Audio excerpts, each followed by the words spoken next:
folks. Welcome to AP Studios, not sponsored in any way by Nikon.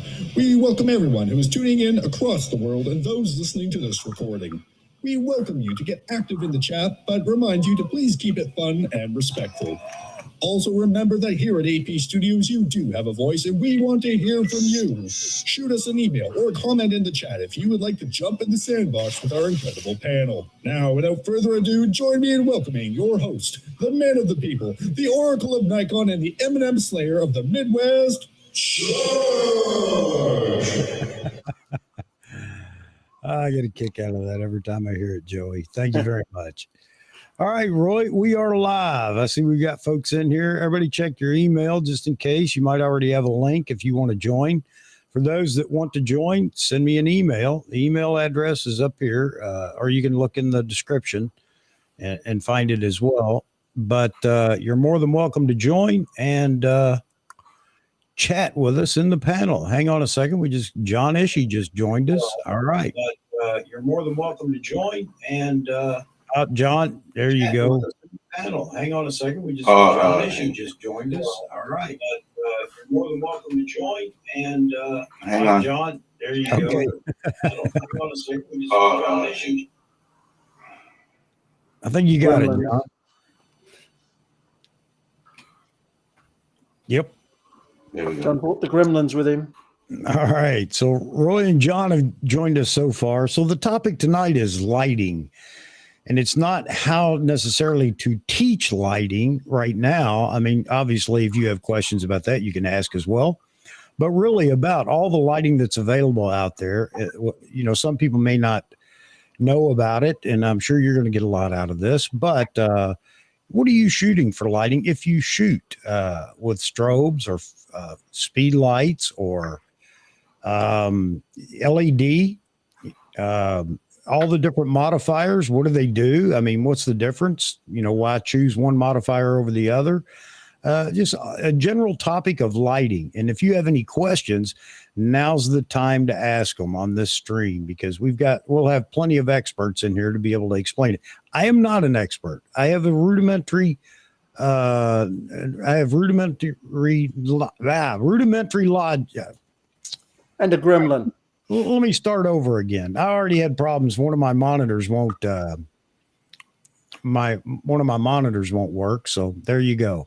So that's one of those emergencies, because I got to have this monitor. So something's got to get pushed back when as a purchase, so I can purchase another monitor. So anyway, a rudimentary knowledge of lighting. I do understand it. And so I'm hoping that we'll get a lot of people in here to share their experience with lighting and modifiers again. It's not just the light, it's the modifier that you choose to use. And is there a difference between an octabox and a softbox? Is a softbox round? Is it square? Strip box? Octagonal? Yeah, octagonal. Yeah. There are just so many questions I think a lot of people will have. And maybe it'll even help you save a little money, because if you're like me and you watch a video and you love the outcome, whatever they're shooting, then it's an immediate trip to B&H or somewhere to find that lighting modifier they used, what used to be. Now I kind of understand it a little better, and I'm not buying everything in the hopes that it's going to make me a magnificent portrait photographer like they are. Yaman, man, right off the bat, Yaman, thank you so much. Again, I really appreciate you guys. I'm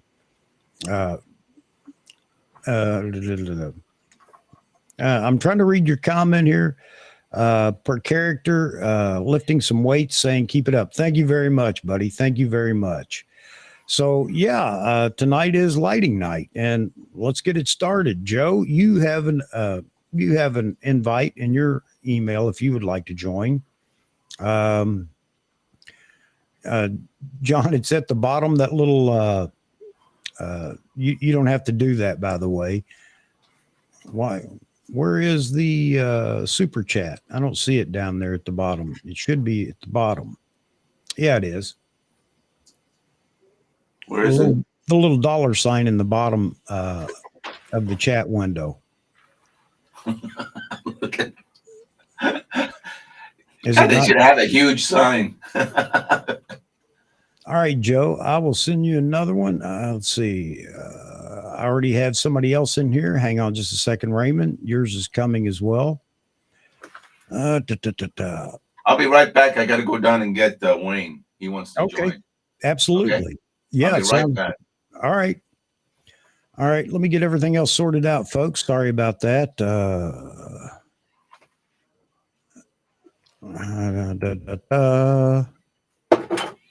This is live streaming. There's always something else going on. And I need a Steven that can run all this behind the scenes stuff. All right, Joe, link sent. Raymond, you should already have it as well. So you're welcome to join. All right. So again, lighting tonight. And Z, if you'd like to join, just let me know in the chat there. Just say yes, and I'll make sure that you get it if you haven't already. I can't remember if I sent it to you or not. Oh, okay. All right, Yaman. Thank you very much, though, again, for the super chat. I do appreciate it. And I'm working with Google again to try to get this settled for taxes so that they can begin to actually pay me what they owe me. All right. Hey, guys, here's another panel member. We have Raymond from Lee and Raymond, Snap Chick.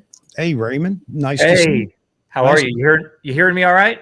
Yeah, you sound great, man. All right. First time caller, long time fan. Good to be on. Well, it's good to have you. Hope you're ready for the chat tonight about lighting. I'm sure you're well versed in it, so there may be a lot of questions coming your way. So I just wanted to talk about what people use, what's their go-to setup, and explain the differences between some of the modifiers and things like that for those that want to get into lighting. Because I know we've had quite a few people on other streams when we talk about lighting, asking particular questions, how to get started in it, what should I buy?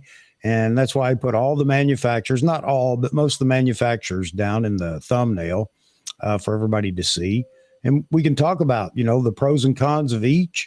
And typically right now, I got to tell you, the only the pros and cons are really it's about money and cost to get into lighting, and how far you want to go into lighting, and do you have to have the big name Pro Photo or something like that when you can get pretty much the same capabilities out of something like Godox or Flashpoint. So anyway, that's where we're heading tonight, and glad you joined us. I'm waiting for John to get back. He's gone to pick up Wayne. Looks like he and Wayne are going to be on together tonight. That's going to be a lot of fun. So yeah, Z, if you'd like to join, man, by all means, just let me know, and we'll plug you in as well. Mike Farwell's already got a question up here. For a Fresnel light, what is the usual wattages used for portraits? Man, a Fresnel light. You talking about just LED? That's different. That's focused. That's more like a spotlight than a normal light. That's right. That varies. You don't need as much power for that. Use the camera. Hey, Joe. Hey. Yeah, we hear you. Oh, I'm sorry. It's all right. I'm trying to get through these technical difficulties here. Yeah, I had a bunch too, so it's just one of those nights. Yeah, there we go. There you go. All right, there you go. I got a partner right here with me. You had to bring the expert in to fix it, didn't you? Yeah, basically. I got the little Karate Kid here. All right, great. Good to see you. I sent in a picture for the review that he took. He wanted to be in the review for the next one. So absolutely. All right. That sounds great. What's the subject next time? The next subject. Come on, Roy. It's too far out. Black and white, what? Oh, you're talking about photo review. See how disheveled I am, Raymond? This is how it goes sometimes. I've been busy all day, and I just jump in to try to get this going. Let me grab this super chat. Long Rider, thank you so much, Jeff. Let it rain M&Ms. Absolutely, brother. And I got my M&M bag here ready to go. So absolutely. And Dignap15 says, that's a cool photo of you sitting down. Thank you. That was one of my self-portraits, my dramatic lighting, which I don't suggest everybody use, but my wife says, why does everything have to be so dark with you? I don't know. I just kind of like that style. All right. So anyway, we're going to have some other folks jump in here with us as we go on, and really looking forward to everybody's comments. But before we start, you all know Roy, the Nikon Museum in Australia. He's a curator there. You can see it, a lot of it behind him right now. You know Joe Stroud, but you may not know Raymond. So Raymond, who are you, and what are you doing? Yeah, that's a good question. But yeah, my name's Raymond. I work with Lee. She goes by Snapchick. Our YouTube channel now is Lee and Raymond Photography. We sort of rebranded. She might be able to be on. She just had back surgery on Monday. Somebody asked over there how she's doing. She's doing well. As well as can be expected for having like some pretty invasive back surgery on Monday. This was a spinal fusion. So she had had a previous surgery to sort of cut some of that disc out. Okay. And the surgeon went, not to get too far down the rabbit hole here, but people have been, emailing and they're asking here. And so this is really the first time we're updating anyone. The surgeon went in and he was prepared to change course depending on what he found once he went in. Right. He came to me afterwards while she was still in recovery, and he said, it's a good thing we went in today. Her disc that they had previously cut a little piece of before was basically 2 balls of scar tissue at this point. So there was going to be no other surgery than what they set out to do that day, which was the fusion. So I don't know how it all works, but it's her lowest vertebrae, and then her next one up, they put whatever rods and stuff in so that they'll basically heal together. Okay. And, she should regain full mobility and everything, but she's just in a lot of pain, even with the, let's say, high-powered prescription painkillers that they've. Wow. Yeah, but I guess she would be, wouldn't she? That's a pretty sensitive surgery. So, well, look, man, I hope the best for her, and hopefully she's on the mend now. Yeah, I've had several friends being in the military, especially on airborne status and all the other good stuff that we do, carrying your body weight on your back and blah, blah, blah.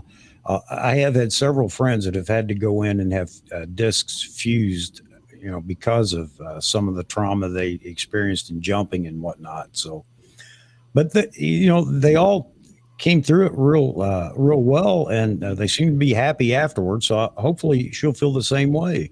Yeah, and I think she might be able to give a report, but based on our weird arrangement here, she'll have to come through right here if she's heading towards the bed. So I think we'll be able to intercept her, depending on her pain level. We'll be able to intercept her for a few minutes, and she'll be able to talk a lot about lighting. I mean, I'll pick up, as we get into it, I'll pick up the laptop and show you around here. It's a mess right now, and but a mess of lights. Yeah. And one thing that I think I'll be able to show you, might be able to see, is because of her condition right now, we've put wheels on the bottom of all of our light stands. And I'll tell you what, once you do that, you can't go back. We move stuff around like Will now. Unless you're on carpet.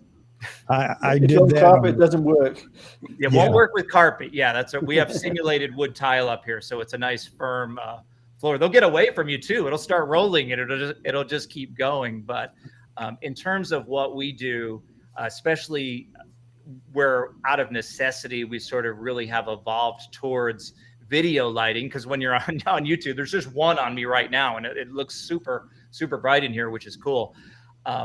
The old strobes that we used to use when we were more portrait photographers, event photographers, portraits over on the side of events, I don't know where those are anymore, because once you start doing video, and then you realize, even if you're doing portraits on your mirrorless camera with live view, you can slowly move a light without having to take a bunch of test pictures, because you're effectively looking at a video feed. That's really transformed how we approach lighting, even when it comes to still imagery is the mirrorless effect of, hey, I'm taking 30 pictures of you a second, basically looking at the rear LCD through the viewfinder, and you can move a light an inch.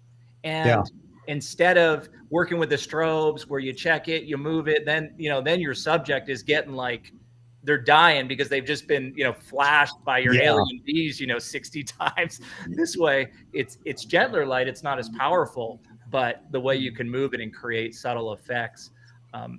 What we found, sorry, I'm just brain dumping here. You got me excited about the subject. What we found is because of that real-time effect, we watch these YouTube videos with these hot shots in a swamp somewhere, taking a portrait of a model wearing snakes, and they have like 140 little lights all around, like strobist type stuff.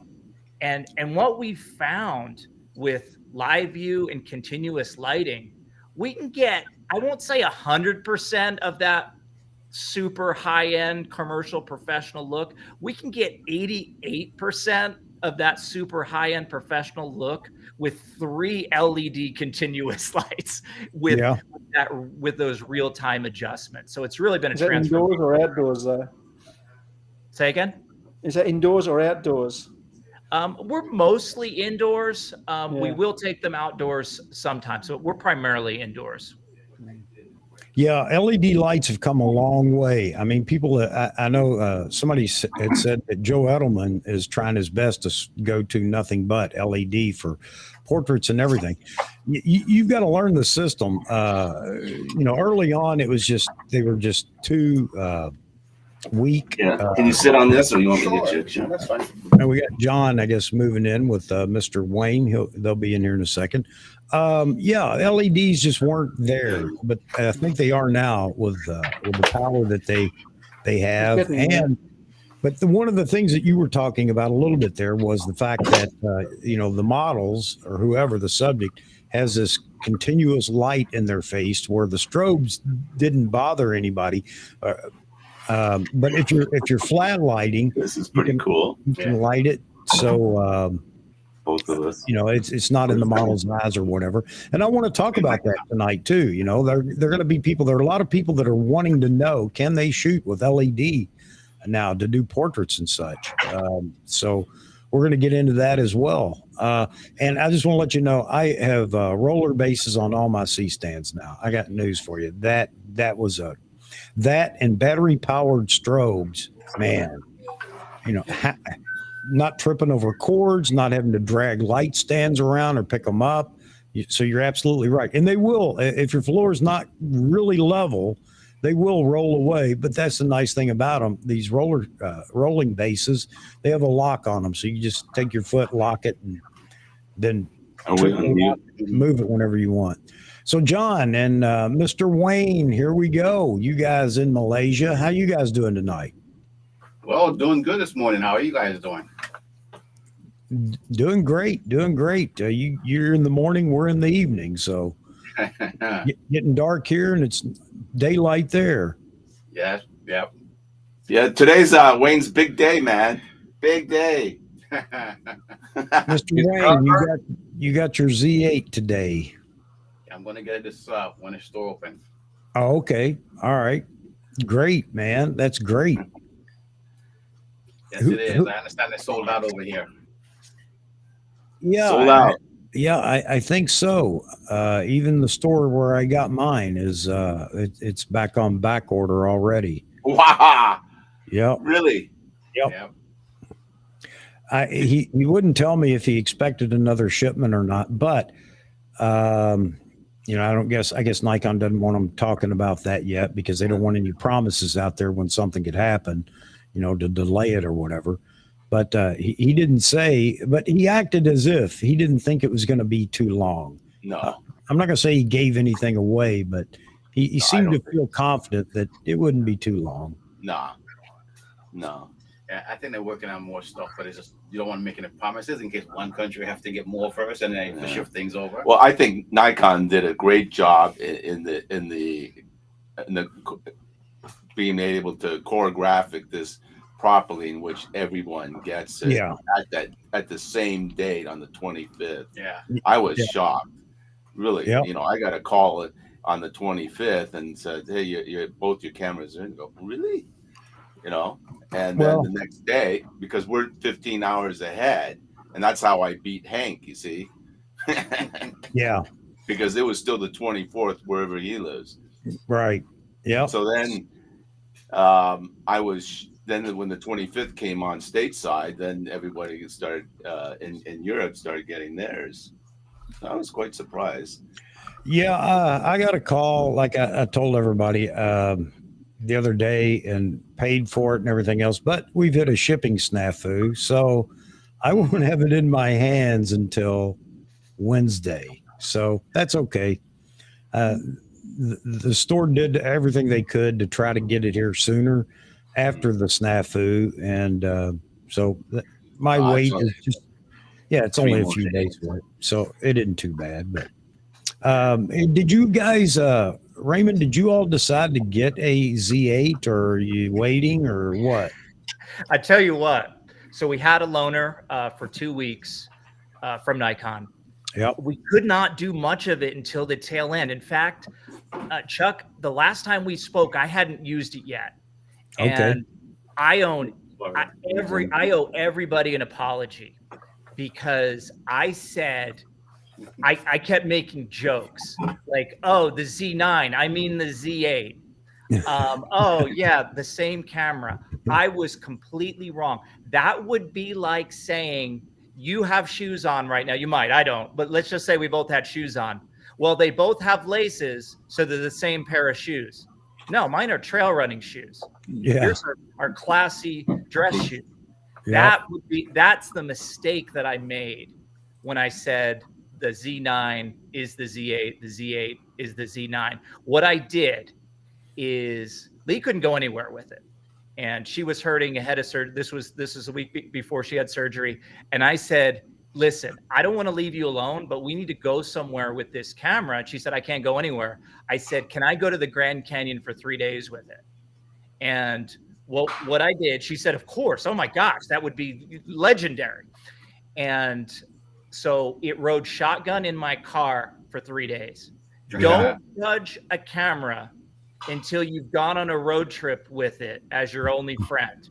Yeah. So you can quote me on that. It had they loaned us the 24 to 120 at the same time. Yeah. What else did I have with that? I had the 35 millimeter f1.8. I don't even think I used that. Gosh darn it. What was the other? I'll think of it. Darn it. I brought the f6 with me as well. And I brought the Z30, which I can't stand now because it doesn't have a viewfinder. And I was in bright sunlight the whole time. I told Lee, I said, you're lucky I brought the Z30 back, because there was a trash can on the way back to the car. And like, I was getting the impulse to throw that. I don't know if any of my pictures are in focus, that B-roll videos and pictures that I took with the Z30, because I couldn't see a damn thing. Anyway, I prejudged and misjudged the Z8. It may have shoelaces like the Z9 does, but the role that it took on riding shotgun like that, when you're driving Desert View Drive at the Grand Canyon, you're going from west to east and you're looking to your left, and what you're looking for is interesting skies at the Grand Canyon. Right. And you're going to see a time lapse in our review that we've been to the Grand Canyon 100 times. Yeah. I have never seen anything like the combination of weather in this time lapse. And I probably broke 3 traffic laws, but I got myself to a legal parking spot. I grabbed that son of a gun by its nice, beefy D850 sized grip. Yep.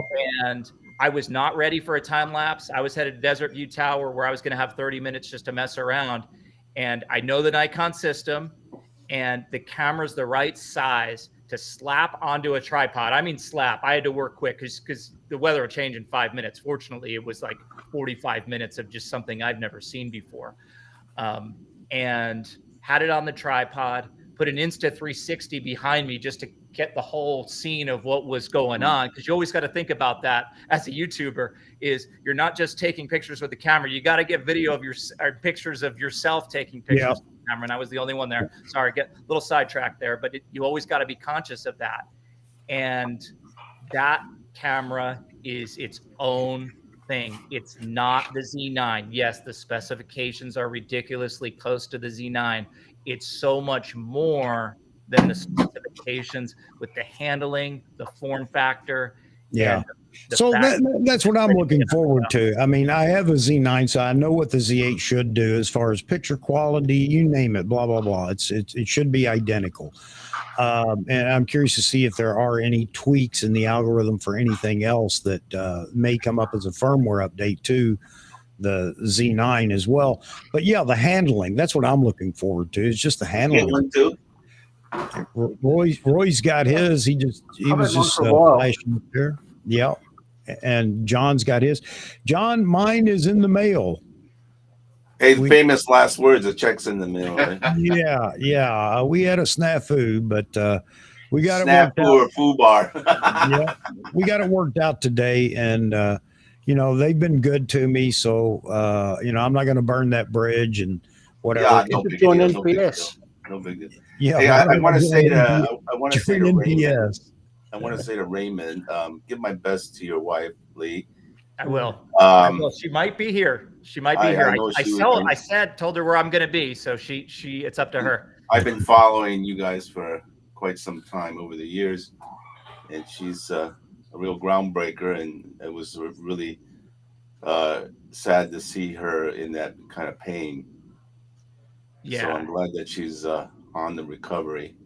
It was very weird going to the Grand Canyon without her. Yeah. Usually we do an epic hike. Usually we have 3 or 4 cameras set up at the rim, and then we switch to Astro mode. And I got pretty weepy once I got those time lapses set up and it was rolling and everything. And I just had time to soak it in and think. And, we've been together since 2007, and just, we always have each other. We are constantly together. The only times we're apart are like when you just see a video where it's just her, and then we're it's just like me, my wife and I, we do all the photography together. And she says, when she got into photography and when we got married, she says it's extremely important that we as a couple have a common interest in a hobby. And I'm going to do photography, and we're going to do it 100%. Yep. We do everything together. And I tell you, that's fantastic. Yeah. Yeah. I'm envious. I know the feeling. All right. Yeah, I second what John said, Raymond. I've been watching y'all for a long time too. I've had 12 surgeries on my foot and ankle, and I got fused toes and screws and rods all the way up to my hip. So I know what she's going through, and it's not fun, but she'll bounce back. Yeah, she will. And we have our eye on some astrophotography this summer. So, we'll have to drive off-road to the places we like to get, northern Arizona. We'll be sleeping on, maybe we'll get a better air mattress or something like that for her. But that'll be the first true test. I can't say anything about it, but there's something exciting coming out for astrophotographers just at the right time this summer for northern Arizona to see the Milky Way just come up with the great that it can. That's good. I was pretty jealous about her last video with the Q3. Yeah. Oh, yeah. Yeah. And you know what? I had to work on some other things. I didn't even physically touch the camera, and now it's gone. But you don't get a lot. I know a lot of people think like that we get the camera or something like that, and that couldn't be further from the truth. We were only going to have that for 2 days. Except here's some insider stuff that I don't think Leica would care about.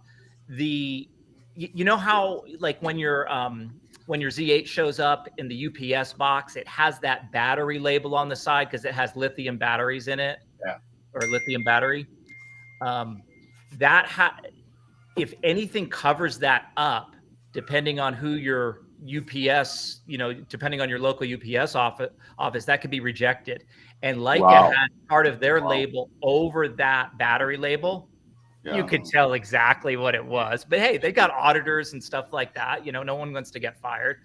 So we ended up with double the time with the Q3 while Leica got us a new label. So that was 4 days instead of 2 days. So that was super, super quick. And with Nikon, with the Z8, just to give you some random background stuff on how it really works.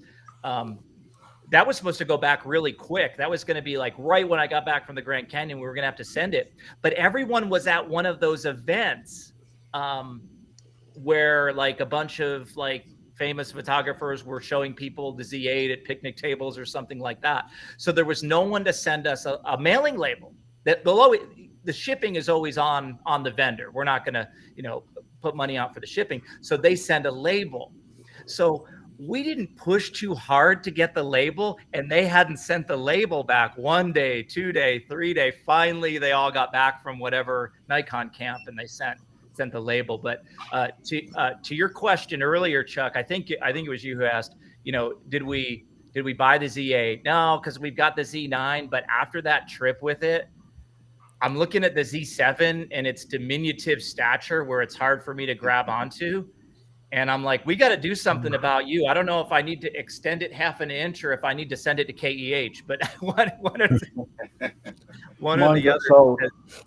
Yeah, I just wondered. We got a lot of stuff going on in the lighting questions and comments over here. A lot of people, please tell Lee that a lot of people have commented. I don't know if you've seen all the comments dropping in the chat, wishing her well and hoping for a speedy recovery. So, yeah, let her know that a whole lot of people out here do care about her and hope that she gets better soon. We want to see her back doing her thing.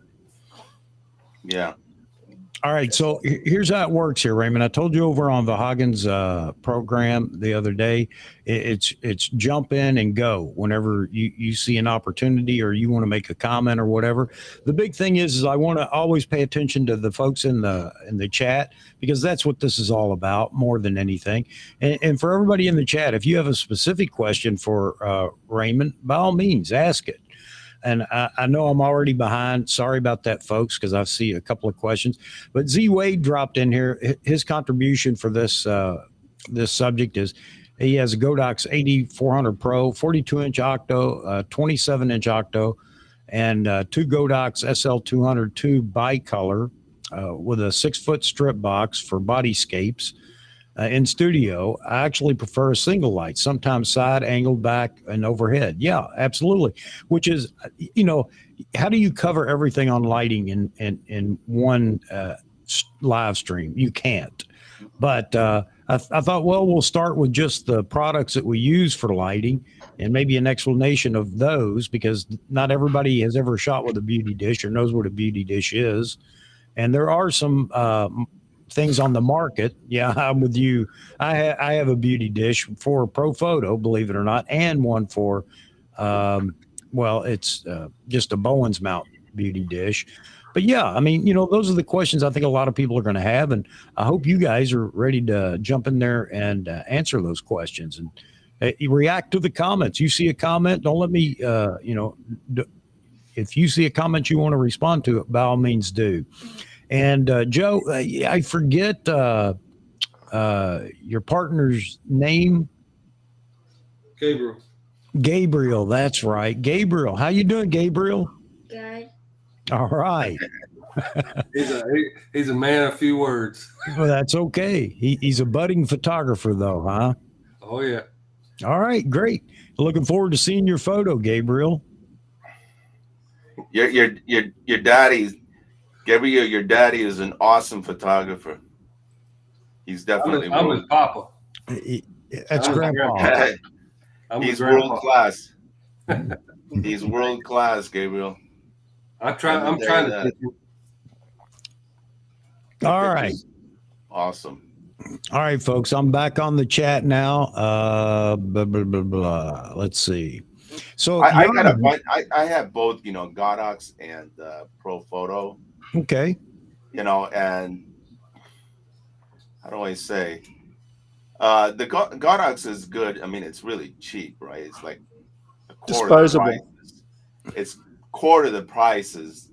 But then, here's the deal. When you feel the fabric on a Godox, right? The what do you call the modifiers, the octobox, the modifiers, the cloth, right? Yeah. Okay, and then you feel the cloth of lasso light. Yeah, You know, is a huge difference. well, yeah, in the diffusion material also. Yeah, the You material, mean, the yeah, material, the fabric. yeah. See, the The China main one difference there is that is the really, Goto ones are probably yellow with a couple of years. yeah, exactly. So it yellows real fast, Yeah. as opposed to you get the more expensive ones, and they maintain their integrity.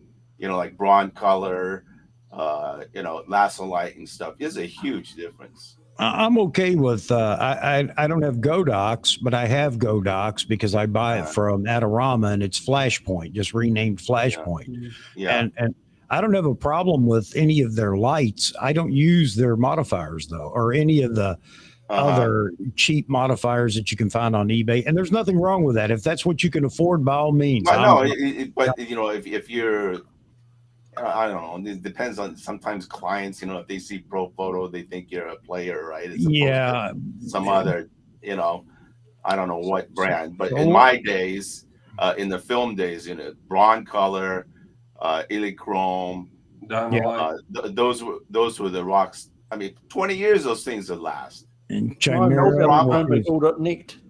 5,000 watt seconds. You know, I mean, these days there's no way you use a 5,000 watt.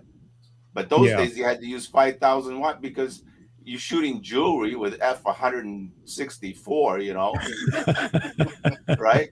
So you got to do, you know, especially when you shoot diamonds and jewelry, blah blah blah. You know, you got to whack that thing. How many multiple blasts? Yeah, well, you know, I said, I have digital. I have a 500 is good enough.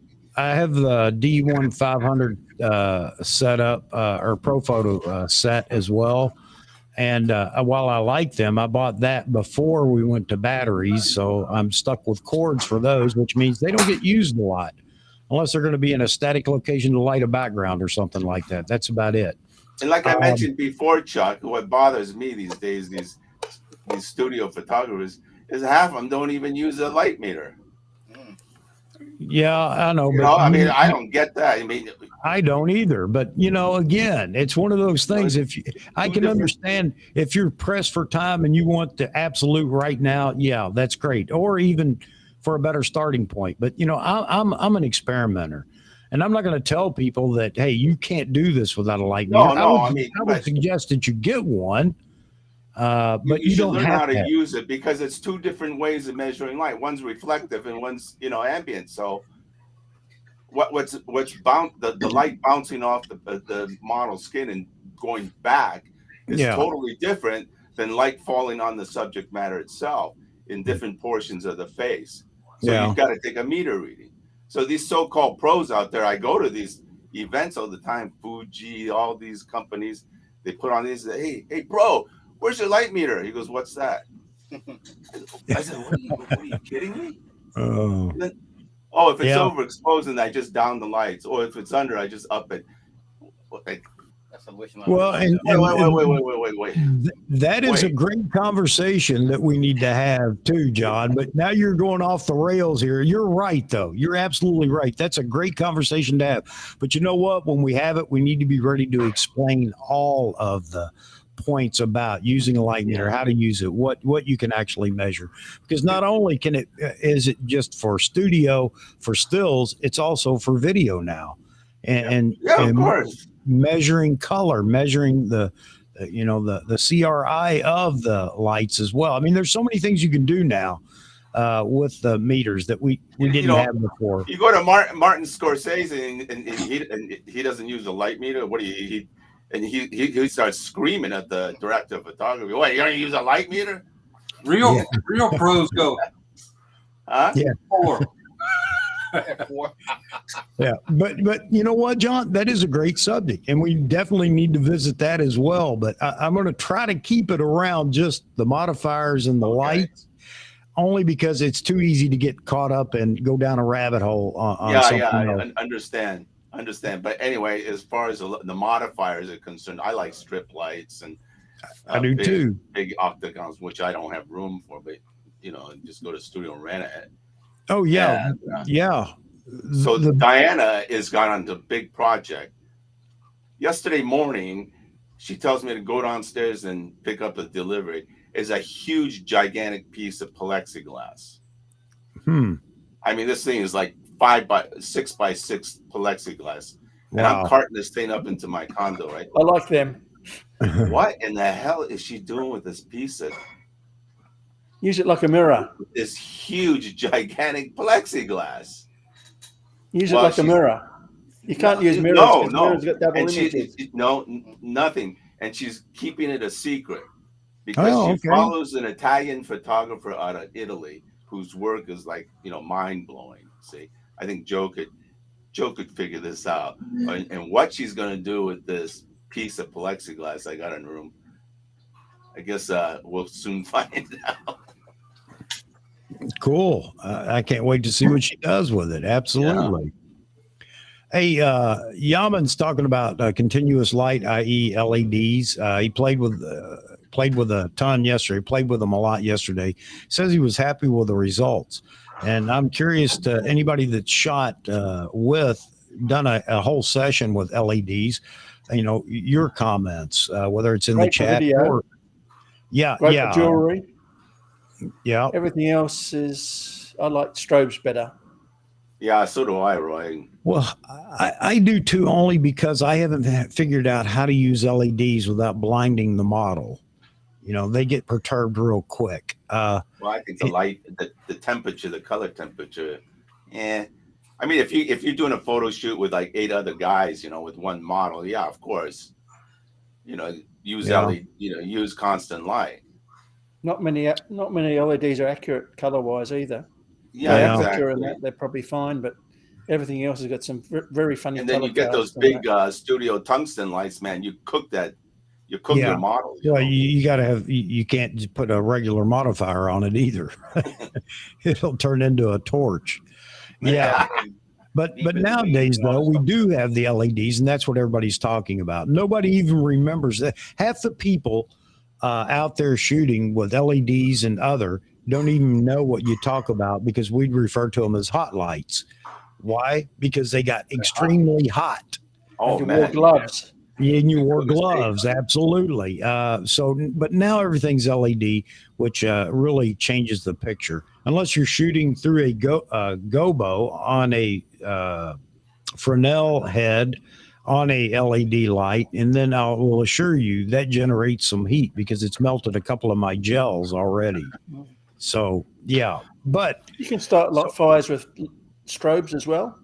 Mm-hmm. You put the paper or something close to them, they can quite easily start a fire. Yeah. I've done it. So we'll get into the LED thing too, because I know a lot of people are talking about it. Because Gustavo, right after that, has a question. Raymond, what LED light were you talking about earlier? The panels or the fake strobes? Let me take a look here. Let's go on a tour. All right. I don't know what when people want to send, this is Solix. I've never heard of them, and it's what I'm being lit by right now. I thought we had Westcott. Westcott ones? Oh, is that that's a Westcott light. That's not the brand. That's the type of Westcott light. Okay. So you can see where I'm at on knowing what I'm even being lit by right now.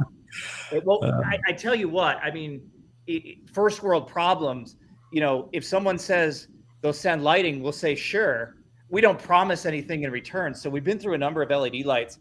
And, one thing that was mentioned earlier, especially when they first came out, I think we had these newer. Yeah. And we said, yeah, send one. He goes, let me send 3. And this was like 6-7 years ago, less advanced products. And then we called them up and we're like, hey, could you send 9 more? We'd like to get some lighting going. And they were all the matrix of them was all very spread out. So it was a panel, but it was a little bit jarring since we had been doing, for still images, portraits and stuff, we had been using strobes prior to that. As they've improved, we've got more power from these Westcotts. Right. You're still not getting the intensity that you're getting from strobes. I prefer working with strobes myself, but the convenience. And Chuck, I find the opposite. I find if we get the ratios right, which might mean raising the ISO in the camera a little bit. I know for portraits that's scary, not shooting, at the absolute lowest ISO. But what I've found, and even being, occasionally Lee makes me, button my shirt and, and be the model. I can say for me and some models we've had in here, they prefer moderate continuous light. Hold on just a second. Hold on just a second, Raymond. John and Wayne have to go. They're going to grab something to eat. They're off to get Wayne's Z8 at the store. You guys, we'll still be here probably, but I got a feeling Wayne's got a battery already in his pocket to put in the camera. So I kind of feel like, hey, let's see if we can't do a live stream from the store. Well, all right. We'll see. Yeah. I don't want to disrupt we got Raymond on here to share some information. Yeah. I want to cut in all that. But if we do, if you guys mind, let me know. I don't want to mess with this. You got royalty on the screen right now. You sharing information. I want to mess that up. Not a problem. Wayne's World. All right, Wayne. If you guys get back and we're still going, you'll have to jump in though. But okay.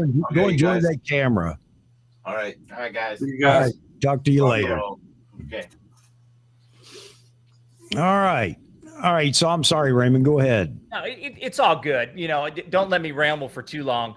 I don't know what it is. I'm not an optical physicist, but I think the LED lighting is so pure in a single color that you lose something compared to whatever technology is behind the strobes. The photos aren't as rich to me. Now the cameras do a great job of getting you everything, everything under the rainbow.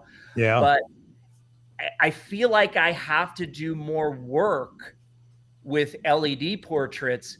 I feel like the old dusty strobes that we have in one of our closets here somewhere did a better job of really getting skin tones from people who are, ginger redheads, with the albino skin all the way to darker tones. I always felt like maybe it's the intensity of the strobes getting into the pores, or I don't know. I don't know the science behind it.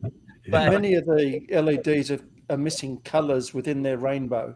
They appear white, but say one color like red might be lower intensity than say the green, but it still appears white. If you're checking with a color meter, you'll see a lot of them have got problems. I see. That's why I went back to strobes. That is, I don't understand the source, but I understand on the output that I'm like, wait a minute, that's not even like the right color shirt. Did we shoot this with our old D2X that didn't see purple, or is it something to do with the you find one color way out and you don't know why? Yeah. And but the fact that we do primarily video has kind of just won over in terms of the practicality of working. Great for video, especially the big panels. Yeah. And, for video. And then, we kind of go where YouTube takes us, and it's not a lot of portraits on our channel anymore. It was in the early days. So it's just not something we've made time for to do, like to bring the strobes back out and really get in close and see what that difference is, because the LEDs seem like they're good enough. All right. I hope that answered your question, Gustavo. So I'm still going down. I'm trying to catch up on some of these. Z can't join us. He's in editing mode tonight, but he's listening in while he edits. Thank you, Z. Appreciate that. I saw a couple of people since we jumped on the Z8 topic there for a minute. Chris said he canceled his pre-order. So I want to say I'm curious. However, there you go. Somebody's dropped something in. Let me get, hang on a second, folks. Yeah, I need an assistant big time. Not that that's ever going to happen, but still, I can complain about it, not having one. Let's see. Tim says, great to see you on the show tonight, Lee, or Raymond. I'm sorry. Oh, and Mozman, because you were talking about Astro, he booked a trip in the desert in 3 weeks to shoot Astro. Which desert? Where at? Yeah, Moz, you got the link, I think. If not, let me know and jump in here with us. Most Astro shooters are all using Nikons. Funny that. Yeah, so something going for it. So did you do video or did you do a time lapse when you were out there in the desert, Raymond? So I did a interval timer shooting. I didn't use like that time lapse video function. I don't have anything to do with that function because it just gives you like an MOV file or something. I did. Here's some interesting information, and this relates to battery life as well. 1,400 pictures. Really 2 time lapses. It was 1 time lapse. I just moved the camera halfway through to the more interesting part. I took a gamble and it paid off. You will see in the review. Unreal. 1,400 images, highest RAW setting, RAW plus JPEG, 60% battery life left after the 1,400 images on one ENEL15C. In fact, what I did, knowing that I was going to be shooting before then and driving back and forth on the Grand Canyon, is I pilfered our Z7 battery and did my shooting that day with the Z7 battery. The Z7 battery, because it's less powerful, it was closer, based on just my normal activity with the camera, it was closer to the SEPA rating for the Z8. And then the Z8 battery, as long as you weren't hunting and pecking in the menus all day, it kicked the crap out of the SEPA rating by a factor of 4 or 5. So the original Z, if you're talking about Z1 or whatever, or Z7-1, yeah, the first one, which battery did it come with, the A or B? Because I think that's what we're talking about. C was the upgrade. Yeah. So C. So I did the time lapse with the Z8's native battery, and then earlier in the day, I pilfered the ENEL15B. Okay. From the Z7, which the Z8 did great with. Yeah. It was just closer to that SEPA rating with the Z7 battery. It's an older battery. It's 4 years old now. Yeah. And it's less powerful. So everything I see, and I've been active on Reddit and I've been active on the Facebook Z8 group, because people are saying, "Oh, I don't want the camera. Oh my gosh, here we go again with a great camera." I took pictures every time before I charged. I took a picture of the back of the screen and I made notes on what I was doing that day and how much I was in the menus. If I was in the menus a lot, I got the rated battery life. And of course, that first day that everyone got the camera on these groups, people are like, "Oh my gosh, it's worse than I thought." Well, you sat down for 2 hours and you went through the menus, so the camera was on. And they're like, "I took 5 pictures and it's at 60%. And I'm like, no. Yeah. You sat in the menus for 2 hours and played around with it, turned lights on, did all kinds of things.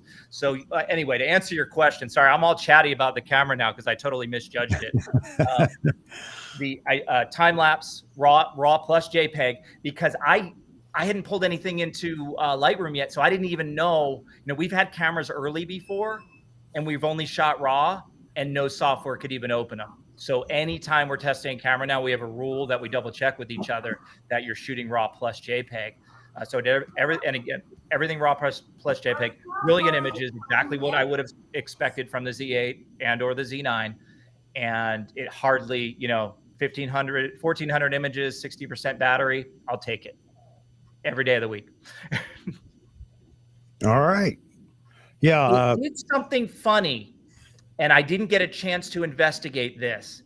I think between every shot on the interval timer, I did 3-second intervals. I normally do 8, but the sky was moving so fast. Every time between shots, it sounded like it was putting that dust cover down and bringing it back up. I don't know if that's a bug. I don't know if that's something I could have controlled just by disabling the thing. Imagine what my battery life potentially would have been if that hadn't been going down and back up the whole time. Yeah, that's the first time I've heard of that.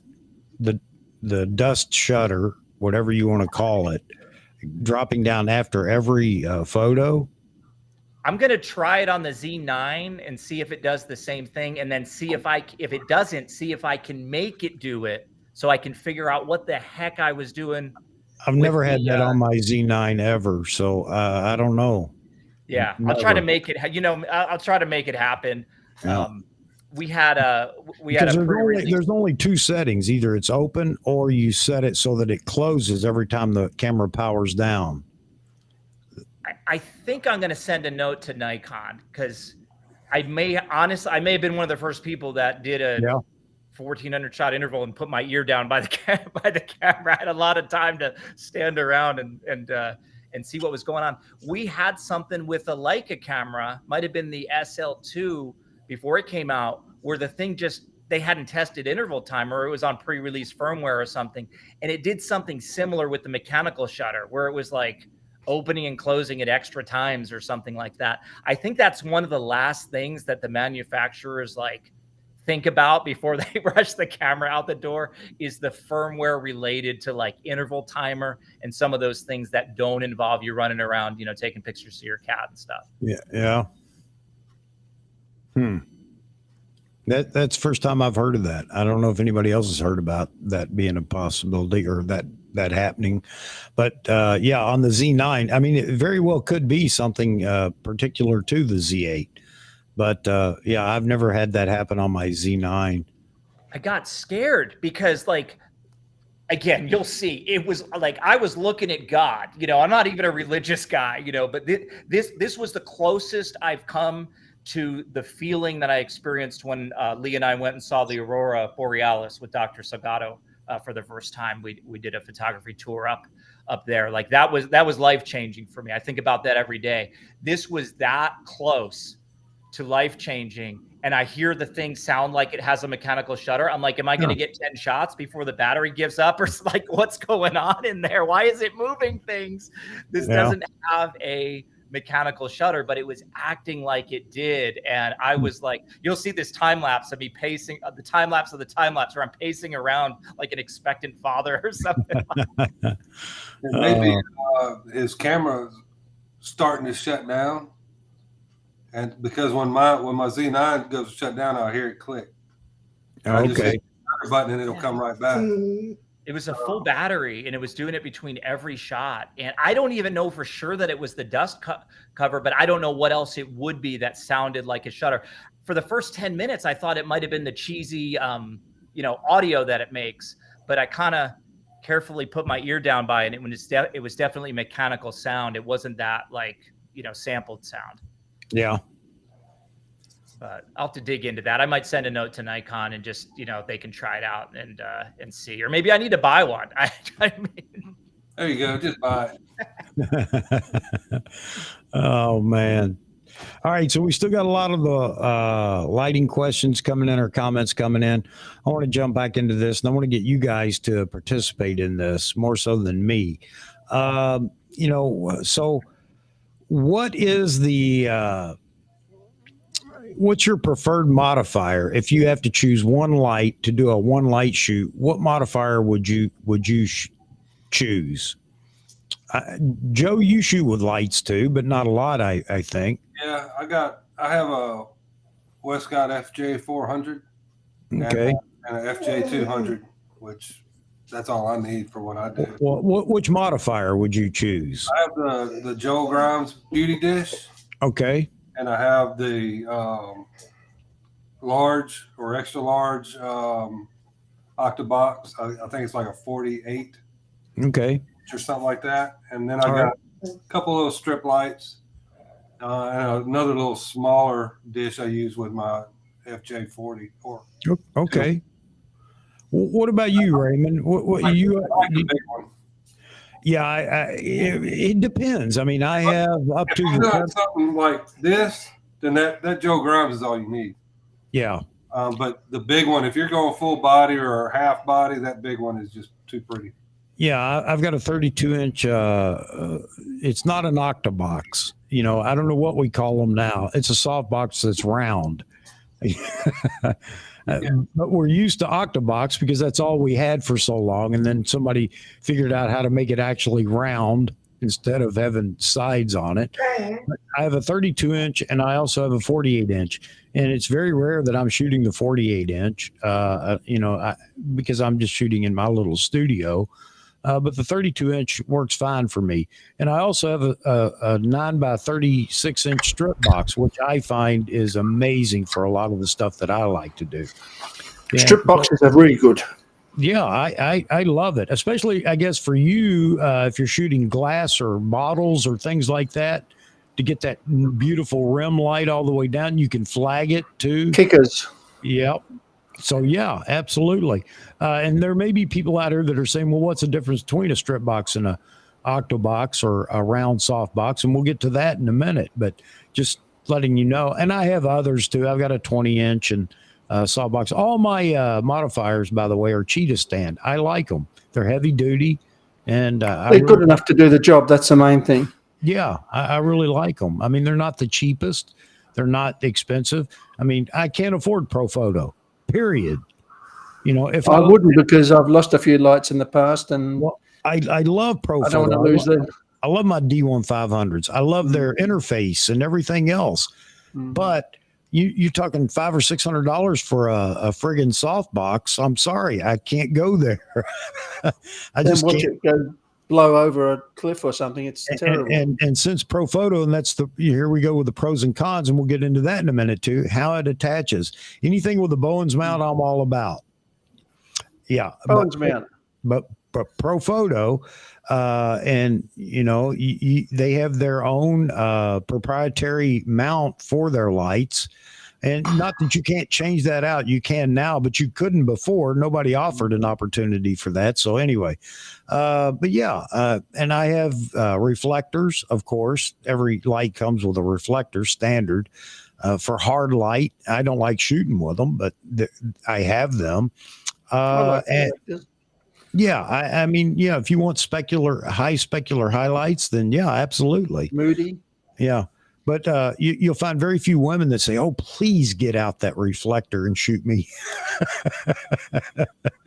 Unless they're a fashion model, and then they don't have a choice. But, in between reflectors and soft boxes, you've got beauty lights, though. Yeah. I don't at all. Yeah. The model's got perfect skin. It's not good. Yeah. Absolutely.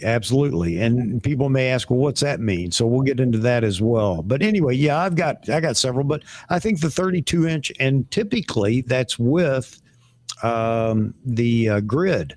I like shooting it with the grid because I like to control the light that much to keep it off of the background or whatever. And if I want some spill into the background, then of course I'll take the grid off. People may ask, well, what's that and why would I need it or whatever? So again, if you guys have questions about that out there, by all means, bring it up and we'll try to answer them. So what about you, Raymond? What's your go-to setup? If there was one, what's your favorite? So, we've got, again, being kind of hybrid as we are, we've got the strip box there. We've got the more traditional softbox. We don't, we used to, especially when we were just getting started on YouTube, we were both event photographers, and then we would do a lot of portraits beforehand, sometimes tied into the event, sometimes at the event. Yeah. But we get the luxury of experimenting more now. If I had someone coming in today or Lee, wanted to update some headshots or something, I'm likely to shoot black and white, high contrast. So I'm going to use a grid. I'm going to look for more shadows than light, and I'm just going to do something edgy. Nothing that anyone's going to pay me money for. Don't get me wrong. If then, what I used to do then is I had a shoot through umbrella and a reflector umbrella, and I could set those things up just right so everything looked good. I could be efficient, and I could work more with the model on posing and getting the look that they want than me messing around with the lights and the environment and stuff like that. So we have the luxury of doing weird stuff that's going to bring attention in our videos. So I'm just as likely to be shooting portraits these days with the f6 loaded with Tri-X and that softbox with a grid over it or something like that. Okay. That's not advice that I'm giving, though. I want to be clear about that because we're always trying to do something weird and different, and attention grabbing. Yeah. And that's okay, because that's what we're talking about right now. What is your go-to? And I know for you guys, and even for me or others, there are different situations that call for other modifiers. But if I had my choice and I could use to shoot the way I want all the time, like I said, that 32-inch softbox is just fantastic, and I can shoot it with the grid or without the grid, and it definitely makes a difference, as you guys know. Everybody may not understand that. I don't know, but again, we'll address that when we get to it. Malcolm, how you doing, buddy? Got to welcome you in here. Sorry, we've been caught up in so many. All right. What about you? I don't have a lot of light. I have a Godox, like just on camera flash, and I've experimented a lot with off camera flash, and that's pretty much my experience with lighting. I'm not a huge portrait photographer, so I do use it for a lot of like landscape type shots that I'll set up. Okay. With the evenings out here in West Texas, we have some incredible skies and Yep. light on the horizon, but the foreground gets incredibly dark while the sky is very, very light. So I'll use that that Godox, just pretty much an open flash or a small diffuser on the front, just to light the foreground subject. And then the only other thing I really do for lighting is here in my studio, I've got a 32-inch octabox with 3 Rotolight Neo 1s inside it on a kind of a homemade 1/4-20 screw pin I made that holds all 3 of them on their cage, and Okay. that's what I'm running it. And I just set the Kelvin about 4,300 in here. Big Yeah, softbox is a good choice. Yeah, I have a 7-foot umbrella. I have all 3 of the Westcott umbrellas, the 7-footers. I have the white, I have the shoot through, and I also have the silver. Why I bought all 3, I don't know. Again, it's late night watching YouTube when I shouldn't be, and with a credit card in my hand. So I used to make bigger than 7 foot. I've got one still. yeah. Not very good in houses, though. I got to tell you, if you're new to lighting and you're shooting portraits, you can't go wrong with flat lighting if you're just starting out. I mean, I would say that most people would be extremely happy. You set that 7-footer up, or larger if you have larger, and stand in front of it. You don't have to worry about it. You can stand in front of that thing and shoot portraits all day long, and they're just beautiful. It's flat lighting, yes, but for most people, they're just going to be happy that it's beautiful lighting, and with the portraits that you take. So you can't go wrong with it. You just can't go wrong with that. The larger the light source, the better it is, unless you're doing something more creative and shaping light. That's a different story, and that's why we have all these different modifiers, by the way. Yeah, Lee said. Look who I found. Hey, how you doing, Lee? I'm all right. You feel well? I was going to say you feel any better, but well, I just took a couple of pain pills, so oh well, better pretty soon. All right. Well, I'm happy to hear that you're feeling good at the moment. Then, great. So your husband decided to join us on the stream tonight. I'm not so sure he'll be happy by the time it's all said and done, because we're pretty loose and wild in here. It's not the formatted interview or anything like that. It's just a big circle for people to talk and chat photography, and we're having a good time already. I hope he is as well. I'm sure. Absolutely. We're all wishing you the best. Yeah, we won't be able to be on too much longer because she's going to go to bed soon. And we've never shown the weird arrangement of our studio here. The bedroom is right off to the side. So it's ridiculously loud. So probably we'll hang on for a few minutes here. Then we'll probably say goodnight. Well, that sounds great. I'm happy that you were in here at all, Raymond. And of course, we get to see your lovely wife, Lee. So that's great. And get better soon, because we want to see you guys out doing your thing. Me too. Thank you. I told them that when I was at the Grand Canyon getting that magnificent non-battery eating time lapse on the Z8. Kudos to the Z8.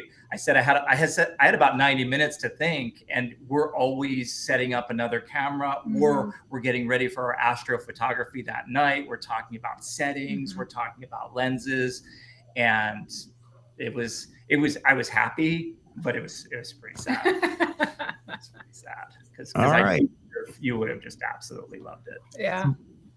Vaughan's in here now, so I'm sure. Let me scroll down. I'm sure he said something to you, Lee.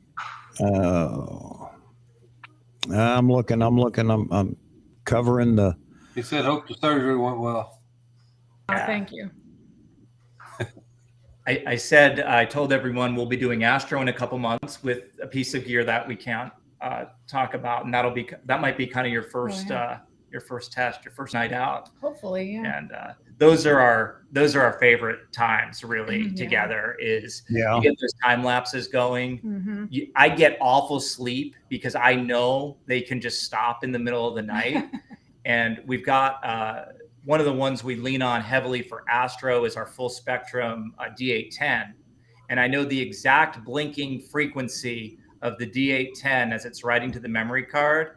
And she'll sleep like a baby. I'll have one eye open looking through the mesh of the tent to make sure that D810 light is doing its thing all night, because if it has to take too long or can't handle an image just one time, it'll just throw up and forget about the whole time lapse. And then we're all sleepy the next day, and we talk about it, and then by the next evening we start looking at the time lapses and see what we got.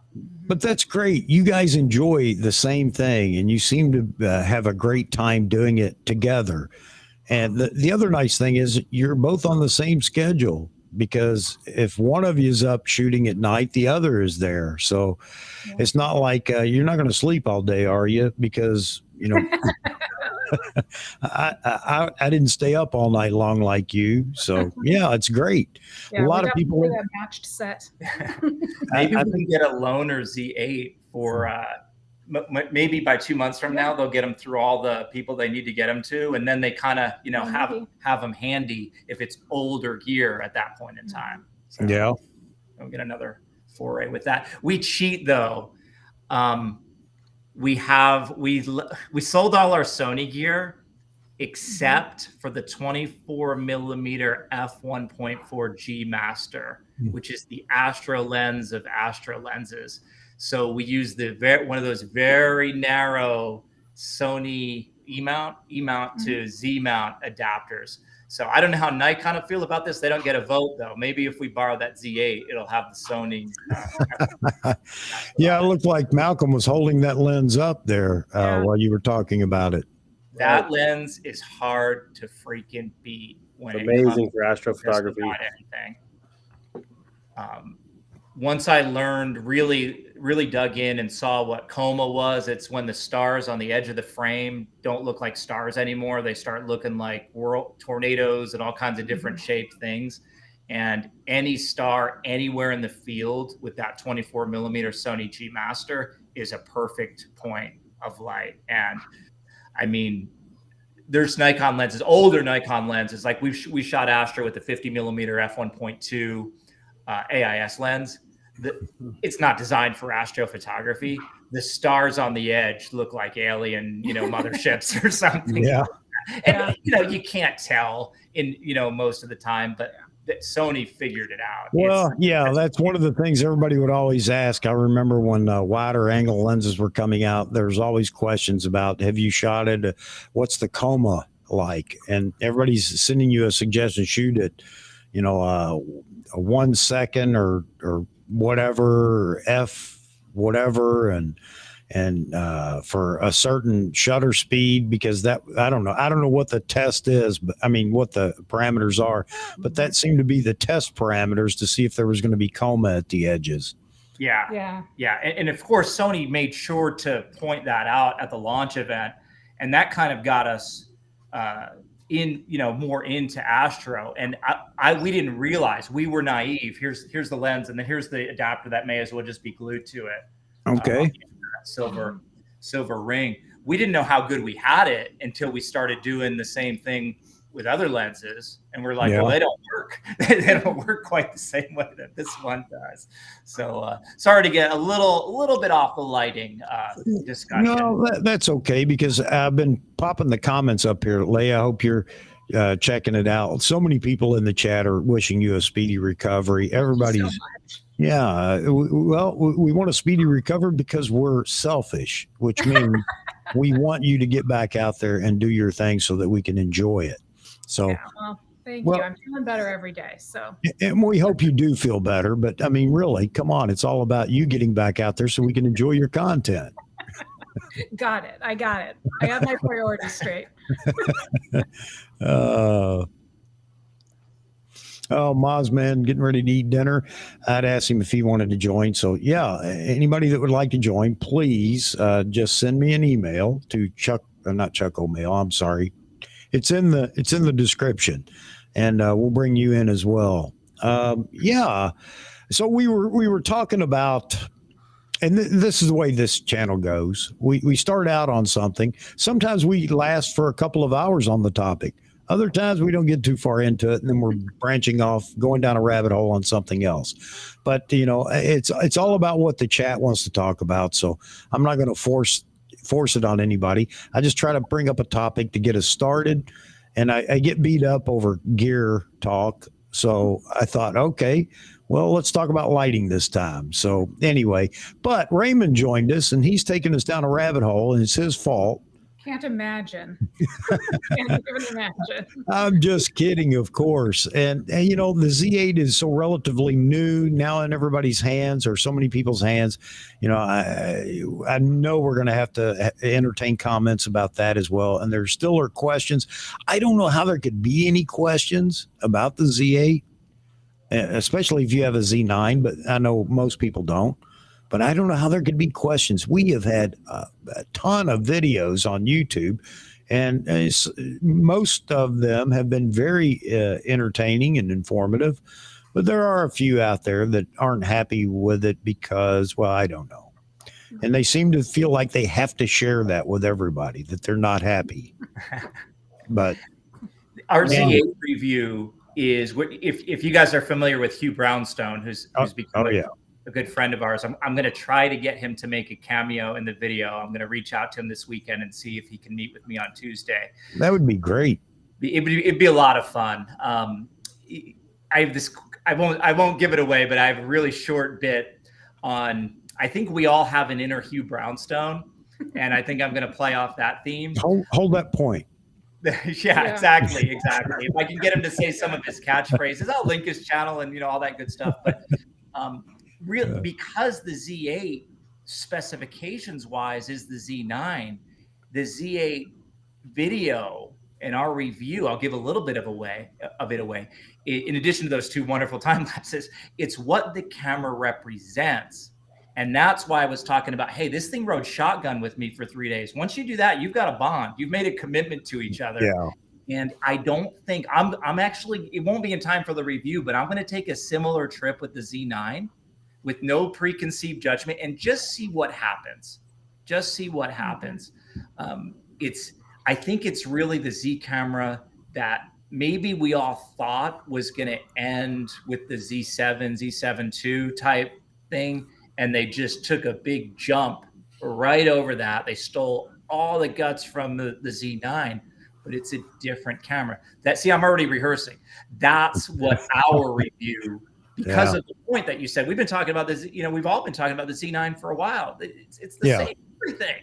So what really is important is, money aside, and they are different at different price points. Why would you pick one over the other? When is the Z8 review coming out? There's a good question because I keep alluding to it. It will be sponsored by KEH. Normally that means it would be the second Friday of the month, but because the Z8 is so shit hot right now, I want to get it filmed and crap hot right now. And say, guys, can we break the schedule? I think it's going to be good for everybody if we get this up sooner, I don't think they'll have a problem with it. So the latest would be the second Friday in June. The Z8.5 will be out by then. We got to get this thing up. So early, what is it today? The 27th? I think it could be during the first week in June if we can get cooperation from all parties. You know, hey, let me say, hold that thought. I want to say thank you to Gustavo. Thank you so much for the super chat. Again, you know, you guys don't have to do that, but you choose to do it, and I really appreciate it. Again, it goes right back into the channel for me because I know a lot of people say that, but it's true. You know, you got to pay for the streaming service, blah, blah, blah. And I'm not asking anybody to pay for my streaming service. I do this because I want to do it, but it does help, and I appreciate it. Thank you so much, Gustavo. All right, Joe, go ahead. No, I was going to say, if I want to know any opinions about cameras, I'd always go, well, let me see what the Snap Chick says. And then let me go to Three Blind Men and an Elephant, which I'd really like to know where he got that name from. Yeah. It's from a book. And Steve Perry. You know? That's three people whose opinions on gear that I trust to be fair, honest, and without bias, you know. You know, the interesting thing about Hugh is, so when I first started watching his videos, he came across to me as a little bit arrogant. And I said, I'm fully transparent. I obviously just say whatever's on my mind. I said, Lee, here's someone that's confusing their opinions with facts. And then I met him in person. I actually met him first in the airport randomly. It was weird. I'm like, I recognize that guy. Yeah. And he hadn't been around on YouTube for very long. And then I got, when did I spend more time with him? A7R4 launch event, something like that. Anyway, I got time to really sit down with him, and we FaceTimed with him a few times. He will give and take. He will, unlike some others that we could make jokes about, he will respect your opinion, and you can see his own thinking on something evolve during the conversation. He will give you the respect to infiltrate his own thinking on something. And he will say things that you don't hear from a lot of YouTubers who like to broadcast. He will say things like, good point, I hadn't looked at it that way. And I'm like, oh, on YouTube, you have the disadvantage of not being able to have that conversation with him. You just have to, listen. It's the nature of the media. He'd be a great one to have on the show here if we could. I would love to, but I have no idea why he would want to come to my stream, but I would love to. Well, I think I'm gonna be talking to him on Tuesday, man. So we'll see what we can. Well, you know, I feel like he's one of those people that would love to have a dialogue with everybody in the chat, and if he would love to do that, he's more than welcome to come here, because that's the only requirement I have. I'm not inviting people. Hagen does a fantastic job with the interviewing and everything. I think it's wonderful, and it's his thing. It's just, for me, I want the community involved. I'm crazy. I'm just the gatekeeper here. I want everybody else to be involved in the conversation. So yeah, I would I think everybody would love to have him to themselves in a live stream where they could just, bombard him with compliments and questions. So somebody left a comment on his Nikon Z8 video, which I thought was a great video. It was so entertaining. But then again, Hugh is entertaining no matter what he's talking about. But somebody left a comment that said, I could listen to him read a telephone book. Yeah. And I agree with that. And I love his, hold that thought, or, anyway. Yeah, I would love to. I would love to have him come on and have a good time with everybody in the chat. I think it'd be wonderful, because the one thing that most people don't like about live streaming is you're on the spot. You don't get a redo, and it's going to show your personality.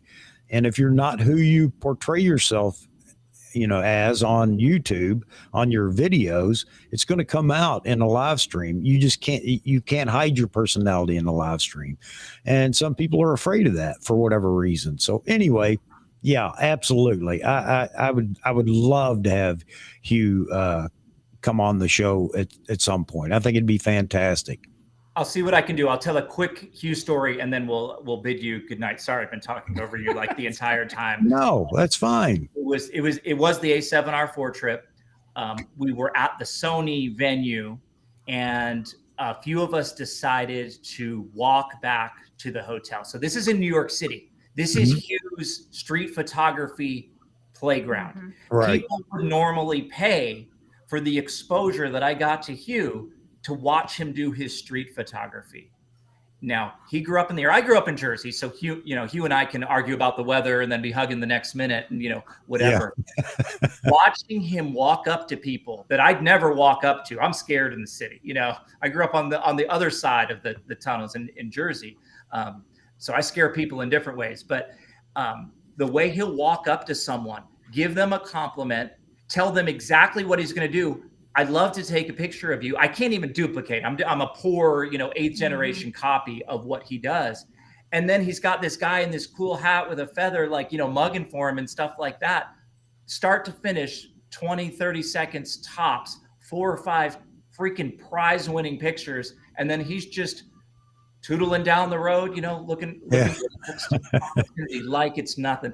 There's nothing in this world like seeing someone do something difficult with such ease, like he does when he's truly in his element.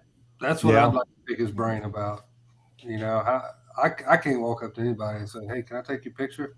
They look at me like I'm, an idiot. But and they'd be dialing 911 on their phone and holding their finger over the 1. If it was me, I totally get it. Yeah, or I'd be picking. End up thanking him. They're never even going to see the pictures, and they're thanking him and hugging him. I'm like, how did you do that magic? Yeah.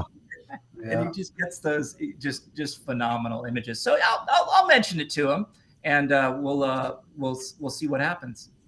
Well, I had a comment up here. Vahagan's going to interview, let's see, talking about concert photography. He's going to have the official photographer of the band Journey on his show next month. That's fantastic, V. That sounds super interesting. That may be your inside look into concert photography, because I know Vahagan was talking about that. He kind of liked the idea and wanted to maybe check that out doing that. So that's great. So again, another wonderful Vahography talk coming up next month, folks.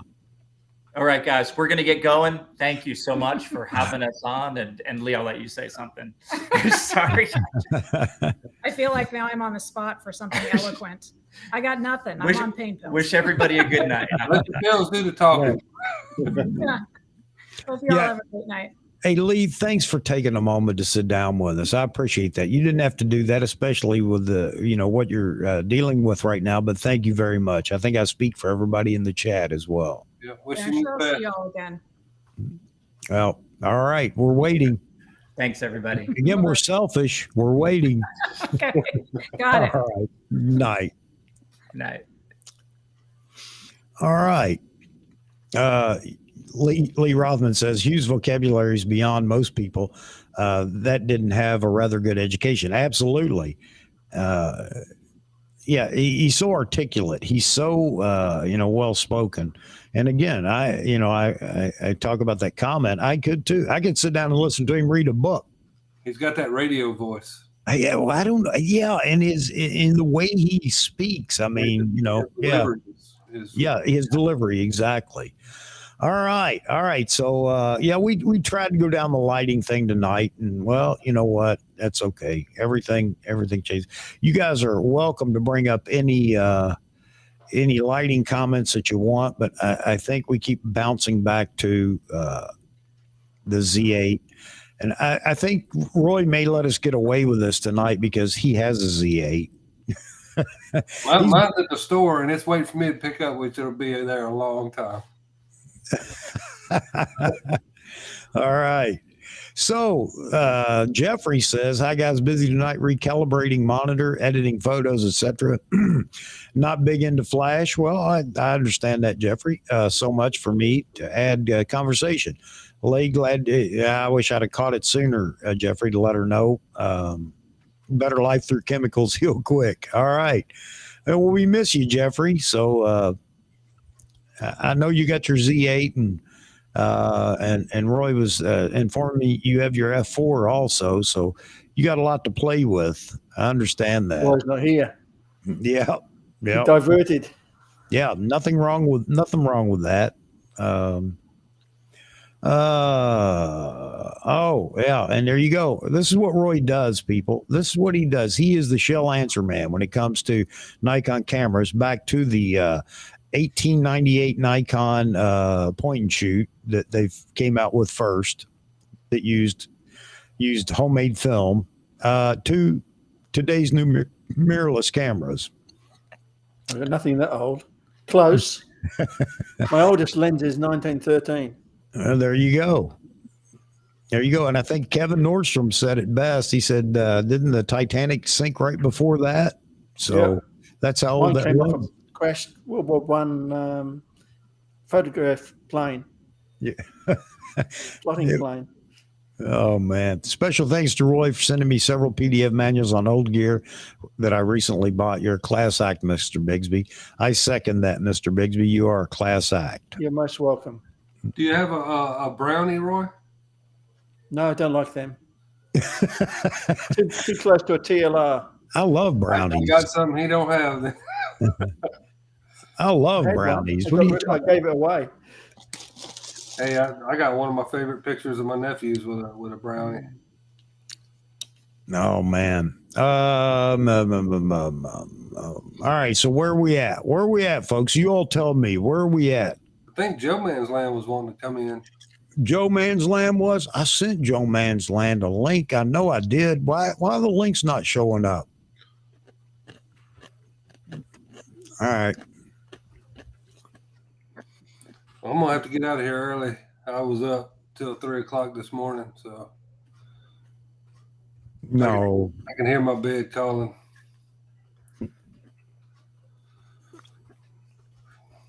Here we go. Trying to send the link. Hang on, folks. What a terrible channel this is. Oh, here we go. All right, coming your way, Joey.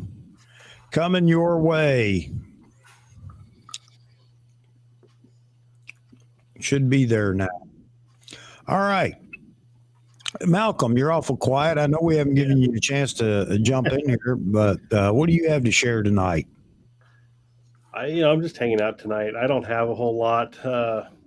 Just listen to all the Nikon news, and I'm not a Nikon shooter, but I like all the cameras, and I think they're all excellent. So it's good to see the brand establishing itself in the mirrorless world, I think, and it's taken them. They were the trailing. They were trailing in it, I guess you could say. Mm-hmm. But they've come out with some fantastic stuff, and a lot of it's real tempting to go look at, because I always thought Nikons were the premier cameras back in the day. Don't do it, Malcolm, because you'll wind up buying them. Thank you, Nick. I'll be switching them anytime. My Sony's anytime soon. Here you go. I want to introduce you guys to man. Did I have a stroke or something? Introduce you guys to Lee Rothman. Lee is he shot Nikon, then he shot Canon, then he shot OM, and now he's going to try the Z8. But this is one of the things that I talk to Lee quite often. He'll call me and we'll chat and talk about. He asks me my opinion on the Z9, blah blah blah. We go down those conversations. Lee, why the negativity though?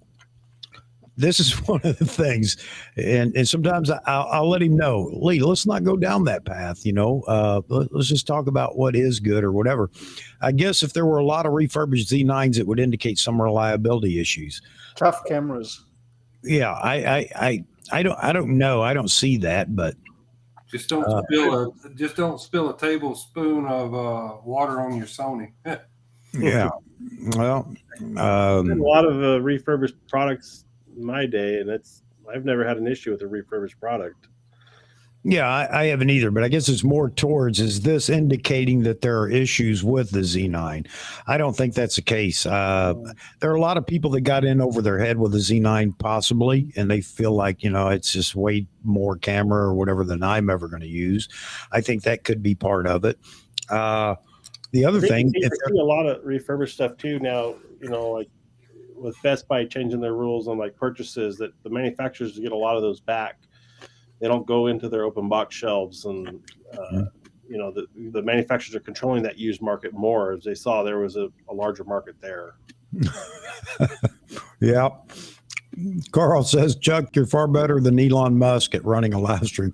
Well, I appreciate that. I mean, that's pretty lofty company to be in with Elon Musk. I've never watched his live stream, so I wouldn't know, but thank you very much, Carl. That's as good as a like right there. And by the way, if you guys haven't dropped a like yet, I'm not going to ask you to subscribe. I'm not a subscriber beggar. I don't care. That's fine. You will or you won't if you want to or don't. But I do appreciate the likes. Those I ask for, because it just makes me feel good. It means it tells me that, all right, we're doing something right. We got to keep it going. So it motivates me to keep the live streams consistent, which is what I'm definitely trying to do. But thank you, Carl. I appreciate that compliment. Oh, man. What else we got going on over here?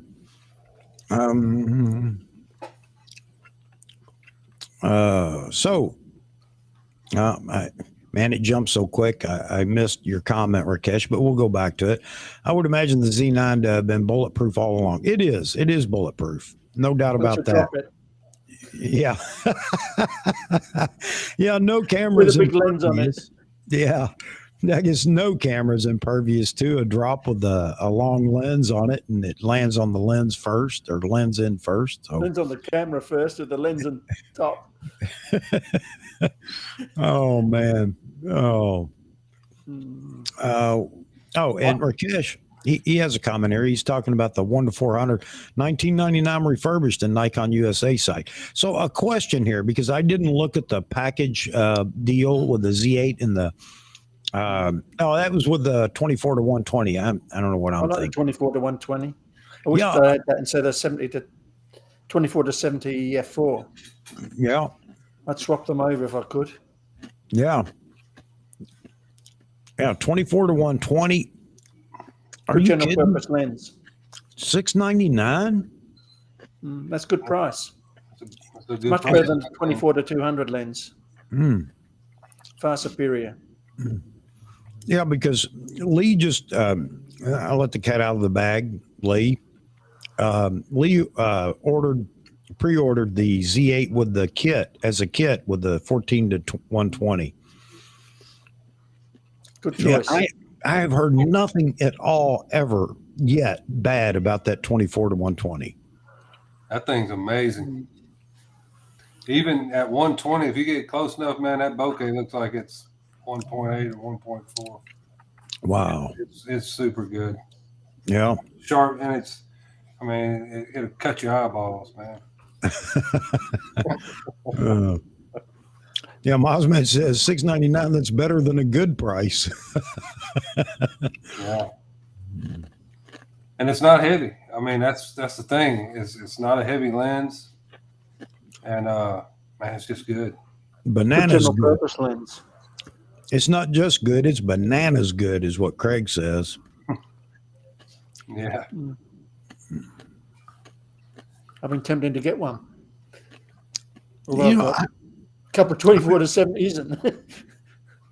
You don't have that lens, Roy? No, I don't have that lens. I've been tempted to get one. Somebody give him a thermometer. Something's wrong with it. Couple of 24 to 70s.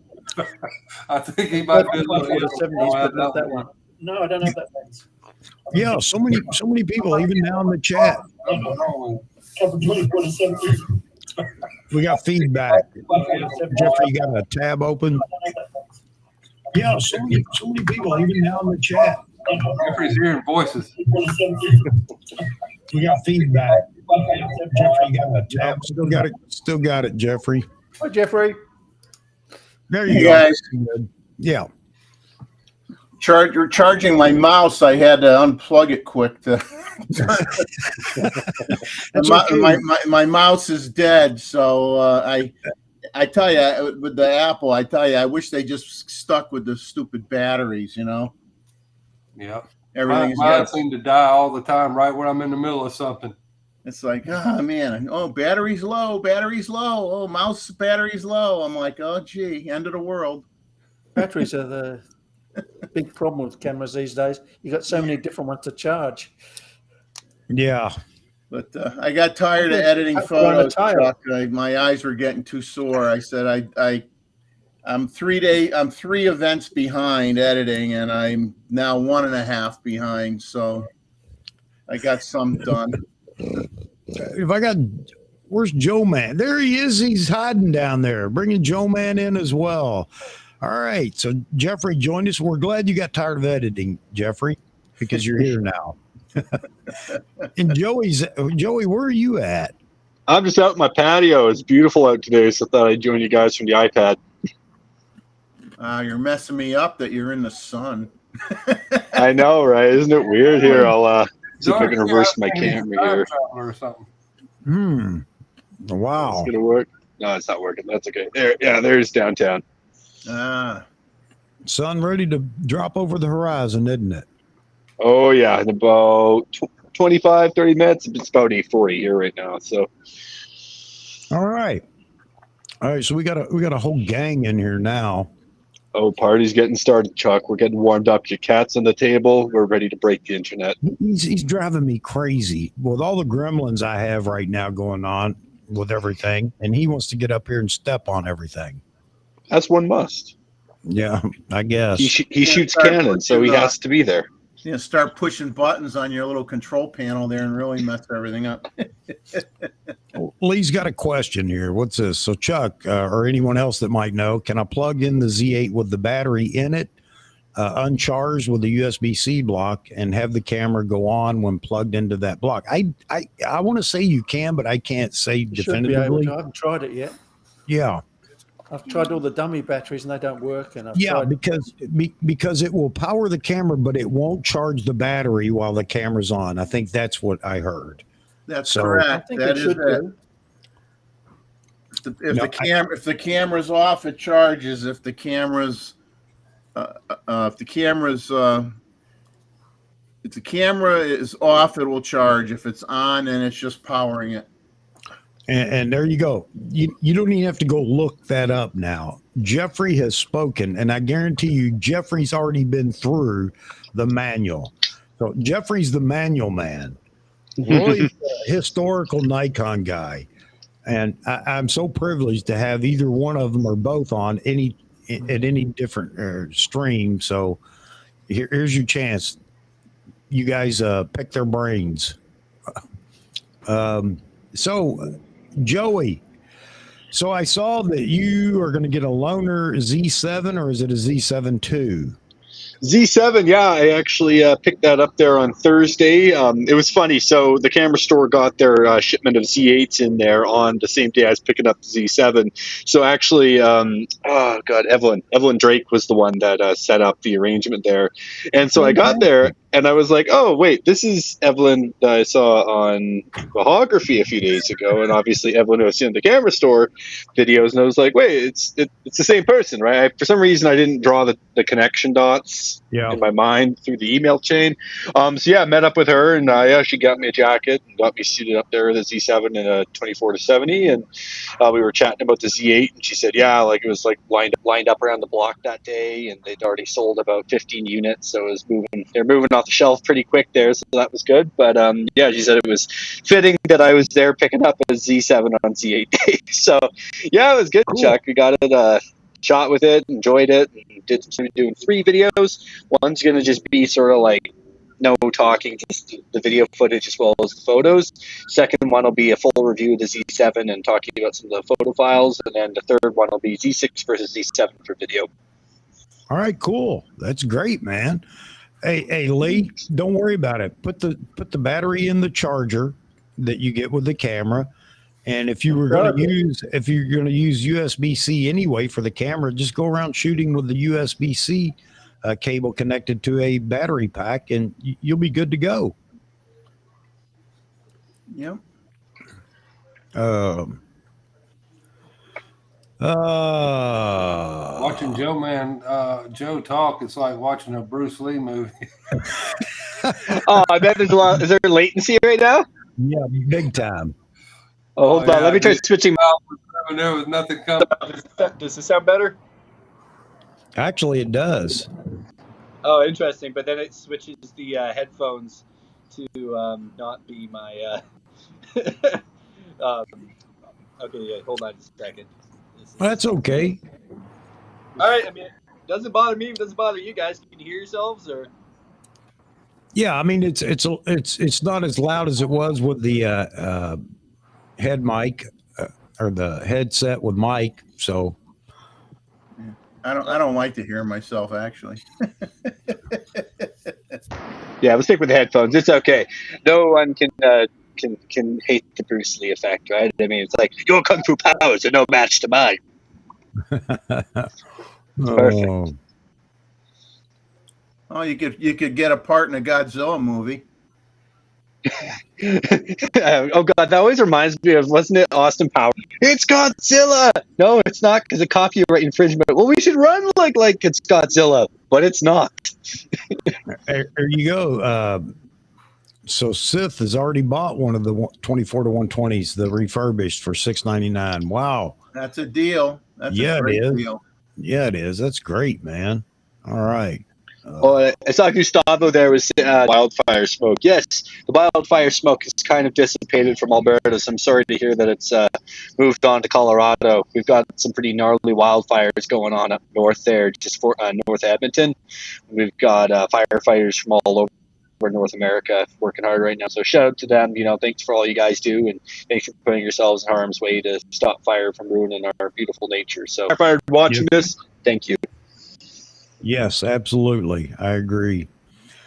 Andy Miller's up in the middle of the night, and he said, "You guys are on." Imagine that. We're sorry that we scared you. If I could clone myself a couple of times, I'd run 3-hour shifts and keep the live stream going, just like those wildlife cameras that go 24/7. Oh, man. So he's been shooting the Z8, 3 Men and an Elephant review. Great. Yeah, I agree with that. I think it was fantastic. What I liked about Hugh was he talked about, if you don't need it, then I understand that. And anyway, I think he did a real good job in reviewing it. I mean, what is there to review about the Z8? I've been tired of some of the reviews where they're comparing it to the Z9. Come on. You can't compare it to the Z9. It is the Z9. I mean, you can only compare the handling, and you don't talk about that. So what's the use? Yeah. The Z8 is a Z8, and it's at its appropriate price point for what it does, and it does a lot for that price point, more than anybody else. So people should stop bellyache. Yeah, absolutely. And I love Hugh's explanation talking about 8K because it touched both sides. I have addressed this with people in the chat before. Why do you need 8K? I think, when he says it, I'm sure it's going to be, oh, well, there it is. It's understandable now. 8K is okay. But, he explained it for both situations. Nobody's going to shoot, a Netflix special in 8K using the Z8. Got it. Okay, we got that. But it's something that you can use for B-roll, which I had explained, but I think he says it better, and that makes it easier to understand. But yeah, so anyway, I just like all the little points that he dropped in there. Really enjoyed his video. I didn't see it until today. I understand it came out yesterday, so I'm sorry I missed it yesterday. I think when you're at the level, whether you have a Z9 or a Z8 or both, it doesn't matter. If you're at that point where you're doing Netflix specials, then you should be using a cine camera anyway. Strictly cinema camera anyway. Yeah. I'm still trying to graduate up to 1080p. Well, 720 is so nice, right? I I take my glasses off and it's great. 360p, come on. Idea for you. I shoot 720p. Yeah, there you go. There you go. Yeah, you know what? That's actually a great shirt though, because how many people are going to comment on that? Definitely. I only shoot 720p. Yeah. Well, I think that's the thing that's so funny about people that are like dropping a Duke on the Z8 and they're like, oh, you can't record at 6K for 7 days. What is this? It's like they completely missed the mark on what that camera's for. It's meant to be like the ultimate hybrid. Like you're not going to be using really any of the Nikon or Sony baseline mirrorless cameras. Like a cinema camera is a totally different beast, and for a good reason, right? And like, I mean, honestly, if I was shooting only video, I'd probably go with the Blackmagic 6K, but even that's got a slight crop, but you know, it's designed for video. So I feel like Z8 is killing it for the price. And it's, you know, I know like some of the influence, oh, like it's not that good and all this stuff. And it's like, at the end of the day, they're just hating it because the price is so good and it does so much. Well, anybody who considers themselves a critic is not gonna find nothing wrong with anything, because otherwise it doesn't fit their name. They're a critic. They got to find something to complain about. So it's only natural. It's just like a movie critic. They could love the movie deep down inside, but they're always going to find something to negative to write about because that's their job. Okay. Who has any experience with the 24-200? Rakesh is asking. So I guess that would mean he's kind of looking at that lens. Anybody on the panel? I don't have any experience at all with it. No, but I think if you read reviews on it, I mean, I tell you, I love the 24-120. I would, you know, the new 24-120 is a phenomenal lens. I mean, totally different to the old G1. The old G1 a million times better than the G1. I mean, it's sharp. The old G1, the video people liked it, no one else. Everything I've heard about it, it's the worst Z lens they've made yet. The 200, the 24-200, yeah. Yeah. Agreed. It's marginal, I'd say. Marginal. Now, I got another question. Do they make 8K TVs? Yeah. Yes, they do, but hardly anybody has them. So, I mean, I understand. Your eyes can't tell the difference, man. 4K, yeah, but 8K. I understand shooting it at 8K and then cropping in and all that stuff. But I mean, dude, most of these things are going on YouTube where it's not even 4K. Mostly 1K. Most of them are 1080. How long is it watch streaming services and how long is it going to take to get, you know, 8K in streaming service? I mean, how we waited years for 4K to happen. Yeah, I mean, if you're uploading at 1080p, you're doing it because you want to, because you can upload at 4K. Yeah. So that's up to the people, and there is a difference. You can tell a difference between 1080p and 4K. Yeah. So it just takes a long time to load it. Yeah, but again, you know, start it when you go to bed. It'll be done when you wake up in the morning. Yeah. I mean, I'm not a video guy, so I don't know. Yeah, I don't know. I'm still using a Pioneer plasma TV, so you know, 720p is kind of the max that it shows. Yeah, I just here recently, a couple of years ago, I went from the LCD, you know, TV that was like 4 inches thick, and I thought that thing was awesome. But Andy says it took him 15 minutes to set up his Z, very close to the Z9. Yeah, absolutely. I'm sure it's identical, pretty much, including pairing with SnapBridge and Ultra Sync Blue. Okay, all right. Andy must be one of those guys that can text message really, really fast. No,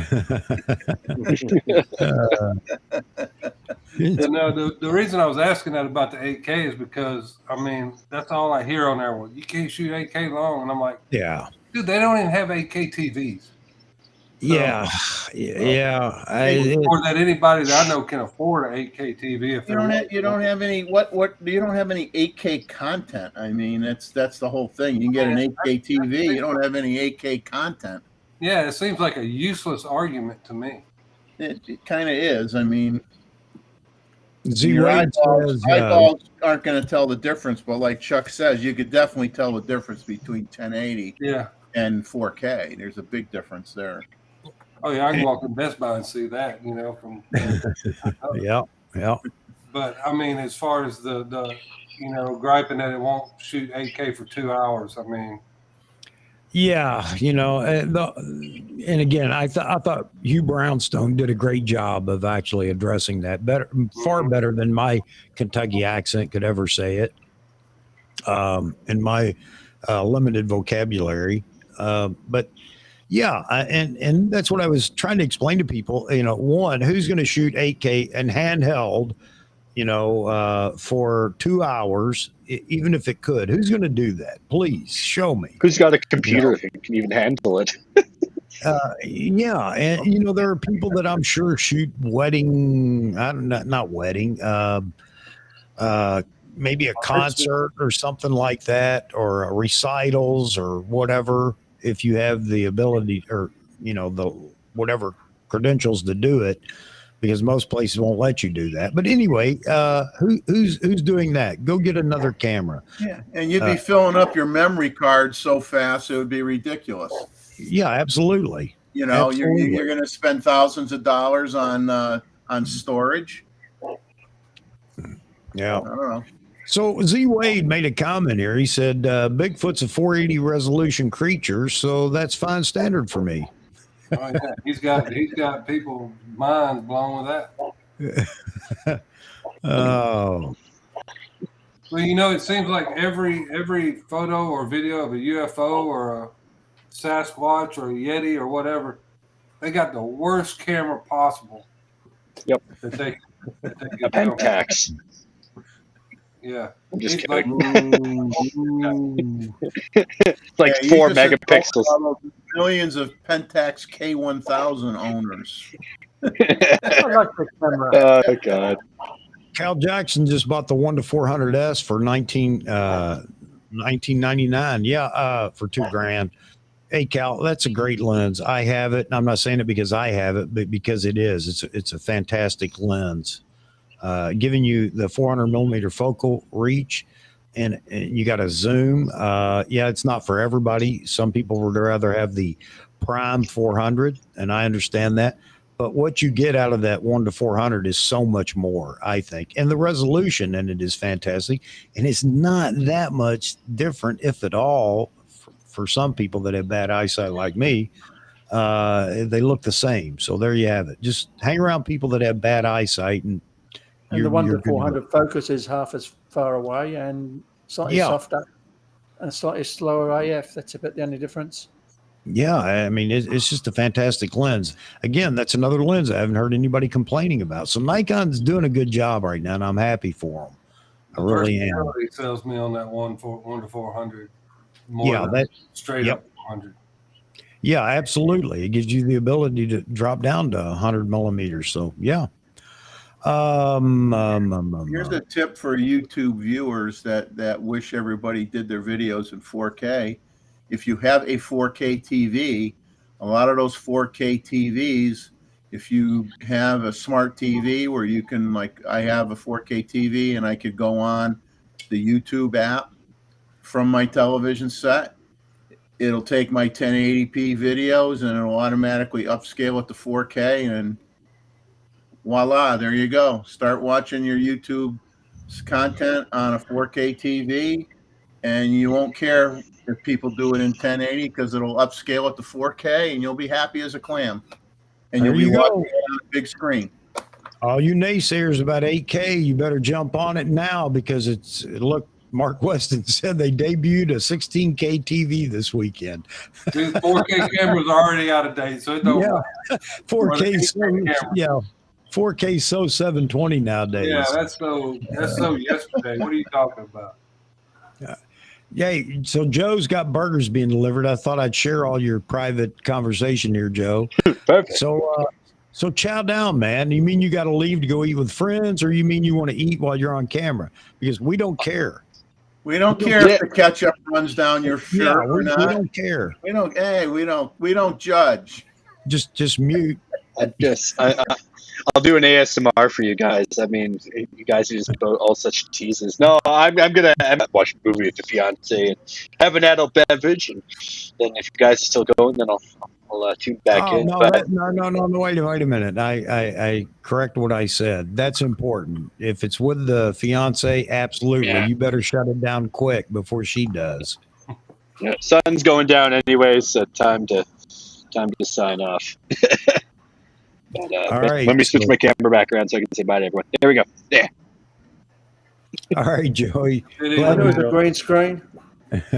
Yeah, right. No, how does it look actually coming out of the iPad? Is it okay, or is it like complete trash that should be? No, it looks good. Yeah, I like that blue sky. I wish we had some.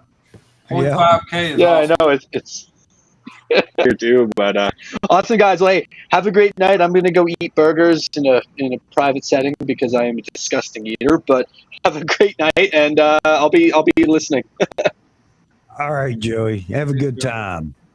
Thanks, guys. Cheers. Take care. All right. Bye-bye. Thanks. Bye. He looks good on that 720p. You know?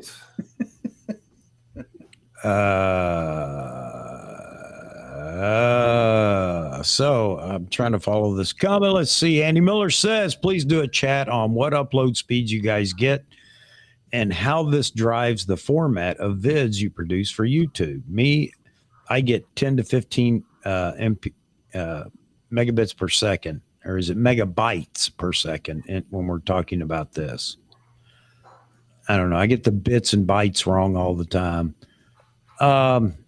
Yeah, you know, I cheat the system, Andy. I don't even have to do any of that. And Joe's got to take off here in a minute, so Joe, we'll let you have the floor in just a minute because you got to take off and get up early in the morning. All right. So anyway, I cheat the system. I use Restream. Restream does it all for me. I don't have to do anything. There you have it. And I don't do videos yet.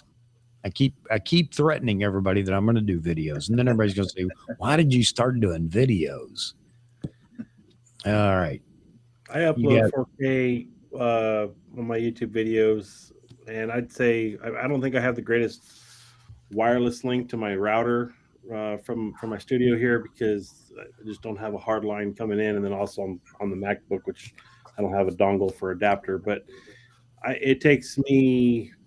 It could take if it's a 15-minute YouTube video, it'll take me a solid 2 to 3 hours to, maybe about an hour and a half, 2 hours to upload.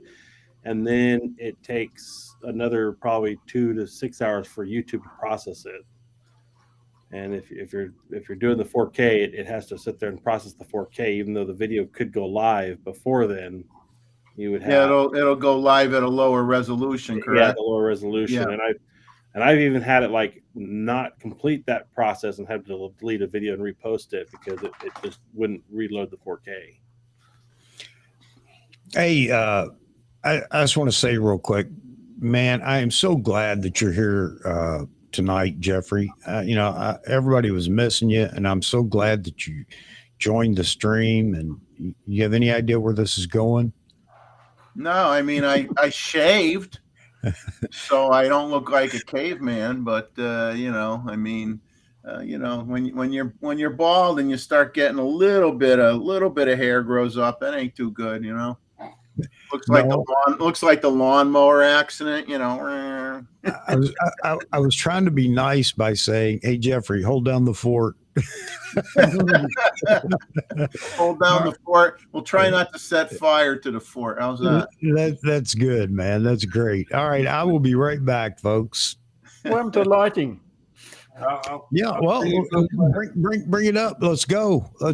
I kind of go where the chat goes, but yeah, anybody let's go back to lighting. That's fine by me. Maybe we got enough Z8 under our belt right now to get through some more lighting. If people want to go back and start talking about lighting, I was up for it. I really was. I got all you experts, lighting experts in here.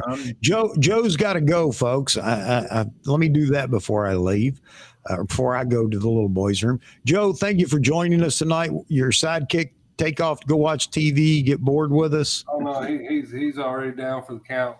Okay. Night, so Well, tell Mr. Gabriel we enjoyed seeing him in here, and Yeah. and I'm looking forward to his photo. yeah, he's looking forward to seeing it on YouTube. I told him I'd get it put on here, and he ran down the hall hooping and hollering. That's great, man. It just proves that old people can put your child to sleep.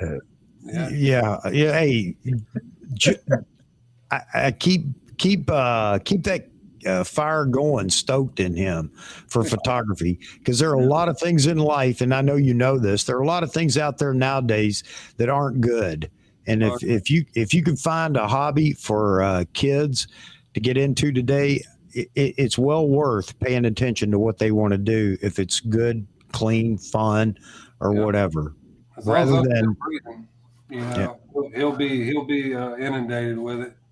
Yeah. So, and I don't give up too easily. So I would have quit a long time ago if I gave up these. All right. You hang around as long as you want, but take off, Joe. Everybody can say goodbye to Joe, and but you hang around till you want to go, and then just take off, brother. Yeah. Well, I'll see y'all later, man. I got to get some sleep, and I'm gonna try to get up and get some images in the morning. So. All right. Nobody's gonna stop you from that in here. No. Good luck with your shooting tomorrow. Good luck. Have a good night. Take care. All right, Jeffrey, hold it down, man. I shall return. Let's see what we have. I'm not one that's going to be of great benefit to the lighting conversation myself, because other than, I'll just say, decades ago when I did a few weddings here or there, I haven't really done much lighting yet. I mean, Roy probably has done more minutia, as they say, with lighting than anybody doing product photography. And I photograph minutia a lot. Yeah. I questioned, did you now some of the stuff you photographed, did you do a lot of I'm going to make an assumption here. You correct me if I'm wrong. I would think that jewelry is very hard to do. I mean, did you do a lot of jewelry? That's one of the few times I like LED lighting, because it gives a nice specular highlight to jewelry. Fairly small lighting LED lights, good for jewelry. They're good for video. I don't use them for anything else, though, because there's just too many other problems. I like the power of the strobe. If I was suggesting someone to go into lighting, I'd suggest looking at the system first, because every lighting is like a camera brand.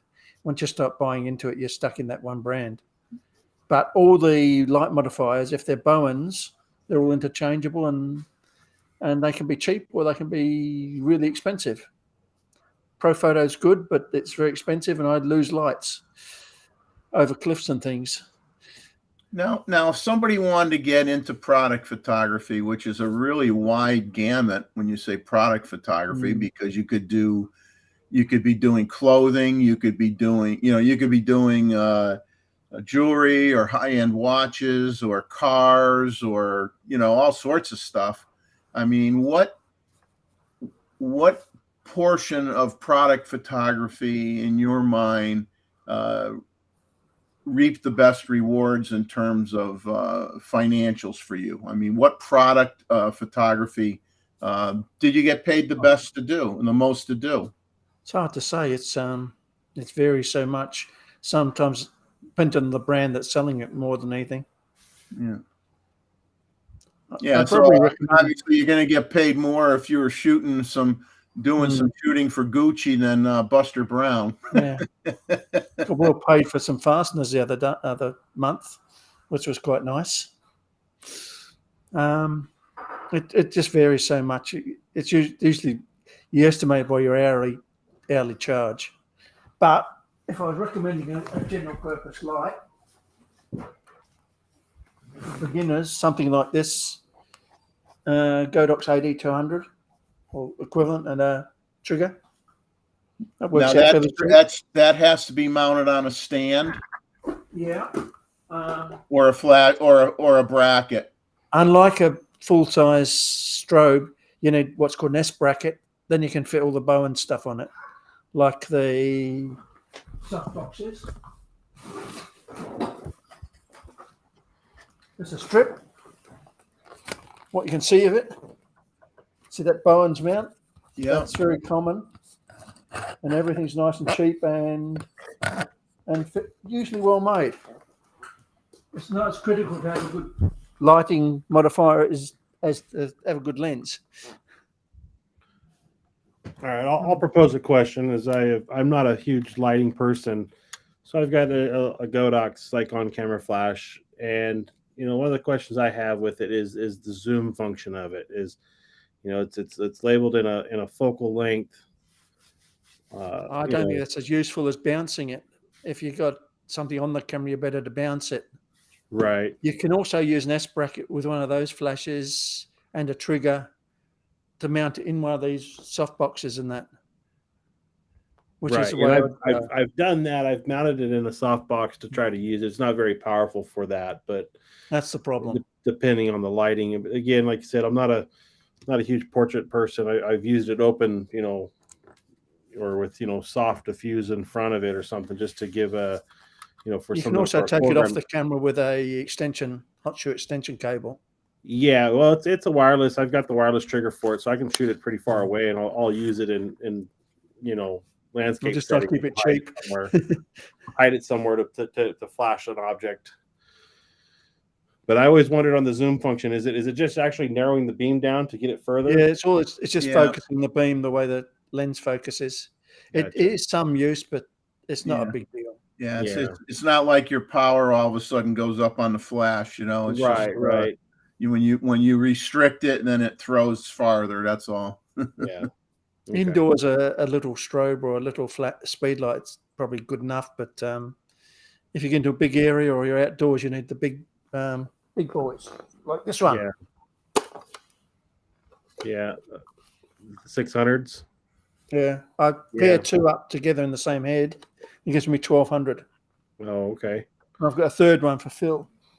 Yeah, buddy, I had in town here. He's got a pair of those 8600s, but he's a portrait guy, and he sets up 2 light setups with that, and he's real happy with those. But he finds they're overpowering sometimes for most of the stuff he does, and he's thinking. Yeah, I mostly use the AD200s. And that's what he was at. He goes, "No, I might just get some 200s just because it's it'll be enough." If I was probably buying lights now, I might look at the Westcott's instead. But once you get into a system, you're into it. You're buying into the same system all the time. But with these, it's all different modifiers you put on them. Yeah. Whether it's a beauty dish.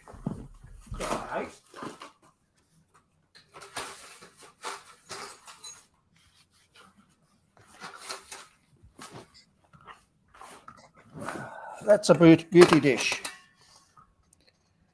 That gives a sort of a cross between a reflector and a softbox.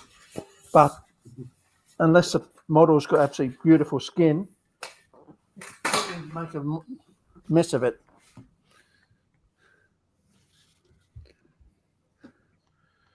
Yeah, definitely something I haven't spent a lot of money in is the lighting department. I've been wanting to get a more powerful studio light for my YouTube setup. The AD200 is a good choice because you can expand on it because all the Godox or Godox I call it interchangeable and use the same trigger with all of them. The thing is, if you start mixing lights, a trigger might not work well with one of the other brands. Right. Profiles are brilliant, but they're very expensive. It works well.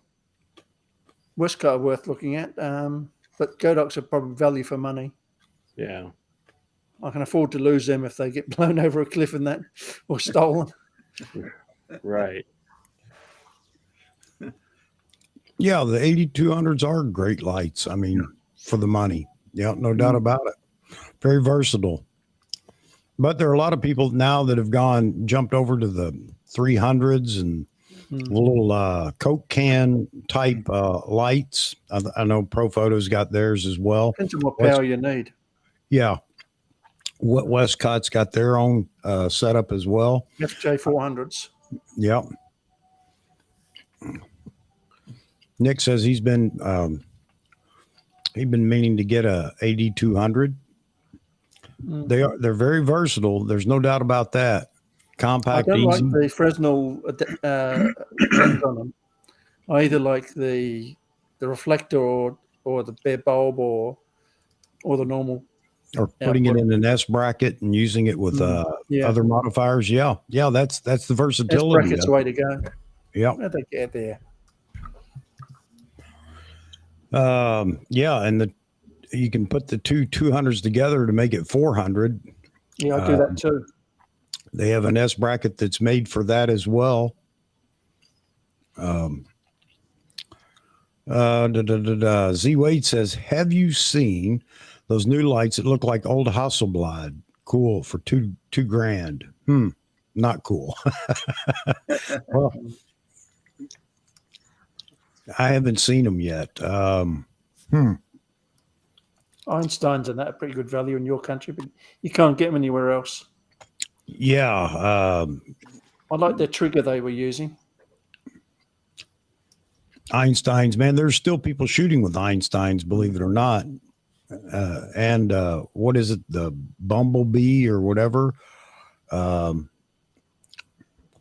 Yes, I guess they kept everything rolling since he died. Yeah, amazing. I expected it to fall in a heap. Yeah. Have you guys used the bare bulb on the AD200? Yeah, that's what Roy was just talking about. Yeah, as a matter of fact, I have the bulb on mine right now. Is that what you use most of the time? That's what I use all the time. I use it because I'm using it in the S bracket. When I use it in the S bracket. I just mount it like that. Yeah. It's very versatile. Depends on what you want to light. Yeah. If you want a nice dynamic light, you don't need a softbox. Yeah, Paul C. Buff and Mosman just said, and the alien bees. That was Yeah, alien bees. I remember those. Man, that goes back a long ways. Yeah, people are still using them. Even that's amazing. You don't see them outside of America though.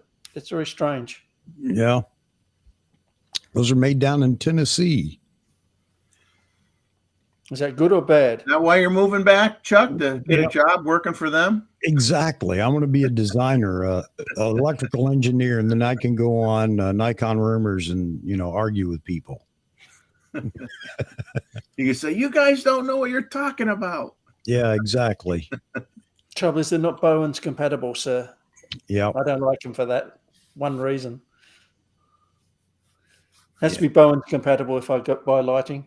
They came out with the giant umbrella before anybody else. So a lot of people were complaining when Westcott came out with them next. And they said they just copied Paul's design for that umbrella. That's been around for years. Yeah, that 7-footer though. I guess they've had those for years too. But I remember when Westcott came out with their trilogy of umbrellas, the shoot through, the silver, and the white, and everybody was saying that they just copied Paul C. Bluff because he had already had it for so long. I don't know. They've been out since the 70s though, those lights, those Brollies. The good thing about Brollies, they're so quick to set up compared to a softbox. Some softboxes like octoboxes are a nightmare. So somebody was talking about earlier, and you're absolutely right. They were talking about the spill from an umbrella, and you're absolutely right. It goes everywhere.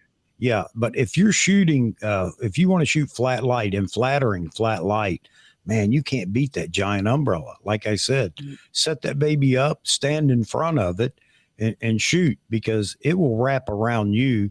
However, there is something unique about the catch lights. If you zoom in, you can actually see your silhouette taking the photo. You can also see the light in the eyes of most lighting. If you look at someone's eyes, you can see what lighting they've used.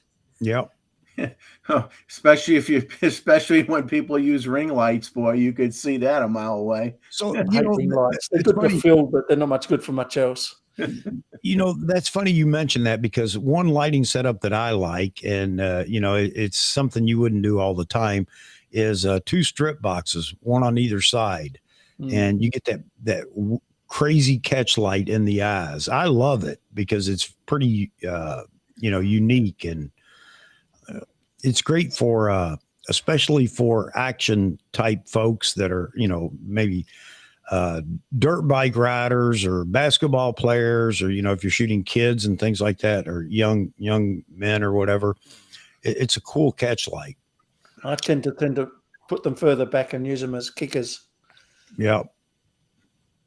Actually, you know, it's funny. Our friend Mr. Pollard, if you go to, you know, his site, he took a picture of a woman with a ring light, you know, and the ring light, the light, the pattern shows up in her eyes, and it actually looks pretty cool. It really no, does. it doesn't.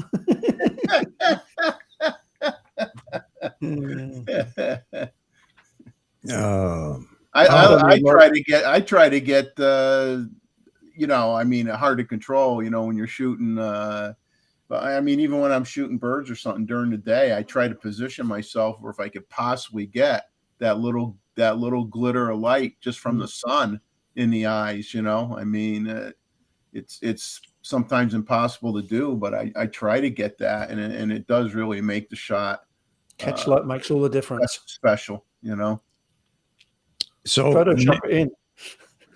Yeah, you could sit there and lighten up the eyeball or fool around and add it. Yeah, I don't do that, but I don't use ring lights much because I want more dynamic light. A ring light just flattens everything. Well, what Nick's saying is, he says he has one, fits on his lens, and then he goes on to say, you know, it's cheap, but if I need it for macro, you know, he has it. So yeah, that's a great point there. I'd be more likely to use a small speed light. Well, remember Nikon? I don't know if they still make it. Remember they had those little mini speed lights that went around. R1C1. Yes, I still got one. They still make it? I don't know if they still make it, but that wasn't radio. That was only optical triggered. Yeah. I really love that system. Yeah. Mikey have released a similar system. I don't know how good it is, for about a quarter of the price. He goes on to say mostly for coins. So he's shooting macro, shooting coins. Okay. Yeah, because if I remember right, they made that like in two versions, and one had more flash heads on it than the other. No, the two versions. One came with an SB 800 trigger. Okay. SU 800 trigger, and the other one just came with the two flashes. I used about 4 of the little flashes with it because I like lots of control. You can stick them anywhere, and they're really, really handy little lights. They're tiny. I've got them. Malcolm, do you do more video than you do stills? Is that what you do? Right now I am. Yeah. I got into photography about 7 years ago. I've always liked taking pictures and had lots of digital cameras growing up, even had a couple film cameras, but I've been heavily into video, especially with, you know, starting the YouTube channel, and I've been trying to get some videography work on the side. So that's what my primary focus is right now. Okay. I've got a cheap flexible LED panel. That's what I use to light myself here, and it actually works out well. So Roy's got. I'm like lifting my head up like I'm trying to look into his bag there. I'm just trying to grab a light out for you. like that's gonna work. Wait a minute. Let me look in there. Sith asks you and Roy, so how do you keep your lenses from dust since you guys have them on display? I brush them off a lot. I mean, you know what's interesting is Ray Parker. Those of you that may go to his channel, he just did a review on a small air blower. You know, with like a trigger, like a hair dryer almost. You know, it's rechargeable. And he's using that to clean all his cameras with and everything, and it has a little brush attachment and whatnot. It looks really, really neat. But I'll just every once in a while I'll just use my blower, or I buy some of those really fine and soft bristle brushes like that women use for makeup, the real puffy ones, and I brush off the bodies of the lenses with that. And I leave my lens caps on, so I'm not getting the glass. Be careful with microfiber cloths on lenses because they can be abrasive, especially if they've been through the washing machine. Yeah, there you go. That's like a shaving cream brush, right, Chuck? That's exactly what it is. Yep. I do the same. Yeah. And Sith, I just let them collect dust. If I'm going to use them, I may brush the dust off of it. But yeah, I keep the caps on them. I mean, obviously, but I just let them collect dust. Maybe I'm bad. I don't know. It's easier to clean a UV filter than it is to clean the front element too. Less chance of damage. Yeah. You can clean UV filters the life out of them and throw them away every 6 months. So you don't want to do that with your lens. So we've got a couple of recommendations here for data vac. I guess those keyboard cleaners and things like that. Got one of those at work. I haven't tried it on the camera yet. I wouldn't use them on the camera. Anything with pressure can damage the shutter on a camera. Yeah, I wouldn't put it into the sensor. I can see that, just not pull off the body with some dust or something in it. Q-tips made in not in China, but certain other country, India, and that they're actually made of cotton, and they're much better. The Q-tips from China are all polyplastic, synthetic, and they're not good. But the ones from India are very good. BFS says Nightcore Blower Baby and BB2. I've not heard of that, but I'm going to check it out. I'm going to look up Ray Parker's video and give you the name of the product here. I mean, somebody might have already mentioned it. Lens VSGO electronic air blower. He did a 10-minute video on that. I'll be very careful with blowers on cameras. I mean, I wouldn't do it inside the camera, but on the outside. The brush is good. Yes, but that's what the brush is for. Yeah. Yeah, I mean, I just have some of the big brushes. I mean, not as big as what Chuck just showed, but fairly puffy ones, that women use for putting blush or whatever on their cheeks, the real big ones. Yeah, I used to use one of those, and my wife caught me, so I had to get me a shaving brush.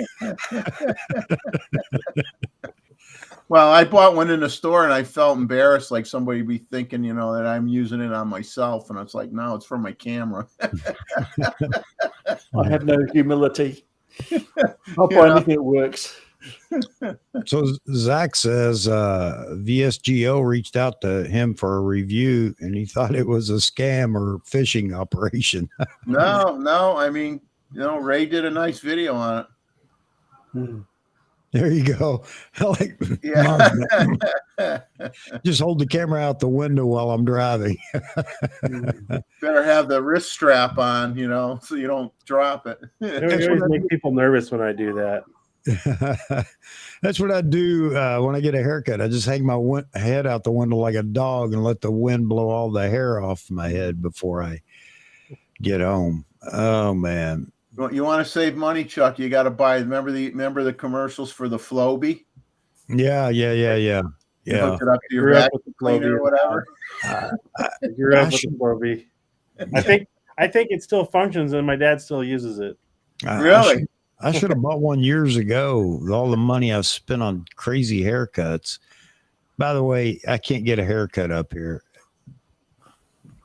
It's not a haircut. It's I go to get my hair styled. I don't know how a flat top is hairstyled, but anyway. Yeah, you just got to get brushes, Kevin, like horsehair brushes. Real good quality. You don't want nylon. You're not going to use nylon brushes. You want to get horsehair brushes, something that's very, very high-end artist brushes that are made with very fine bristles that are not going to scratch your glass or your coatings on your lens. Don't buy the 99-cent brush at the Walmart and use it. So, Kevin, I don't know if it's safe or not, but I use it. Yes, I will actually brush the lens on the camera off from time. I won't. If you grit on it, it'll scratch it. I don't care. If it's only a UV filter, it's okay, but not with the lens. I know, Roy, but I violate so many rules, it doesn't matter. Now nobody's going to want to buy any lenses I have to sell. I'm more of the camp. Like, what, you guys are cleaning your stuff? I still have all the I know dust on my people that camera buy a new car. Event a couple weeks ago. I haven't bothered to wipe it down. I know people that buy a new car and they never wash it. Z Wade says a nice spinny breath of air and recycled blue jeans are excellent for removing that pesky Arneo or nano coatings. Trust me, I'm not a doctor. If you've seen the technicians do it, they use a little Q-tip and distilled water, and they start at the center and they slowly clean it from the inside out, and it takes them ages. Yeah, I can imagine. How many times do they have to change the Q-tip?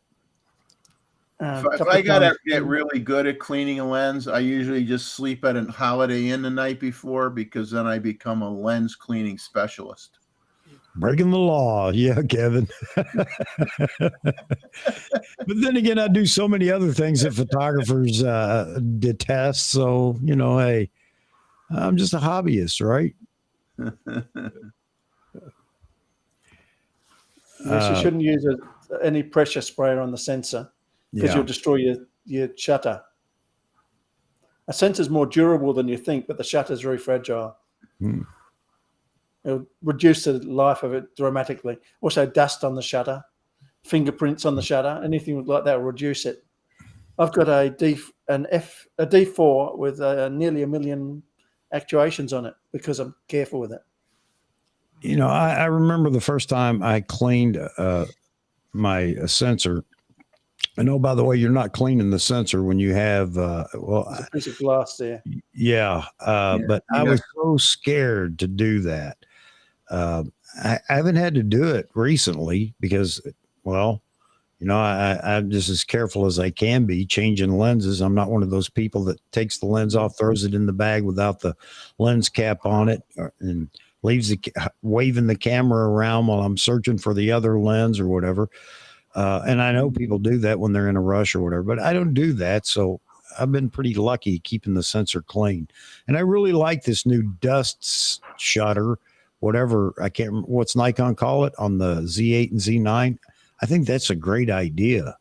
Yeah, the sensor shield. Yeah, sensor shield. I don't know how much it shields it. It may shield it from some dust, but well, what I find with that is it helps, but I think they try to make it out like it's perfect, and it's not perfect, because you could get dust on the sensor shield. So once in a while, you gotta get just a hand blower, blow off whatever is on the sensor shield, because if you don't do that, when that sensor shield is opening and closing, if there's any dust on that, it could migrate on the sensor. Right. I was just going to say, I do remove the lens still and blow out, all the dust in the box. Yeah. Be good for people that leave their camera facing the sun too, because you leave facing the sun without the shield down, you'd burn a mark on your sensor. I've seen that a few times with the older cameras. People photographing the sun or the sky and leaves a nice big burning mark in the sensor. Yeah. Oh man, that's not good. Not me. So, when these guys are doing these reviews and they pull the lens off and they're just standing there hammering the shutter or, the button on the camera, and it's just going brrr, that scares me to death. I don't know why. If I'm going to demonstrate something, even if it's not my camera, maybe that's it. They just don't care. It's a loaner or whatever for the review. I don't see any need to do it to begin with for the review. So, especially with a no shutter camera, I mean, what are you seeing? Nothing. And you're not hearing anything other than the sound that's generated by not the sound generated by the whatever. What do you know what I'm talking about? The made up sound. Yeah, the fake sound. Yeah.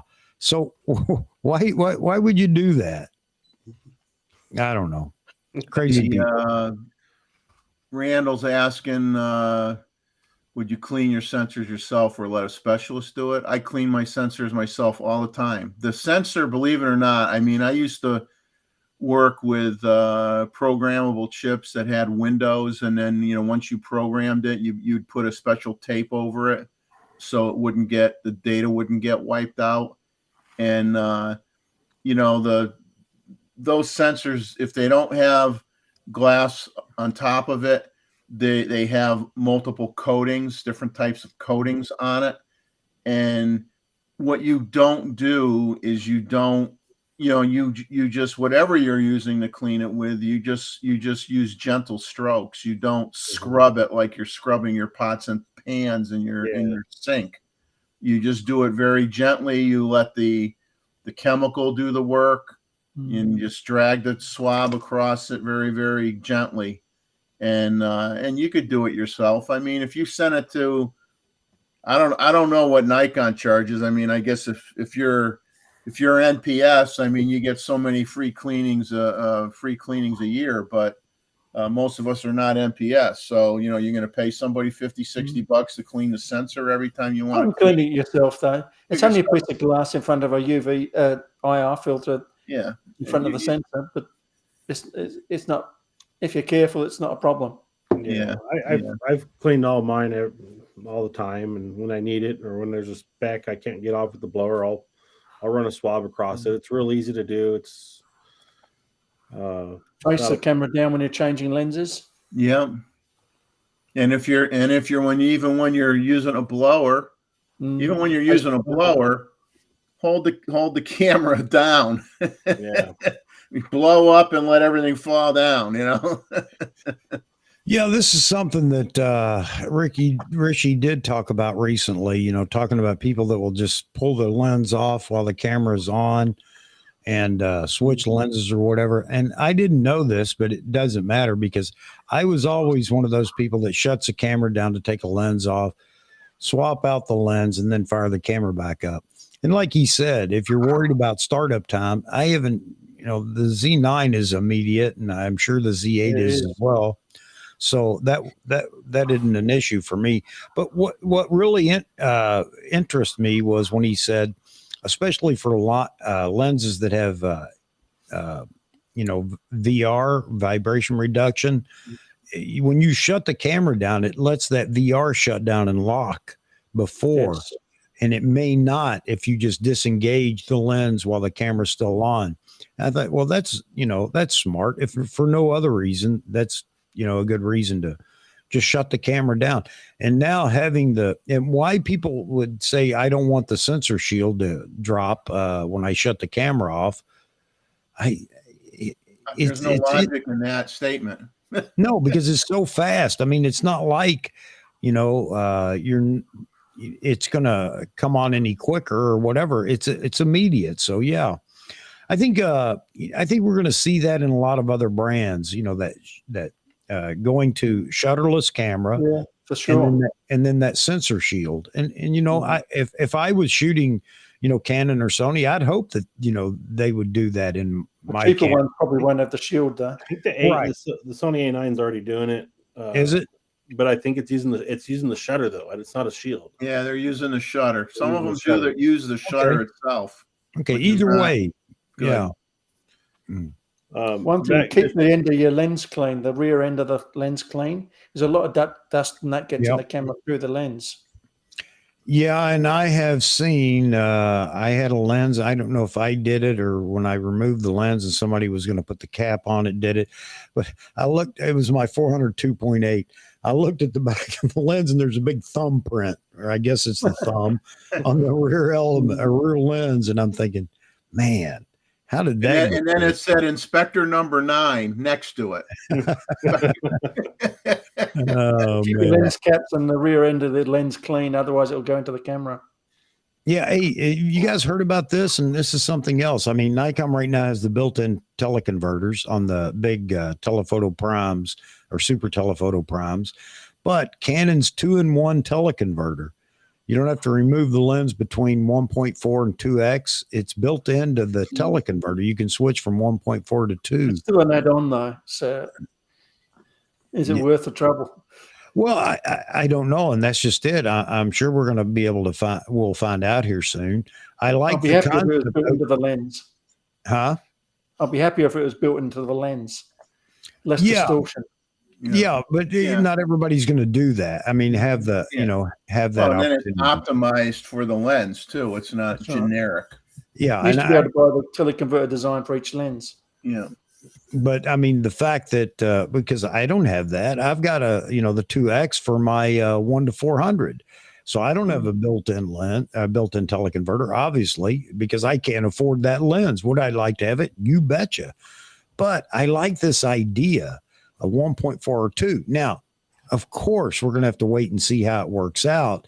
How much it affects the resolution or anything else, but I like the idea. You got to admit that's a cool idea to be able to switch from 1.2 or 1.4 to 2 in the same teleconverter. However, I guess it could be very pricey. But anyway, I'm curious to see. I'm hopeful that it works extremely well, and maybe Nikon chooses to do something like that down the road. Let's say. I'm not a big fan of teleconverters. Yeah, there's something I use if I have to. Yeah, well, that's just it. Not everybody is, but I get that as well. But I like it. I like the whole idea of it, and I hope it works out well. People sometimes forget if they don't need the full resolution of their sensor, then you switch to DX mode. You don't lose any quality. I mean, we beat that up, a million times. But if you're going to use a teleconverter, you got to admit, the ability to go from 1.4 to 2 would be cool if it works well. Works well. So, and I'm hopeful that it will. I think it's a cool idea. I don't imagine it's going to be very cheap, though. Never is. Well, you could have camera gear is just getting more expensive. Like every 6 months, it seems like now the camera stuff's all going up all the time now. Yeah, Ma says, who wants to go to 2X? Agreed. Yeah, I did. I have it. I got it specifically for the 1-400 to go to 2-800. And while I will admit, there is some work involved if you're going to do that, shooting with it. I will freely admit. However, it's a whole lot cheaper, even than the 800 6.3 PF lens. And I'm not saying it's better. I'm just saying it's a whole lot cheaper. So to go that route, 1.4 is less distortion.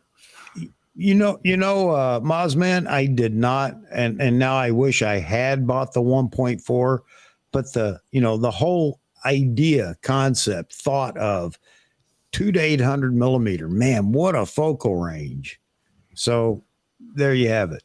If I had 70 to 200 and save yourself buying the 100 to 400. Yeah, and I saw Scott Keys do a review on that, and he said, you know what? It's not bad. It's not as good as the 1-400. He actually said the 1-400 was a better lens for versatility and close to, the sharpness and focus speed and everything of the 400 4.5 and the 400 2.8 with teleconverter. So I thought that was interesting, And again, it goes back to, is it good enough for you? There you go. I can't afford a $13,000 lens. I can't afford right now, $3,000 lens because I just bought a almost $3,000 lens in the 85 1.2. Yeah, it's like you buy a few lenses and you go, oh man, that's my down payment on a car. But I bought that lens along with the Z9. That was my lens of choice to buy when I bought the Z9, and it is a great lens. I mean, it's not greater than every other 1-400, 500, or 2-500, or 2-6. It's not, but it definitely is good enough. The 1-400, pretty good lens. Yep. So yeah, who cares? Yeah. But I did use it with the 2X, and I posted a couple of photos, and after a little work. And not much, but a little work, reducing some noise, which I had to do because when you put the 2X on the 1-400, now you're shooting at f11 starting point out at 800 millimeter. Oh, Malcolm's going to have to head out. Malcolm, you've been very quiet. Yeah, that's me though. I'm always quiet. Malcolm, I have not checked out your channel. I need to do that. Where do I find you on YouTube? Just Malcolm Walker, and there's a few of them out there, but the growth has helped find it a little easier now. Okay. Just say yours is the best one. You don't have to be modest. Mine's the best one. I hope everybody will go check out your channel, Malcolm Walker, on YouTube. I appreciate that, and you guys have a good night. I'm gonna get to bed. We did a full day of work today, and we might do some driving in the morning. So, all right. Well, thanks for jumping in here with us. Yeah, it's good chatting with you guys, and you guys have a good night. You too. Take care. All right. Have a good one. Hey, let me say something here about why I didn't put the link in the chat tonight. For those of you that check out or watch Robert Silver Photography, he does a Thursday night live stream, and I did not know this. I was actually watching his live stream last night, or I'm sorry, Thursday night. But I had to go at one point. Anyway, I left early before he ended, quite a bit before he ended. And anyway, it came to my attention that he had some hackers or somebody hack in, because he had put the link in the chat, which I had been doing as well, which, Vahagan has been doing as well. Anyway, he got some pretty disgusting hackers jump in, and because he brought them into the show, and it's disgusting.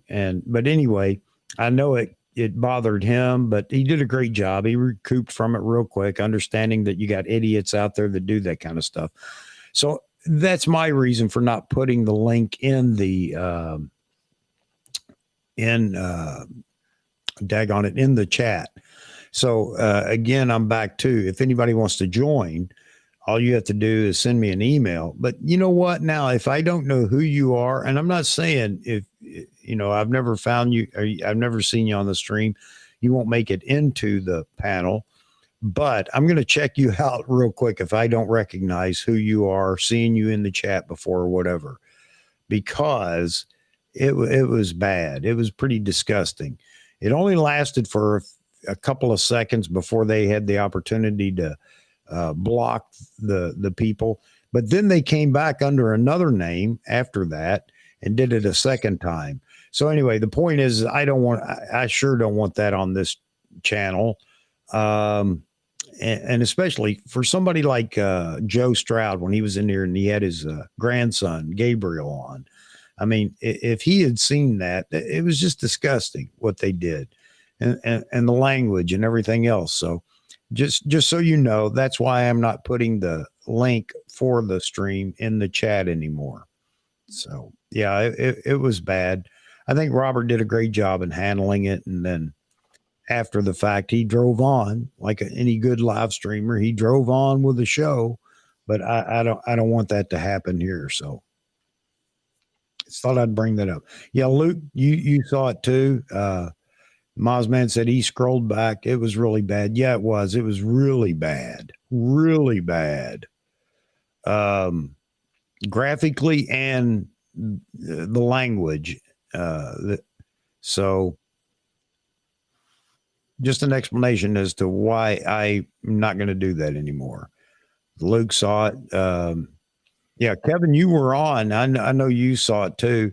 And I think he did a good job. He blew it off and, kept marching on. But yeah, it was terrible. Let's see.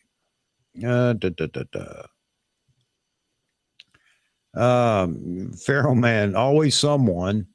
Say always someone to ruin a good thing. Absolutely, man. That's just the way it is. That's the world we live in now. And I'm old enough to remember a different world. I really am. I got to tell you. And I used to think, man, I wish I was younger and blah, blah, blah. But you know what? My kids and my grandkids have not grown up and will not grow up in the same world that I lived in. It was so much better back then, even though we didn't have all the bells and whistles and technology. But I got to tell you, as a kid. We had it much better way back when. So anyway, all right, I'm not going to get sentimental here with any of that. Real Nikon lover has a question. Any word on release of the Nikkor 2-600 or whatever it's going to be? Yeah, we're all waiting to see what it's going to be. I'm getting antsy. Yeah, and you should be. You absolutely should be. Again, I'm a Nikon shooter. I love what Nikon does as far as the equipment goes, their innovation and everything else. But I will not let up on Nikon for some of the mistakes or boo-boos that they make. It's my opinion that these things are mistakes. Let me say that too. They may have a good reason, but I can't see it. Logically, it just makes no sense, especially for that 2-600, because there are so many people out there that want that lens. I don't want it, but you know what? I want them to come out with it sooner rather than later because so many other people want it. So no idea though, RNL, real Nikon lover. I don't know. It's all speculation, if anything, because nobody really knows. All right. A super chat. Wow. Randall, thank you so much again, man. Again, I say, I thank you very much. Humbly thank you very much. And no, all kidding aside, it does help me out with the channel. I'm not asking for help, people, but it definitely does help me out in paying a few of the bills that go along with, live streaming, just to keep the live streaming software going. So thank you so much. But he says you can stop it from those characters doing that links by only allowing a Steven to be a real moderator. Yes, absolutely. Also, you can only have subscribers do comments and have time to set up to do comments once a minute. Have a time to set up to do comments once a minute. Yeah, I've been toying with the idea, especially since I saw that the other night, Randall, what happened to him. It's a shame that, it's a shame we have to change things just to keep idiots from being idiots. But I had toyed with the idea of only subscribers being able to comment. I hate to do that, though, because I don't want to force people's hand into becoming a subscriber on the chance that they may say, well, look, I'll never comment if I have to subscribe. There are people that way too. And, for whatever reason, but I am toying with that whole idea of only subscribers. But you know what? That doesn't stop anything. It may stop it really doesn't stop anything, because anybody could subscribe and then come in, do their thing, and then go out and unsubscribe. So maybe it causes enough trouble that they wouldn't go to that much trouble. I don't know. But anyway, I'm toying with it though, Randall. And thank you very much again for the super chat. Interesting question here from VN Labs. Currently uses variable NDs, would like to switch to singles, but does not want to buy 20 of them. What would be the most useful 2 ND filters to get for video? I'm assuming you're not going to be shooting at high noon typically, but I would think if you had a 2 and a 4 stop ND, you'd be in pretty good shape, but others may have a different opinion than that. I can't remember the numerical designation for the NDs, but yes, a 3 stop I think is probably definitely one that I would have. No doubt about that. But I think somewhere between 0 and 1 would be good too. I don't know. I don't know that 4 would make enough difference for me, Jeffrey, 4 stop, but a 3 stop and something between, I think would probably be enough to satisfy you in most conditions. There may be some extreme conditions where it might not be enough. I don't know. I've used a VND for video, and I got to tell you, it really didn't turn out that bad. Because I didn't go to the point where I got the dreaded X, and it provided enough light filtering to get the job done. But yeah, and the other thing I would definitely do is I would invest a little bit more money for these new magnetic filters. Yeah, that's what I have. I love them. And the other thing that I would do, because I'm cheap that way, is I would buy the largest ring and filter set, and then buy some step down rings to use on other lenses. So I think right now you're pretty safe at 85 millimeter. 82. Yeah. But I would, I'd probably go up to 85. I can't remember. Why am I saying 85? Because it rings a bell with me for some lens that I had that was some 95s.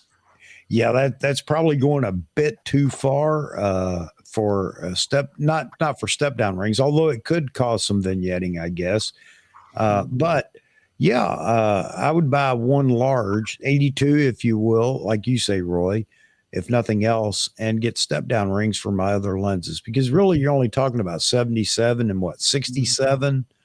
I mean, is a common so the step down rings are cheap, but anyway, you mount the ring to the step down ring and then put it on the glass, and then you can just swap out filters magnetically on the end of that steel ring. So I like that. Nearly all the Nikon ones are 52 millimeters. It was more convenient. Yeah, the only thing you got to watch out for is if your ring is if you're going too far with the size change, then you may not be able to put a lens hood on over it. Yeah. So I mean, what I did, because I don't really buy a lot of different filters, I usually just buy either a clear filter to protect my lens from salt spray or sand, and then I have my circular polarizer. So I typically and then I have I have a variable ND, that's a conventional. Use the ND as a polarizer too. But in that case, because I'm typically only buying one or two filters, most of my lenses are 77 millimeter, and then the few that are different, I just bought a separate ring and a separate filter for those, and I leave them on it all the time. But that way I can use the hoods. That way I could put the hoods on. Yeah, what you screw on hoods? Kevin Norson says people will subscribe just to troll then. Yeah, I'm a little behind on the comments. So yeah, you're right. And that's exactly what I was saying. If they're that headstrong on trying to disrupt just for their kicks, you're right. They would subscribe, do their thing, and then unsubscribe afterwards with their fake account that they're using to begin with. Albert Jimenez, man, Albert, thank you so much, buddy. I really appreciate it, because like I said, it does help me out a little bit on the stream. Not that I need that, but every little bit does help. And I can tell Mama, hey, I'm not paying for all the streaming software. People are helping out, and that makes her happy as well. But thank you very much, Albert. Albert, we got to have you on again so we can talk about these lenses and all this weird lenses and stuff that you do. Yes, please. Seriously, I want to get you and Roy at a minimum. Of course, everybody else that wants to be part of it, be it Jeffrey or whoever as well. And I want to sit back and just listen, because I know nothing about it. And man, you've got some strange lenses. I mean, strange in a good way. So yeah, we got to get you in here to do that again, Sue. But thank you very much for the super chat. Mozman says we're too old in this stream for those punks to mess with. There may be some truth in that, Moz. It may not be that. They may not be interested in a bunch of old people. So I shouldn't say that, because not everybody in here now is old. That's the way it was for a while, but we got quite a few people. Craig C says, for vid, the way to VND is the way to go for video. Photos, yeah, you know what, that is true. Like I said, I didn't have any issue. Excuse me. If you're doing some professional production, yeah, you probably do definitely want to go with single ND filters at a specific stop or whatever. But in video, and maybe that's just it. If you could borrow one or go to a camera store and take your lens with you and ask them if you can put it on there and try it, maybe you find that works fine for you, the VND. Well, the cheaper variables have color casts. Yeah, you know what? And no matter what, the Roy, I mean, maybe you've heard. I've heard it about every neutral density filter out there. Somebody's got a comment about there's some cast or something in it. I don't know. You have to have a very trained eye sometimes to see the things that other people see. I can't see it, but there you have it. And I don't want to say you can fix it in post. Nobody wants to do that, but that's just it. If you can go to a camera store, and you may not have that ability to do it, but if you could go to a camera store, they're more than happy to let you try one of those and see if it's something that you like. Maybe you do some video in the store, and you get a lot of information from that. You go home, check it out in editing, and just to see if it works for you. Take a color checker with you. Yeah, there you go. Yeah. And a good store, no matter what. I mean, you're not going to go to Best Buy and get them to do that. But then again, you're not going to Best Buy to buy a good VND either. Do not, especially if you're buying a variable neutral density filter, you have to buy a top shelf one. Yeah. Don't buy the cheapest one out there. You will regret it. I'm talking, you got to pay hundreds of dollars for a quality one, and then you'll be pretty happy with it. But if you buy one for $75, you get what you pay. The polarizer needs to be a good one. Yeah, same thing. All your filters. That's why. I mean, I only, pun intended, I selectively choose certain ones, but I pay good money for them. I don't buy cheap ones. That's where we go down this path of not everybody can afford to buy the best or whatever. And I understand that, and you want to take the cheaper route. And I'll only say I understand that not everybody is at a point in their life or with income that disposable income that they can actually do that. If you're a professional, somehow you can work it into your budget and write it off or whatever. But this goes right along with I tried to make that comment when we were talking about light stands a while back.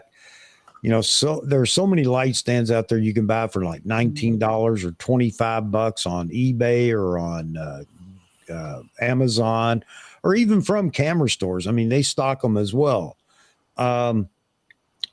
If you can afford it, I'm saying, if you can afford it, you won't have to buy them over and over and over again. And I learned that the hard way, buying cheap light stands that creep down because the lock. Yeah, it does. It just goes away. Yeah. They're good for disposable though, because sometimes they get run over or people break them, and they're good. Yeah. Yeah. If you get cheap filters, and all you do, you put them on your camera when you got them sitting on a shelf. Yeah. Right. But you buy a cheap filter and you put it on your camera, and you gotta, then you're going to suffer from, it's going to degrade your image quality. So what's the point in that? So, then you're almost better off not using the filter at all, and just be very careful where you shoot and what conditions you're shooting in. And I don't even put a filter on my camera until 10 o'clock in the morning. If I'm shooting at 20 minutes after sunrise, I'm not putting a filter on my camera unless I'm on the beach, or if I'm in the Sahara Desert or something. But I mean, what you have to do is, if you buy from a location, whatever it is where you could return it, I would say if you're going to buy something cheaper than the best, then buy it from Amazon. Amazon has a return policy. And if it doesn't work out because it causes a color cast that you recognize, or a problem that you recognize, you can always return it. Because again, I know, I hate to say it this way, but we are we are spoiled in America, especially those of us that have moved on in life and, had a whole career in front of us and are to a point now where the family, is down to just you and your wife or your husband, whatever it may be. You have more disposable income and you can go out and get some of these things. Or if you're working, C-stand's the way to go. No doubt about it. I have the C-stands. They're all on rolling bases now, but I still have the legs for them, of course. But I swapped them all out for rolling bases. But yeah, C-stand's the way to go because you can pass those. Your grandkids can hand them down to their kids. I mean, that's just how well built they are. But these little aluminum light stands are just, man. Again, you're gonna get frustrated. So by the time you bought your 5th or 6th set of them, you could have bought a light stand. However, you might not be able to afford a C-stand up front. I understand that, and I'm never going to make fun of anybody that is using anything that's like that. It's you got to buy what you got to buy. But if you have the means, don't cut yourself short. You're just going to buy them over and over again. All right. I'll quit beating that dead horse. On filters, get the slimline ones because some of the thicker ones can cause vignette on wide lenses. Yep. Oh man, real Nikon lover. Thank you so much, man. M&M Fund, absolutely. Thank you. Yeah. You know what? I can't burden everybody with my my M&M habit, but thank you very much. I would never expect people to buy me M&Ms, but thank you. Now that you said it, I got to eat some more. I think Roy and I are going to have to buy a bag so we can all munch them at the same time.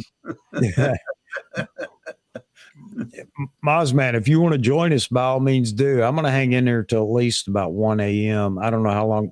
That's it. Unless everybody leaves me.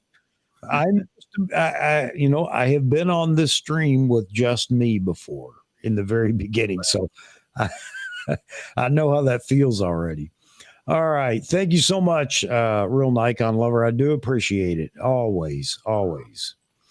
Mozman brought up the 3 sizes, 82, 77, 67.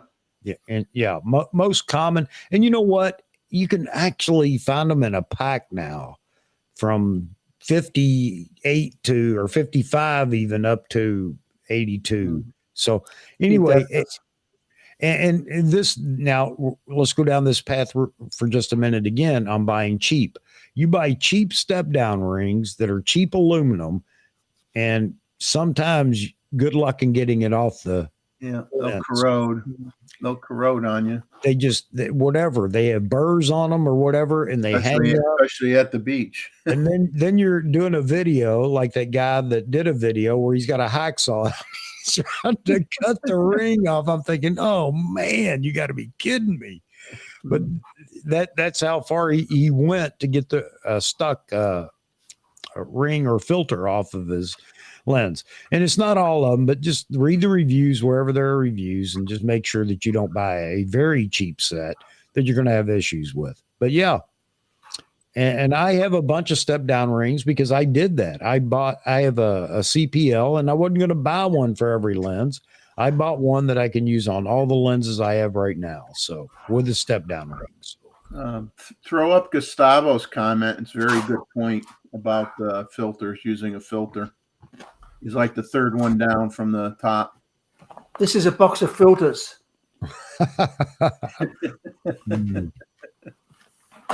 One useful thing is these end cap for filters. You got a pack of filters, and you get a screw-on cap for both ends of them. It protects the ones you got in the box.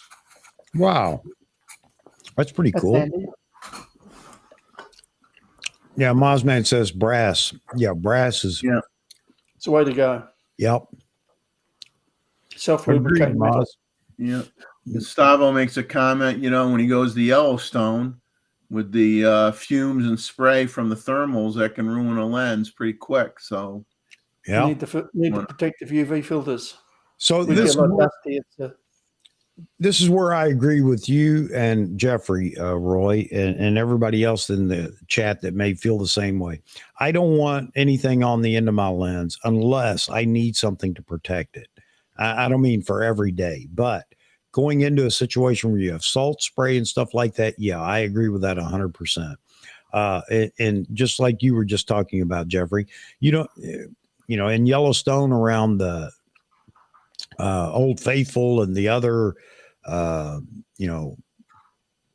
places or whatever like that, there are a lot of chemicals, corrosiveness in the air from, the geysers. So a lot of sulfur. Yeah, a lot of sulfur. Yep. Yeah. And scrub a filter and not worry about it. Yep. And the other thing is that if you're out shooting, like, I go back to motocross all the time, but shooting a muddy track, I'm definitely going to have a UV filter or something on the front of the lens, just so I don't have to try to dig mud out of it and all that very gritty mud at that, and scrape all the coating off the front of my lens. So yeah, absolutely. I would love to see Nikon put out a video showing the guy that had to clean the camera and the lens when Joe McNally was taking some of those pictures. Yep. Getting mud, like you said, from motocross, getting all the mud all over the gear. I want to see a video showing me how you clean all that crap off without wrecking your camera. Mm-hmm. That's what I want to see. Show the video, Nikon. Show the video. Well, which coating is it they have now that is supposed to repel water and other stuff? Mud's different. I don't think they claim that. But that might be the Arneo coat. Yeah, I can't remember, but it's supposed to just run off the filter. I think that's great. On them. Yeah. Polar Pro makes a nice step up, step down rings in brass. Yeah, and Polar Pro also offers the magnetic ring to attach and detach filters with just snapping them on. So yeah, man, and I have toyed with the idea of getting them for so long. Especially, I do have some screw-on ND filters, but it's just a pain. And if you're in a hurry, you're going to cross-thread it, and now you got problems. Now you got major issues. So, well, another thing when we talk about, dust and debris and all that is, that's another reason why, depending on where you're shooting and your environment, it's like where I carry 2 camera bodies with me. If I'm in a very bad environmental situation, I don't want to take the lens off the camera at all. 2 bodies, 2 different lenses. I've always done that. Do your switch that way. Then when you get home, you can clean the outside and make sure you don't get any garbage inside your camera body. But if you're switching lenses and you're real windy day, you got dust or sand or crud, pollen, floating around. No, just shoot with one lens and say, I'm only going to shoot with one lens today, or you bring 2 cameras bodies with 2 different lenses on it. So VN Labs is asking you what magnetic filters you use. Did you? Okay. I thought I had typed an answer back to him. I bought the Maven filters, which I bought through a Kickstarter program. They're magnetic. They are optically clear. They have they've been tested. All the lenses get tested to make sure that they don't put a color cast on your images. And I bought them and I did a review on them on my YouTube channel. You can go there and check it out, but they do have a website now. You can order stuff from them. It is available for those who aren't supporting the program anymore because it's over. You can now get them online. I don't think they're in stores yet, but you can get them online. Mozman talking about, I know I'm behind here, guys, but these are great comments, and I want to make sure we grab them all. I just won't delay on them too long, but he says, buy decent used stands. They'll last longer than the cheap new stands. Yeah. I've never gone anywhere where I've seen used stands, but if you want to drop a location or place to look for used stands, Mozman, I'm sure everybody would appreciate that. I don't see them. Something in between is good for general purpose, or go for C stands if you want them inside for life. Yep. And you can take C stands outside, but you have big muscles, you can. But nothing says you can't use them outside, but that's how heavy duty they are if you're not familiar with them. Most people probably are, but for those that aren't, it's not the lightest stand in the world. But man, again, like I said, a big light and a big modifier and maybe a counterweight off them, but you need a C stand. Yep.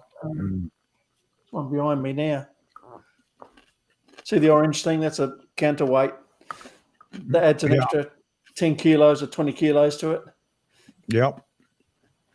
Real Nikon lover says, M&M $13 a bag at Costco. Yeah, they're not cheap, man. They're not. But anyway, thanks again, Real Nikon lover, for the super chat. I appreciate it. I wish I had a way to make it a coffee fund or something, a little coffee cup. I don't know how to do that. I'm not the techie guy.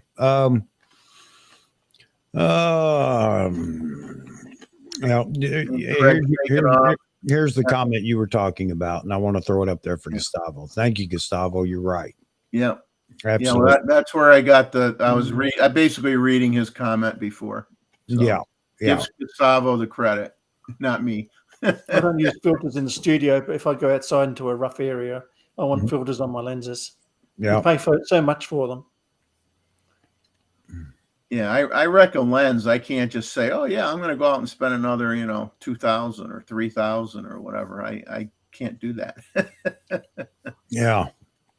Magnetic filters are the bee's knees now. I agree, Sith. You're absolutely right. So Real Nikon lover says he's been lucky with Heliopan. They're good filters. They're okay. When I bought my 2-500, Sammy's camera threw in a Heliopan circular polarizer for free. Darn good deal. Yeah, absolutely. Absolutely. That's a baby pin. That's how you attach most lights. Yeah. Teflon, if you want to attach a speed light to it, you get a S bracket that fits on this, and the speed light goes through it. Then you can attach any modifier you want. My next door neighbor was a professional photographer, a commercial photographer. He did a lot of photos for brochures and stuff for the steel plants in Pennsylvania. He lived in Pennsylvania, and he also did the ad campaign for the Pontiac Fiero when it came out. And but I know he has in storage so much, heavy duty light stands, strobes, I mean, he's long since retired now, but he didn't throw any of that stuff away. It's all sitting in a storage building somewhere. Nisi filters. Yeah, agree, Kevin. Very good. John Rowley says, good luck trying to get a sales guy that might know something. Yeah, man. Yeah. They're all closed up. Well, that's why you have Roy on the show here. Yeah, he has all that stuff to show you real time. I don't sell it. I can't part with old gear. I'm too weak.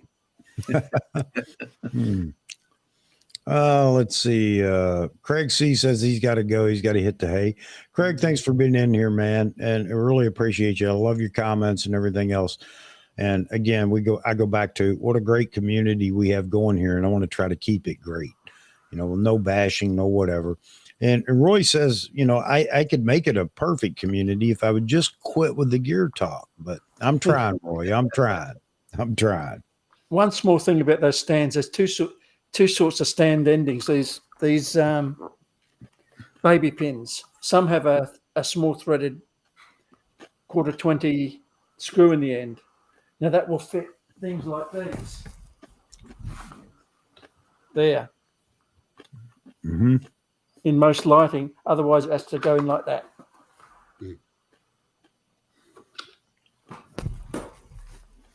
It's a small point, but something to look for. Sometimes they won't fit some lights with a little 1/4-20 in the end. Yep.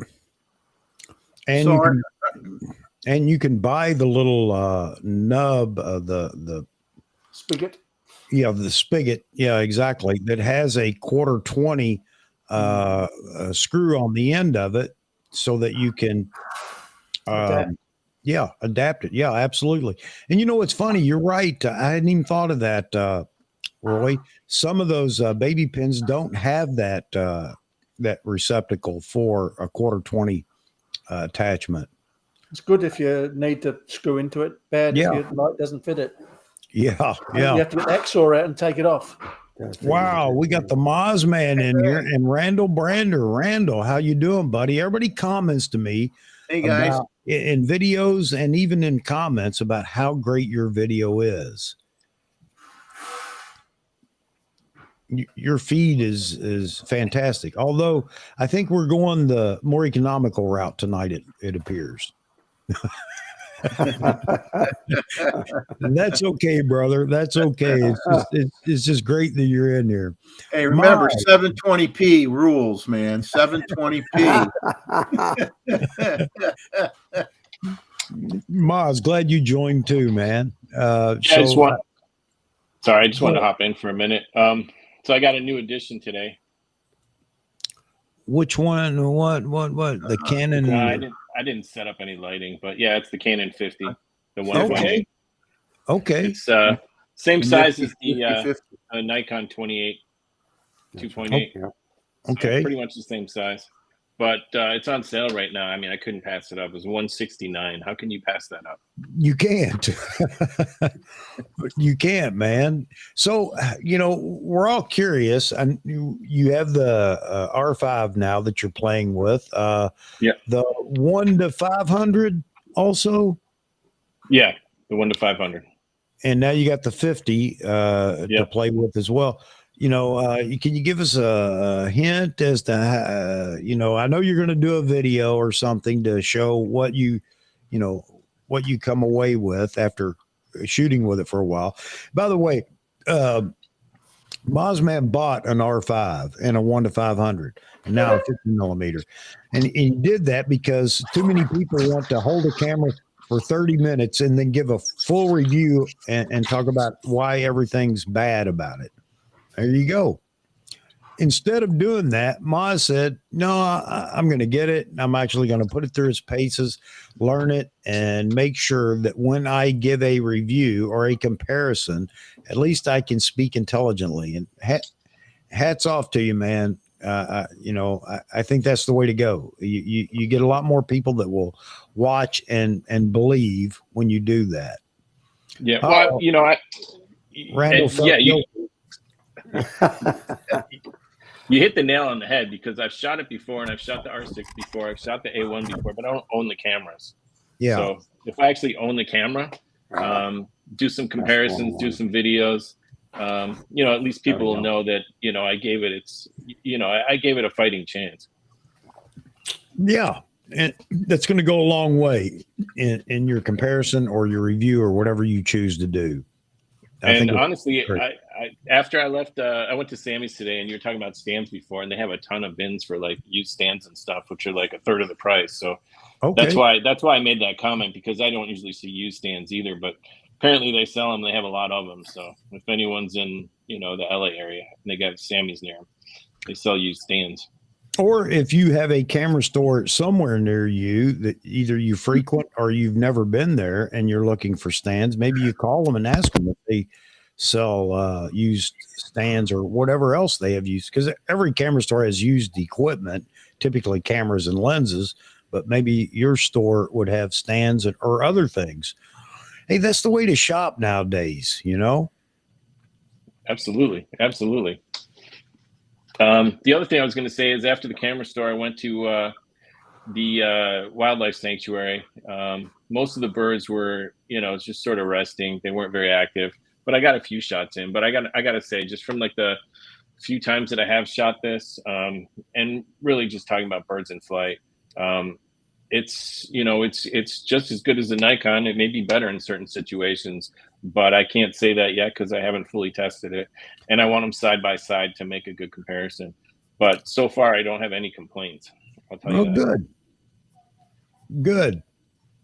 Well, you got to do a meltdown test, or nobody's going to be happy. Put them side by side and see which one drips to the ground. I'm just kidding. No, I'm actually doing. I'm going to do an R5 8K video heat test, and do something with Matt Irwin on that. Actually, cool. Good. Yeah. Good, man. Well, we look forward to it. I know I do. Yeah, I'm looking forward to it too. Roy's talking about Newer. I don't know how to say that. Does anybody really know how to say it? I don't know. No, I say Newer is a good guess. Maybe it was a typo and they just left it. I don't know. Maybe the E's are silent and it's just Nor. Yeah, it could be. I don't know. Yeah. You got to have two if they're going to be silent. They're fairly cheap and they're fairly well made. So I just thought I'd mention it. Yeah. And when you go to Matthews, I mean, look, Matthews is good equipment, but it's expensive. In so many cases, it's not any better than anything else out there. It's just Matthews. And with Matthews, you get to pay more money. But yeah. Giving 2 thumbs up to Real Nikon Lovers comment. Appreciate it. I'm glad you got out there and got the shots. That's what it's all about. Get out there and use the cameras, not use the camera, man. Pontificate upon them. I'll tell you, when I started doing wildlife, because I never did wildlife when I lived in Connecticut. I mean, when I was, like Chuck says, you get older, your kids grown up, they're on their own pretty much now, and financially, hopefully you're in a better place, you can buy some of these toys. But I mean, when I was young, I mean, I'm lucky I had multiple. I never owned more than one body at a time. If I had a body with 2 lenses, that was a bonus. I think one time I might have had a body with 3 lenses. But I mean, I switched from, I had Olympus, I had Fuji, I had Minolta bodies, which I loved. And it wasn't until, when the kids started to grow up where I was able to, got into Nikon and started building up my lens portfolio and that type of thing. And it's an expensive hobby, man. I'll tell you. And you get what you can afford at the time. And when you're raising a family and kids, and you don't have the time to get out. But when I retired, came down here, started doing birds, I look at my early stuff, like it's crap. I mean, throw it all in the garbage. It's crap. Now I'm really happy with what I get. But I mean, we're talking 6 years later. 6 years of solid bird photography. Now I'm like very comfortable doing it, but it isn't something that you just go out, you buy the big lens or whatever, and you go out and you're a magician. It doesn't work that way. I mean, it's anything, even Chuck, Chuck or Roy, doing flash photography, whether it be product photography, model photography, that type of thing. You could buy all the right gear, but you got to use it. You gotta learn the little ins and outs of little tricks that you got to do to get the best out of your equipment, and it takes a while, and it's not like months, man. It's years. It's years. I would tell you, refrain from watching all the great photographers out there doing portrait work or whatever, if that's something you want to do, and then buying the lighting products that they're hawking.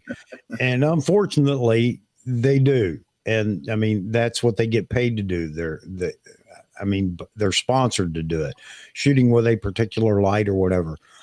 Don't get caught up in the, hey, and I'm not picking on Lindsay Adler, don't get me wrong, but I think most people know who Lindsay Adler is. So I'm going to use her as the example. And she's shooting with this certain octabox or whatever, strip box or whatever, or a beauty dish. And I'm going to tell you right now, if you think you're going to go buy a beauty dish and that's what it means, it doesn't. If you don't know how to use a beauty dish, you're going to hate it right off the bat until you understand how it works and what you use it for. But what I'm saying is, don't go out and buy all this stuff. It's like Jeffrey's saying. There you go. There's a beauty dish. I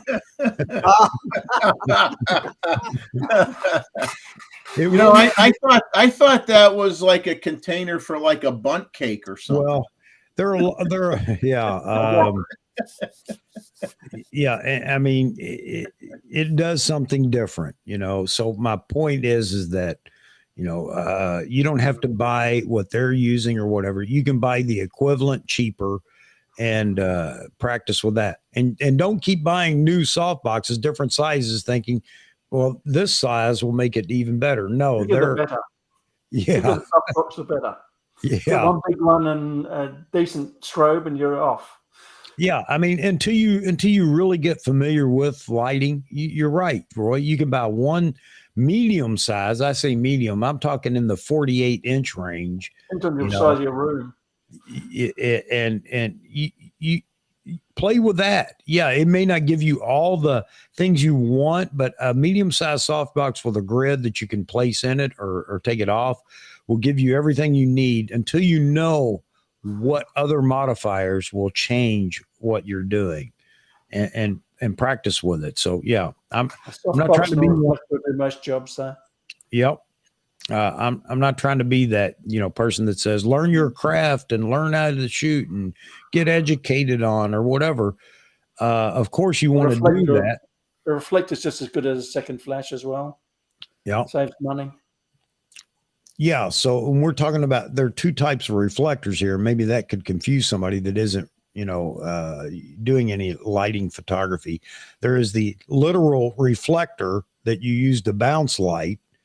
And there is the reflector that goes on the light itself. I know it sounds strange, and I'll tell you something else I bought, and I'll tell you, I'm not trying to convince you to go out and buy it, but the point here is that you can buy a light without any modifiers and shoot through a bed sheet to begin with and watch how soft that light is, because it becomes a huge softbox for you. And the larger the softbox is, the light is, which is the softbox in this case, the softer and more beautiful it is. Too. Yep. Bounce one of them and a reasonably soft light. Let me show this real quick. And you don't have to buy this. You can do anything to make this yourself. Well, no, I'm not going to go dig it out now. Let's see. But it's a scrim, really. And what's a scrim? Well, it's just a big shoot through piece of cloth. But yeah. All right. Enough of me on my stump here. Again, though, I hope everybody can learn from my mistakes and not make the same mistakes and buy a bunch of junk. I'm not opposed to, again, if you only have a few dollars to spend, then by all means, experiment, get something cheap to start with, and then you'll at least know whether you want to invest in more. Speedlights are a good backup, but they're no substitute for strobes. Yeah, and I saw Gavin Hoy. If you guys, most people probably know Gavin Hoy, who he is. He does a lot of lighting tutorials and things for Adorama as well, but he's on once a week. But he just did that, trying to fill a large softbox with a speedlight, and it works. There are some compromises. You may have to raise the ISO a bit or shoot a little more wide open with your lens if you can do that. But anyway, the point is that you can do that. You can shoot with a speedlight in a softbox. There are compromises to it, but you can do that. All right. I don't know why I'm just. The strobe has got a modeling light, which helps too. Yeah. I don't know. I can't even remember what it was now, but Real Nikon Lover says, go ahead and be that guy. Oh man. Yeah, I guess I am being that guy, ain't I? It's good Kentucky in there. All right. Chuck, there's a whole bunch of new dictionaries out there with words in it. I don't know what any of them mean. Yeah. I hear you. I hear you. So ain't is not bad at all. I think it's been added to the dictionary, hadn't it? Yeah. They had to throw us hillbillies a bone. All right. I'm going to go because I ran out of coffee. I can't believe I had to drink water, which I do drink a lot of water because I have to hydrate because I drink a lot of coffee. It's a never ending process. It is perpetual motion. Uh-oh, Maz got the right stuff. What's that? Hold that up, Maz, man. What are you drinking? Oh, okay. Okay. It's like Perrier, Jeff. Perrier? Yeah. Same color bottle. Begins with a P. Very posh. I got you cheap from a price point standpoint. I got you beat. I got the good old Lipton. There you go. I have the famous Deer Park budget water. I think they just got a bunch of people in the back of the store filling up these bottles with a water hose. Yeah, that's the same stuff I get at Walmart. Yeah. Well, it's funny. There is water. There is bottled water here in California. I don't know how far it's spread, but it's basically LA County water, and they just put it in bottles. I'm sure they filter it. Well, let's hope, but I don't buy it. So and they don't lie. It is bottled water. It's true. It's true. So my wife, this is what I get. When she buys water, this is what I get. She gets pH balanced. I don't know, some brand water. That Fuji water that costs like $4 for one bottle. She doesn't like that, but I don't know what it is. But it's pH balanced 9.5. But you know what? Whatever makes my bride happy, I'm okay with. So works better if you turn it into coffee. Yeah. Doesn't everything. Yes. Randall, you're quiet. What's going on? I hate the taste of plastic bottles. Yeah. I love the glass. I wish the soda pop was back in glass, but I can understand that. But I can't see just spending money to get filtered water when you can just put the device in your house and do that. Yeah. So, but my lighting. I don't pay any money for the lighting, and I just use the sunlight for the outdoors. I'm cheap. I'd rather spend the money on the lenses, like right now. And I was showing Roy Bixby. Roy's all set. This works better as a counterweight than a water bottle. Oh. So right now I bought 2 lenses today, and I told Roy earlier in the stream. So what you're looking at me now is the 26 millimeter Nikkor. Yeah. It's a fantastic lens. In fact, I was communicating with John when he got his Z8. I was watching his video, and I says, "Man, what lens are you using?" And he says, "It's this one, the 26 millimeter." Mm-hmm. And I said, "I got the 28 millimeter. What's the difference?" He says, "There's a little bit wider, but it's clear." So I shot with it today, and it's so fast and focusing, it's unreal. Yes, you can hear the motors inside. It's not as quiet as a 28 or a 40 millimeter, but I love the picture quality of it. Yeah. Mm-hmm. So, and then if I go to the other one, that's the one that Roy doesn't like. It's the DX lens, but it's the 12 to 28. And you saw, I know. But what I like about it is, and I'll go to it real quick, just to show off, but I like this lens too. Okay. So this is 28 right now. And it's like a 5.6. Okay. It's a variable aperture, but if I go like this, I'm now on 18. Wow. And that's a 3.5. It's still clear, very good focus. I can look out in the LCD screens and the boxes around my eyes. Even when I good enough for YouTube. Right. So when I look at a lens like this, I worry about, if anything, is everything straight? Is the camera working good with the lens? You don't want any vignetting and all that stuff. These two are fantastic lenses. They don't break the bank. And,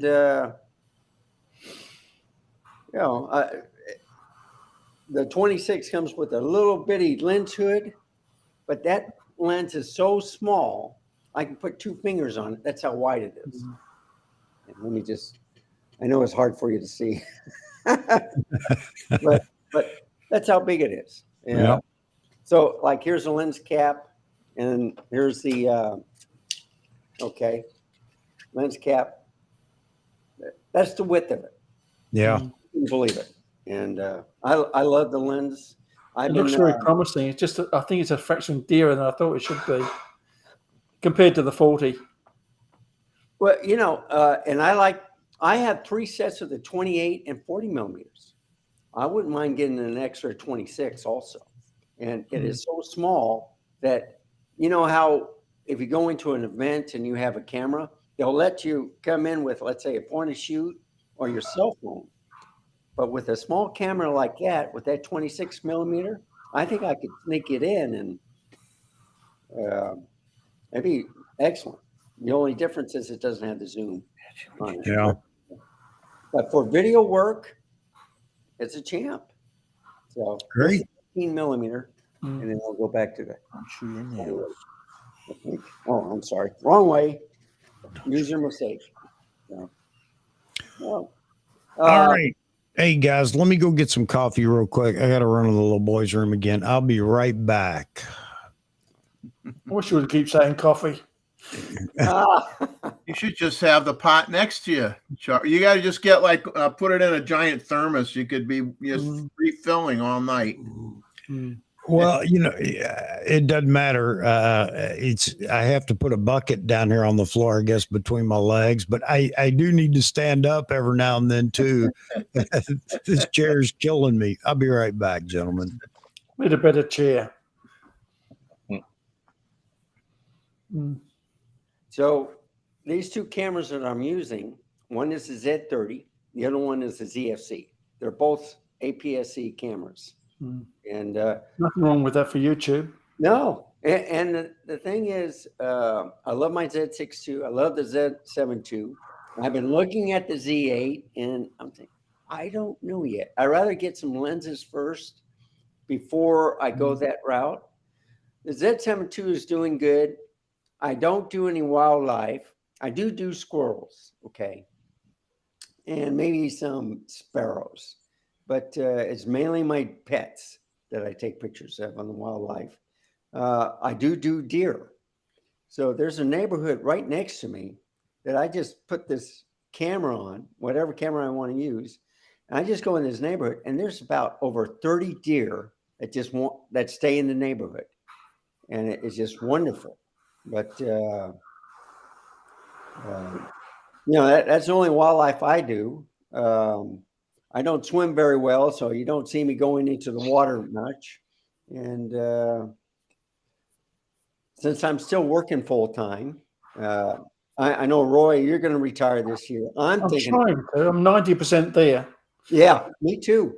So at the end of November, I'm out of the post office, and I'm looking to retire. And I don't really want to make YouTube my career.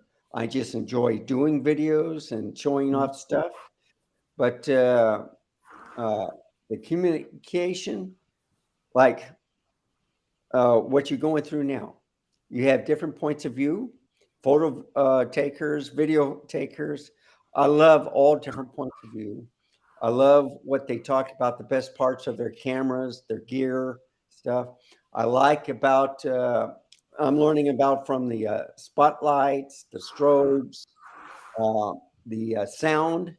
So I'm going to be doing a video on different microphones from USB to, let's say, a cell phone microphone.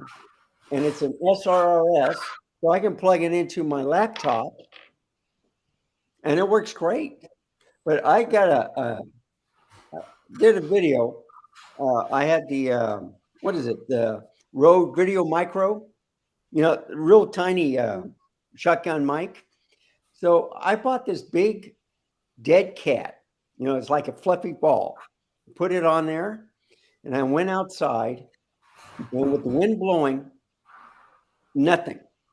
And then when I started speaking, because I had the shotgun pointed, in the direction of what you're seeing, it really didn't, my voice was real soft. So what I did was I turned the shotgun mic backward, and then you could hear my voice. But that was a different experience altogether. Usually you have the shotgun pointing with the lens. This is the only time where I pointed backwards, and I was happy with the sound quality. So I'm always experimenting. And I guess I grew up in the age where you started with the Tandy, and then you went to better PCs. Now I'm into Mac, but I love gadgets. I love boys with their toys. That's what I love. But I like what Chuck is doing right now is, and I like Roy with all of his stuff.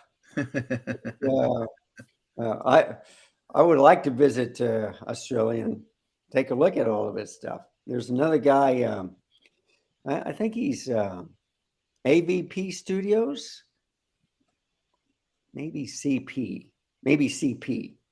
Studios.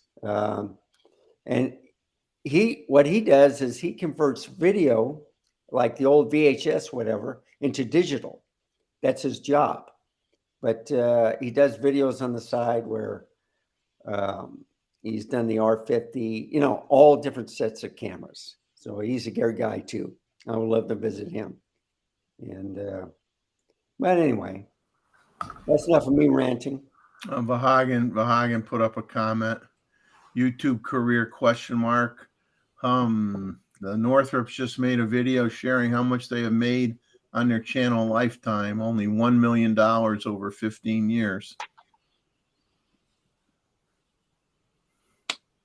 But who's that guy that was popular on YouTube, and he messed up by going to Japan, showing a dead body hanging, and then he became a fighter?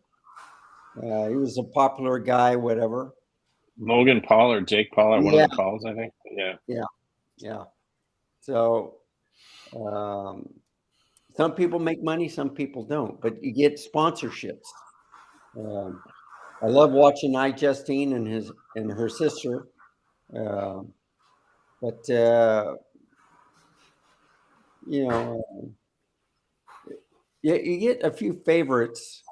You learn from them, and then you try to find your own niche.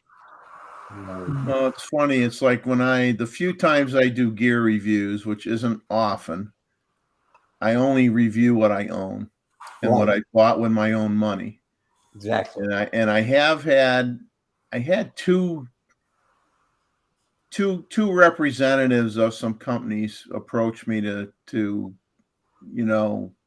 critique their stuff, and to be honest with you, I turned them both down because it wasn't a product that it was either a product that I would not normally use, or it was a product where I honestly didn't feel I'd be able to give an honest.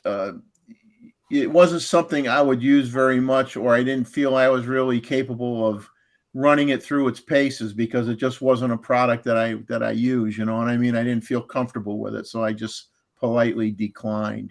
So it's like I try to just review stuff I own and I've used, and it's a lot safer that way. I mean, I don't. Very not YouTuber of you. What's that? Very much like no other YouTuber. Anything for the money, usually, isn't it? Yeah. No. I mean, if I ever reviewed anything from somebody who contacted me, say it was something I would really use, I mean, it would be really strict conditions. It would be, you know, I would be either I'm not going to keep it. You're going to get it back. I get to say whatever I want. And if I do keep it, I would give it away. Like on my channel or something, I would give it away as a giveaway type of thing. But if I really liked something, I mean, but I'm old school, man. I mean, if I want to say I bought it with my own money, my opinion is mine. I'm not sponsored by this company, and that's that. And that's why I don't have very many reviews, because I don't buy dozens and dozens and dozens of products. So. But when I did my tripod review, I own the Peak Design travel tripod, and I own the Hypey. So that was fair. I own them both. I use them both. Okay, I'm not talking out of my behind, as they say, you know. And you're not. And I wasn't getting paid to recommend one over the other. Yeah, you got to be honest. So.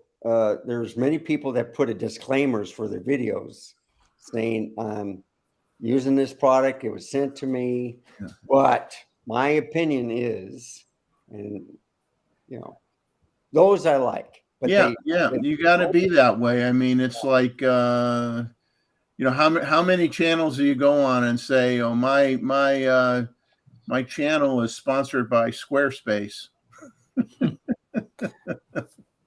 Okay. Sad. Or KEH Squarespace. Yeah, I mean, does the person really use it? Do they just pretend they use it?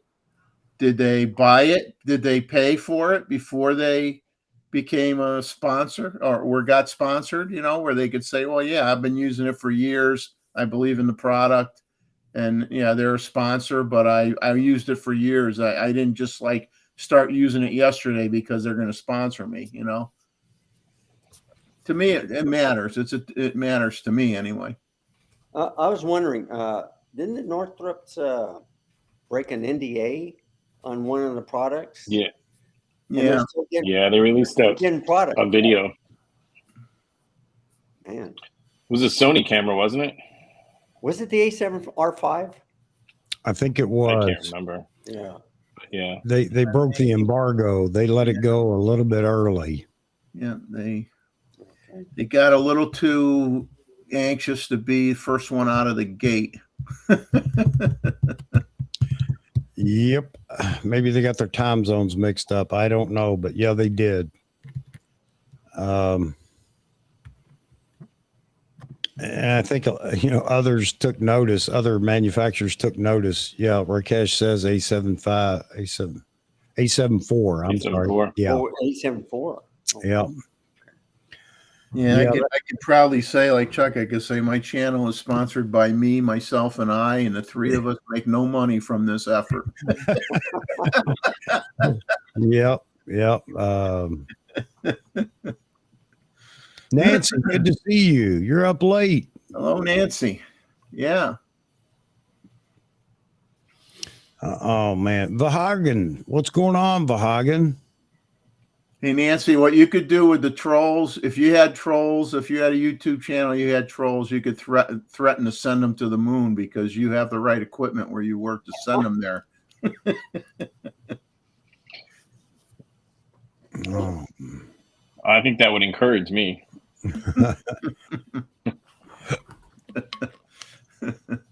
Oh, man. So I'm on an M1 MacBook Air, all right? I've had 7 cameras hooked up to this before, just see if it would work. And, you know, I had like 2 or 3 different hubs.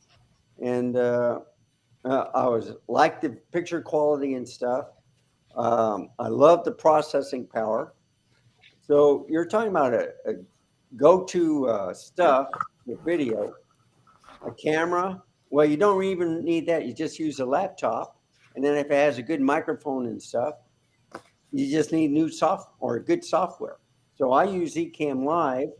I've looked into Restream and I've looked into some other stuff.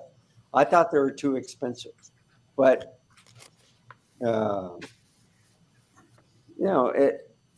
everything's getting so expensive now. I mean, I went to Best Buy and they don't do price match guaranteed anymore, do they?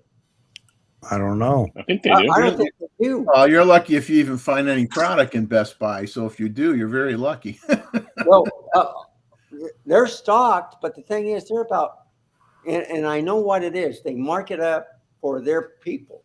So I like buying locally to support my local market. But sometimes it's a little bit too expensive, and I'd rather go on Amazon or whatever to buy it and then get it shipped to me. Yeah. But, now I see my Z30 blinking. That's telling me that it might be overheating. That's another thing that some people don't talk about their cameras. It may overheat, so I'm going to turn it off. Of course, I'm using the webcam. So on the 4K 30, on the Z30, they overheat and then it shuts down. I had the same thing done on the Z6 II, Z7 II, or whatever. I got the house at 78 degrees, and some people think that's too warm. But here in Texas, it's okay. But my ZFC doesn't overheat, and that's like a champ. So I was trying to show the difference one night when I was car vlogging, and I had a dummy battery that was acting up. It was getting loose. The connection's not that good, and the Z30 beat the pants off of it. And, so what I figure out is that with the Z30, it's a vampire. So when the sun comes out, it overheats. Any daylight, it starts overheating. When it's at nighttime, it's a champ. It'll do 4K 30 all night, as long as you have a big storage SD card or whatever. But you can get good video quality out of an APS-C camera. Yeah. So are you recording? Are you recording with the Z30 while you have it on the stream? No. Okay. I let the it keeps it cooler. I even have the battery door open. Okay. Right, just in case. But yeah. I do no recording through the cameras. I only do it on the computer. Okay. And then what I do is then I put it through, let's say, my Ecamm Live Pro, and it compresses it. So I've noticed that movie files are a little bit better video quality than MP4, but not that much. And so let's say I make like a 20 gigabyte file. After I get done with Ecamm Live Pro, I add an intro, outro to it. It compresses it to about 2.5 gigabytes. Okay. You send it up. YouTube is doing so well now that I can send a 1080p 60 video up, and it'll be processed within 15 minutes. After it's been up. On a 4K 30, it's like no more than an hour. This is like on a 20-minute video. So the only problem I have is Sunday night or Saturday night to Sunday morning or Sunday night to Monday morning. That's when it takes a little bit longer. But sometimes I put difficult videos where I do a split screen of different cameras at the same time, showing the same video, and that kind of slows down things too on the processing. But I'm pretty happy with all the cameras that I have in the different studios. I got 5 of them in this house. Yeah. 3 in one room, 1 here, and 1 in the bedroom. So. Wow. So whatever my mood is, I'll do 1 with Sony, I'll do 1 with Canon, and then the rest with Nikon. So.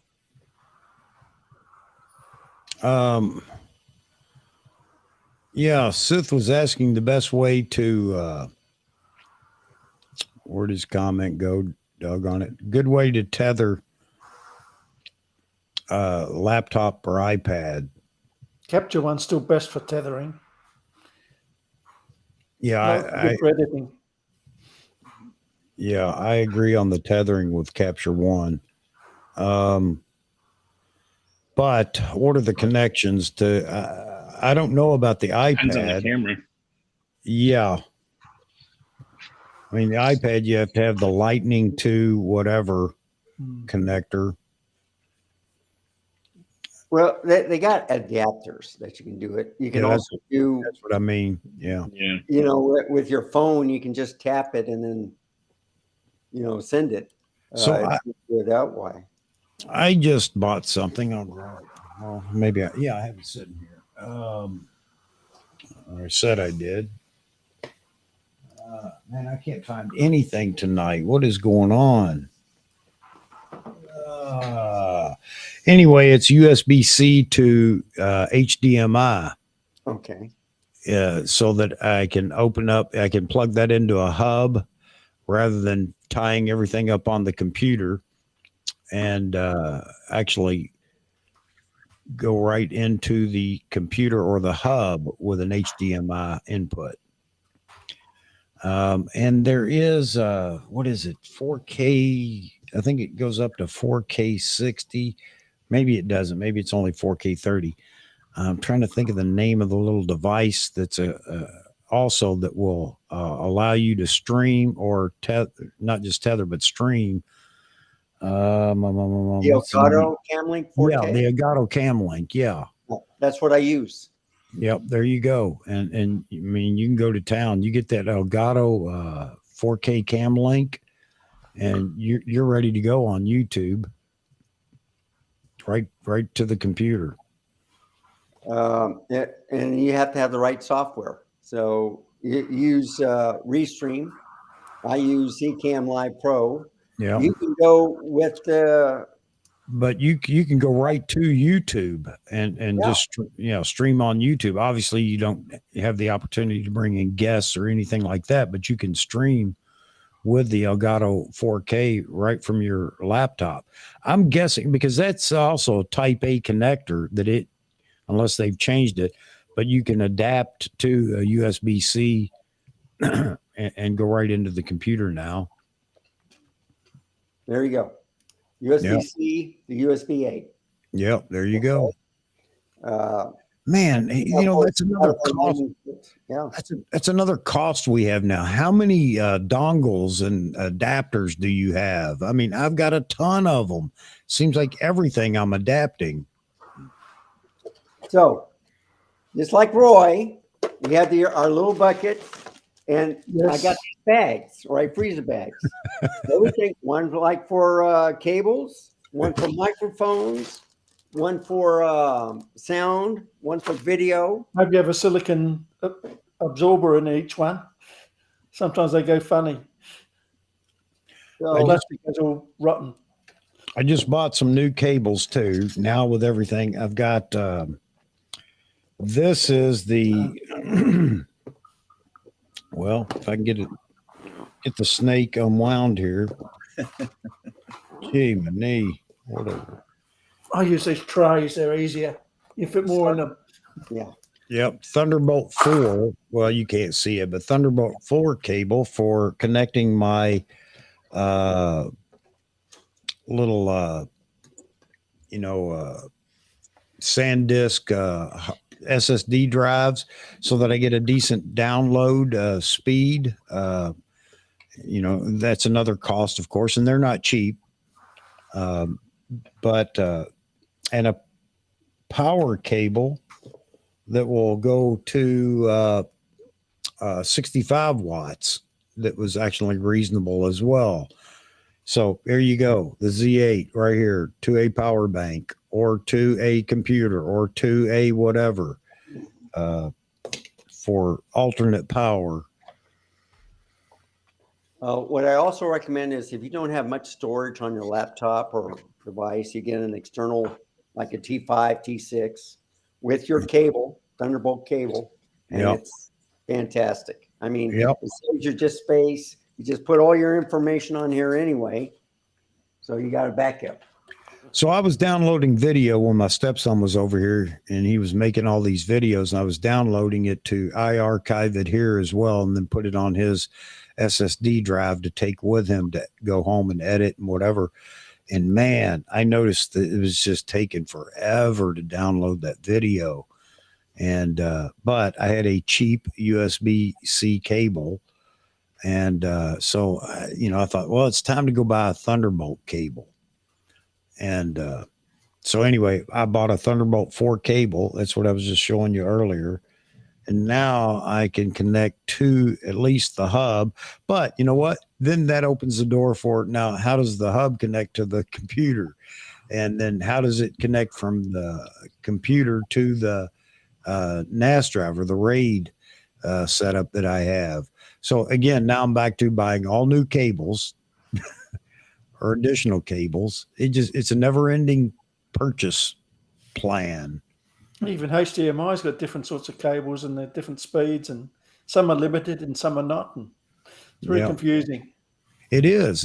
And I mean, it's easy to get fooled too if you don't read the fine print and figure out what you're actually buying. I mean, you can buy USB-C that I don't know what the throughput is on it, but I mean, it's relatively slow. And you think, well, USB-C, it's got to be fast. No. And again, that's why I went to the Thunderbolt cable, because it will work down to USB-C or whatever. If you get an HDMI 2.1, it's 8K equivalent. It has both ways. Yeah. Somebody was talking about Gerald Undone. Now, Gerald Undone is very technical, yes. But the one thing about him is sometimes I like watching some of his stuff, because he went through HDMI cables and talked about they're not all the same ones. And I was really surprised at, the difference. And so I had to go out and buy a new HDMI cable, of course. Yeah. Once it's out the packet, they all look the same. Yeah, exactly. So Nancy asked that question, and so Jeffrey, is this what you were talking about, Maz? Yeah. I told her Maz would let her know what he used. A friend of mine uses the lightning bug on his D500, but I know what Maz got is more advanced, does a lot more stuff. So he responded to her. Oh, okay. Yeah, it's the Pluto trigger. I showed it on the stream like a few weeks back. Yeah, that's been out a while, but it was updated not too long ago, wasn't it? If it was, I don't have the update. Oh, okay. I don't know why I'm thinking that. It just seems like it. Oh man, Alan Barnes is in here. Morning from the UK. How you doing, Alan? I'm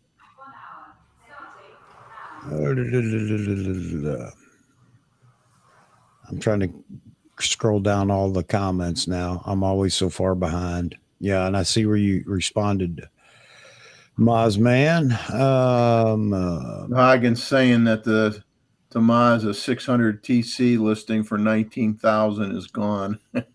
Oh wow! I just looked the other day; it was still up. Guess it's gone now. There we go. It's funny.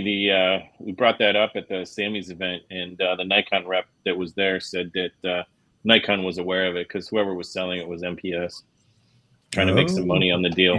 Yeah. I'll tell you, if MPS guys are buying stuff and trying to flip it and make a lot of money on it, then I don't think they should be like, I don't know, blackballed or whatever, because I don't think that's right. If you're not buying it for yourself, you're not going to use it. Then don't buy it and free it up for somebody else. Let somebody else get it. Yep. I agree. That's just my opinion. Worth about 5 cents, but that's it. No, I agree with you, Jeffrey. I agree with you 100%. Boggin says I emailed him and offered him retail. Didn't get a reply. Not surprised. Yeah. All right, guys. I think I am going to pull the plug on this. I said I was going to go to 1 a.m. I appreciate those that have hung around, even though we've got more people coming in because now we've hit morning. And talked about lighting enough. It's always sunny somewhere, just not where we are, Chuck. Right? Yeah, exactly. It hasn't been too sunny here lately either. It's always cloudy here now. I don't know what's going on. It's absolutely miserable here at the moment. Yeah. It's been raining all day long here. We're supposed to get like 6 inches of rain. Wow. 6 inches of rain. It's just been raining like crazy today. And it rained yesterday for about half the day. So it's just El Nino's effect. If you like water, then right now, come to Myrtle Beach. And I don't mean water meaning the ocean. I mean water in general. Yeah, we haven't had much rain up here, Jeffrey. I know while you were here, it didn't rain, did it? It rained the Saturday we flew in. Yes, that's right. And that was first it. time. Yeah, that's the first time it had rained in a while, and it hadn't rained since. So yeah, I'm already into the mode of thinking I'm going to have to water the grass here starting soon. So man, weird weather this year. Definitely weird weather this year. The sun is setting in Hawaii now. That's got to be a beautiful sight. I imagine. I'm jealous. You had to mention that. I feel bad now.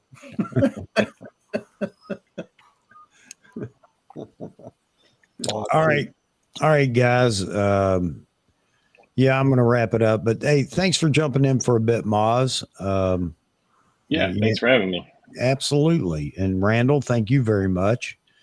And Jeffrey, as always, thank you. I'm glad you did show up. And congratulations on both your cameras. I didn't get the Z8. I did not yet get the Z8. Oh, I thought you. No, I'm on the list, and but when I originally went on,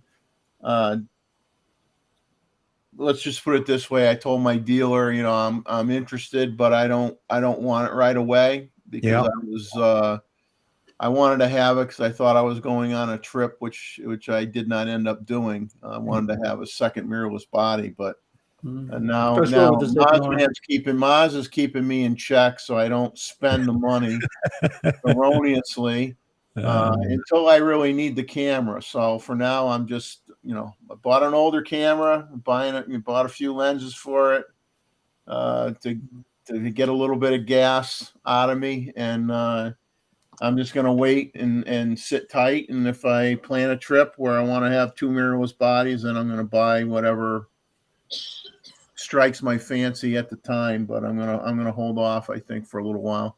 Okay.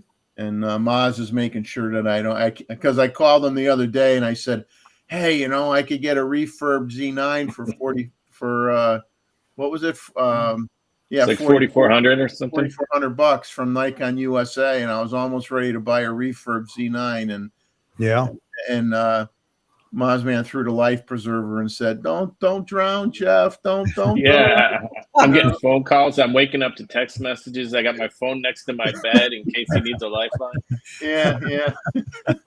Call your sponsor, Jeffrey. It's like he's my personal shrink, on the West Coast, Real Nikon lovers leaving for Alaska in 3 weeks. Man, that'll be a fantastic. But they look so good together. They do, especially with those blue body caps on them. That's all I know. There's it. Otherwise, I get confused. You're so organized, man. You have to be. You need to come visit. Just come visit me for a couple of weeks. Not to organize my stuff or anything, but just visit. Get him packed up. Get his house all packed up. Yeah. Get him down to Tennessee. Yeah, absolutely. Roy already proved to me that he has a full complement of manuals for everything that he probably ever bought. He's got probably most of the boxes for everything he bought. I have. And he literally should open up a Nikon museum and a resource for photographers to get information, and I did that for computers. It was too much work. But I appreciate you helping me out, Roy, with the manuals and stuff. Anytime I need a manual, I've usually got one. Yeah, that worked out really good. If you because unlike most people, I actually read them. Yeah. I don't read them, I just collect them. Yeah. You know, I would have the perfect world between you, Jeffrey, and Roy, and Stephen. I wouldn't have to read the manual, and I could ask Roy about anything Nikon's ever done in a camera. Not only could he tell me, but show me. And then Stephen could run the backside of the live stream for me. And yeah. Oh, man. I had to check real quick. I thought I had a email there. I was going to say, if somebody wants to join now, it's a bit too late. But yeah, hey, Roy, thank you for being in here tonight. Sorry we couldn't stay on the lighting topic. And everyone gets bored with lighting. Most important part of photography, but everyone gets bored with it. Yeah, well, you know, the thing about it tonight maybe is everybody in here right now, everybody that was in the chat and also viewing was already aware of what a softbox is. But you know, the whole idea behind the light meter, I think that'd be a good conversation. And I want to get you in here and Jeffrey in here with Albert, and let's talk about some of these strange lenses. I think it'd be a good night, a fun night of discussion, because Albert is an interesting character. I got to tell you, after meeting him down in New York City, he's a great guy. And, you know, he's a niche, you know, in the fact that he collects all these, I say strange lenses. They're not strange to him, obviously, but they're just not your normal everyday lenses. So they have character. Yeah. I mean, if you could see what he has, Randall, I think a lot of people would enjoy it, because it's just, there's no telling what he's going to pull out of the bag, what he's adapting now to another camera and things like that. He's the adapter king as well. So I wonder, I want to know if he goes to a lot of tag sales and estate sales and finds these great bargain lenses and stuff, you know? Because he has a lot of them. That's for sure. Yeah, he does. I mean, when we were down there in the city and everybody was getting ready to leave to head back home or whatever. And anyway, he said, come out to my Jeep. And we went out there and he started dragging out these lenses and things that he has. He had a no aperture shoot through period Hasselblad lens that was, I can't remember what he said, what kind of lens it was, but he had an adapter for it and he mounted it to the camera. And it was just this beautiful lens that, you know, I don't know what it is. There is no aperture. It's just shoot straight through. And it was just a fantastic lens. And that's the kind of stuff that he does. So I think it would be a lot of fun for a lot of people. You know, it's not a day to learn about, you know, the latest and greatest gear or whatever, but it would be a great day for people to hear about some of these things that he's done with these lenses and stuff. But he wants you, Roy and Jeffrey, you guys to be involved. So I'd be involved.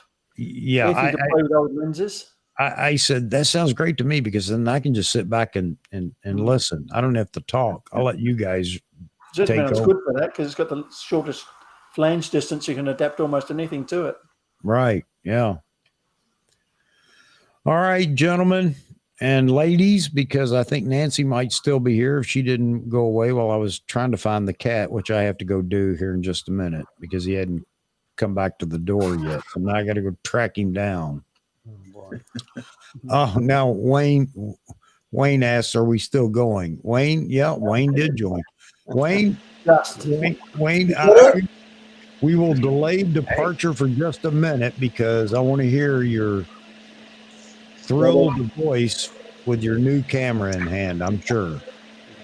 Well, this is a thrilled voice. The battery's charged and I can't use it. So it's going to should have old batteries that fit. Well, the battery came. I didn't bring the other battery, so yeah. Yeah, my friend, when he got his, he said, "Oh, I'm disappointed. The battery was dead in the box." Yeah, mine came flat a little bit. Even I after I also went ahead and reminded picked you one to take a 7200. battery. Huh? Even after I reminded you to take a battery with you. I couldn't find it. Well, John, I left you Mongolia can- without it. Yeah, John Ishii has one. Yeah. Well, yeah, we use it to test the camera, but that's about it. Okay. We got All right. a gift of extra battery and a memory card, but the battery's out of stock, so we have to wait for that. Okay, well, that's nice though. Yeah, Yeah. that's Well, real you're, nice. you're smiling. That's a good sign. You're happy. Yeah, I got a 70-200 along with it. Oh, man. Great. All And, right. yeah, I lens? tested with a Sony lens and it works with the stabilization, so I'm keeping that lens. The stabilization looks good on it from video, just walking around, and the optical steady shot gives it a little bit extra. So Cool. instead of getting the 20 for the 120, I just stuck with the Sony lens. Wow. Well, you're set now. So will you be Yes, back sir. home in Mongolia on Wednesday? June 10th. June 10th. Okay. Yeah. All right. So that's great. You have enough time still to go out and take a photo with it and be in the review when we do it next Saturday. Oh yeah, we're waiting for the battery to charge because John's going to take me to a bird park someplace so we can test out the lens and the camera at the same time. Cool. Great. Great. So I'll All have some right. content for you guys to watch. That sounds great, man. I'm looking forward to it. Where's John at? Oh, let me finish. Connect up the camera. The camera guy. Lift it this way. Oh, there he is. Hey, John, you look like you've been popping a few. We've got no audio because I got the headset in, so Oh, we're both tired because we were having dinner until like 11 o'clock last night. And I went home. I went to bed maybe like 1 o'clock. I woke up at 4 o'clock in the morning. Somebody revving their bike, and I couldn't go back to sleep. So now we're both popping coffee to try to stay awake. all right. All right. So let me plug the review real quick. June 3rd, next Saturday night, we will be having our photo review. All the information is in the description. Please check it out. If you would like to be on the panel as one of the, we don't call them judges, but somebody on the, if you'd like to be on the panel to discuss the photos, that's fine. Just send me an email. Let me know. If you can, please try to get your photos in by June 2nd. I know I'm going to take some late entries. That's okay. I'll do that. But if you can, please try to get them in by June 2nd, because I have to put all these in a folder so that I have them to go into not Lightroom, but ACR, Adobe Camera Raw, so that we can review them there.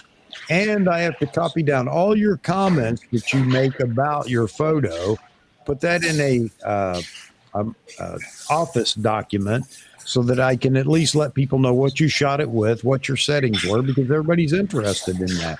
And then maybe just a couple of words about what inspired you to take that photo or whatever.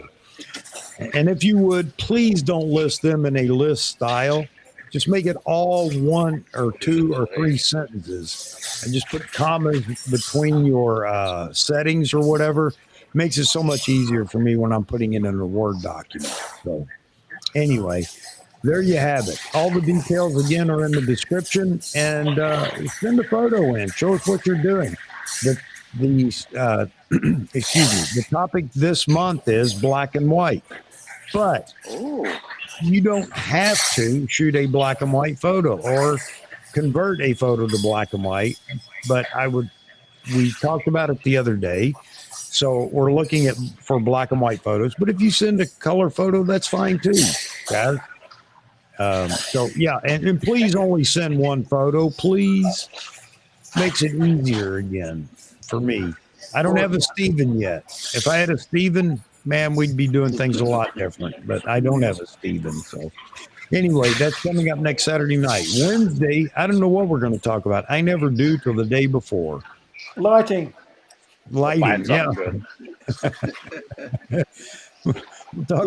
What you got to do, guys, is you got to line up all the different kinds of softbox, the barn doors, all the different scenarios. Line them all up and say, this is when you would use this. This is when you'd use that. Go through it.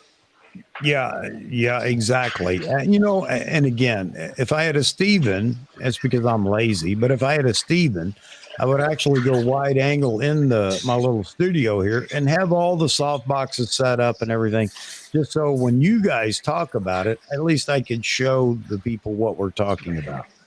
Talking about it and seeing what it looks like if you're not someone that owns it is right. You need to see what it looks like and understand why you would use one over the other. Yeah, I could be like Roy. Roy just reaches back and grabs the D2. Here it is. Yeah. Or the F3. Looks Here like it is. Roy's something the size of a garbage can over there. Soft boxes. They come in two sorts.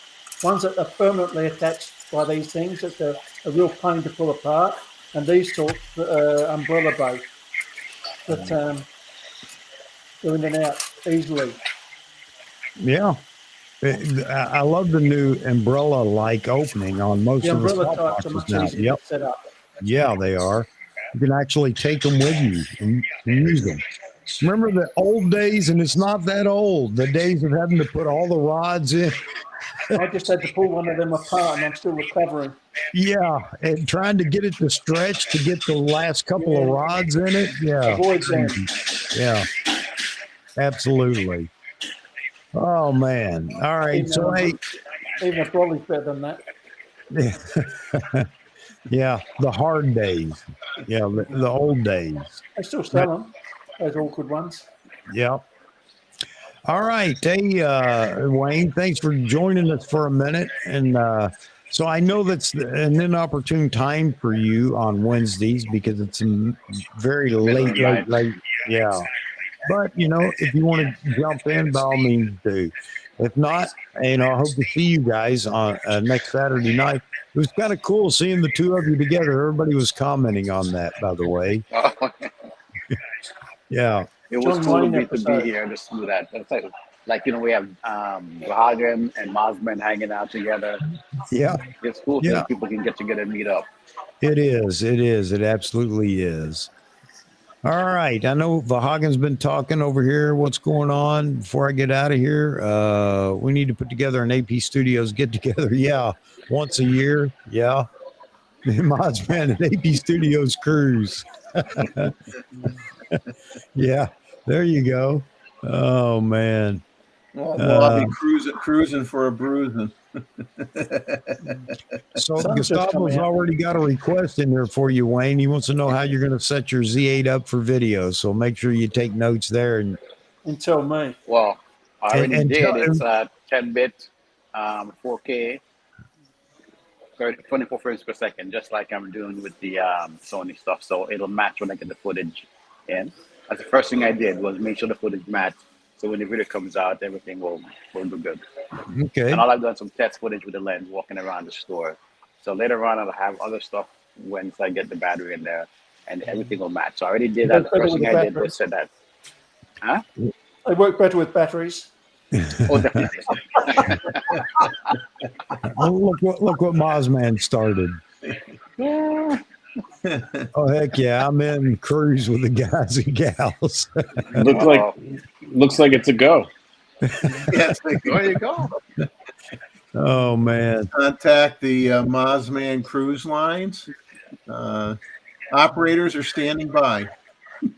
Hey, Vahagan, I see your text. I was trying to figure out how to. John was over there laughing. So thanks, everybody. I see Gusto was saying. If you guys are going to end, I'll respond to people in the chat and so on when we get back in the comments. Diana's going to be on the next one? He's going to log on. Well, they want to wrap up right now. John said Diana's going to be coming on. But I know trying to wrap up. Oh, man. Yeah, I can't. I can't do another 10-hour stream tonight. There's no record breaking happening tonight. Oh, man. Next time. All right, gentlemen, for all of you, everybody on the panel, thank you very much. It's always an enjoyable chat. Roy, I am sorry we couldn't stick to lighting. I'll get you later. Yeah, well, we're going to keep trying. We'll pick a topic, and one of these days we're going to pick a topic and stick to it. Yeah. You got to get all the samples lined up and just go bing, bing, bing, bing, bing. Yeah, it's already lined up. I work that way. Yeah.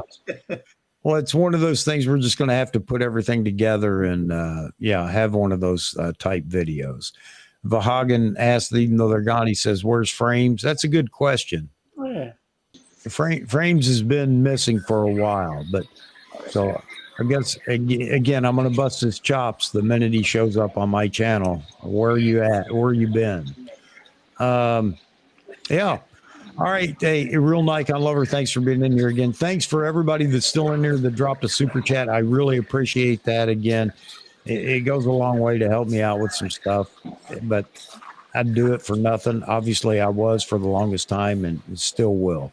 But good night, everybody. I hope everybody has a wonderful rest of their weekend here in America, the Memorial Day weekend. Don't forget, it's not about us, it's not about us, the veterans. It's about those that didn't come home. That's what Memorial Day weekend is all about.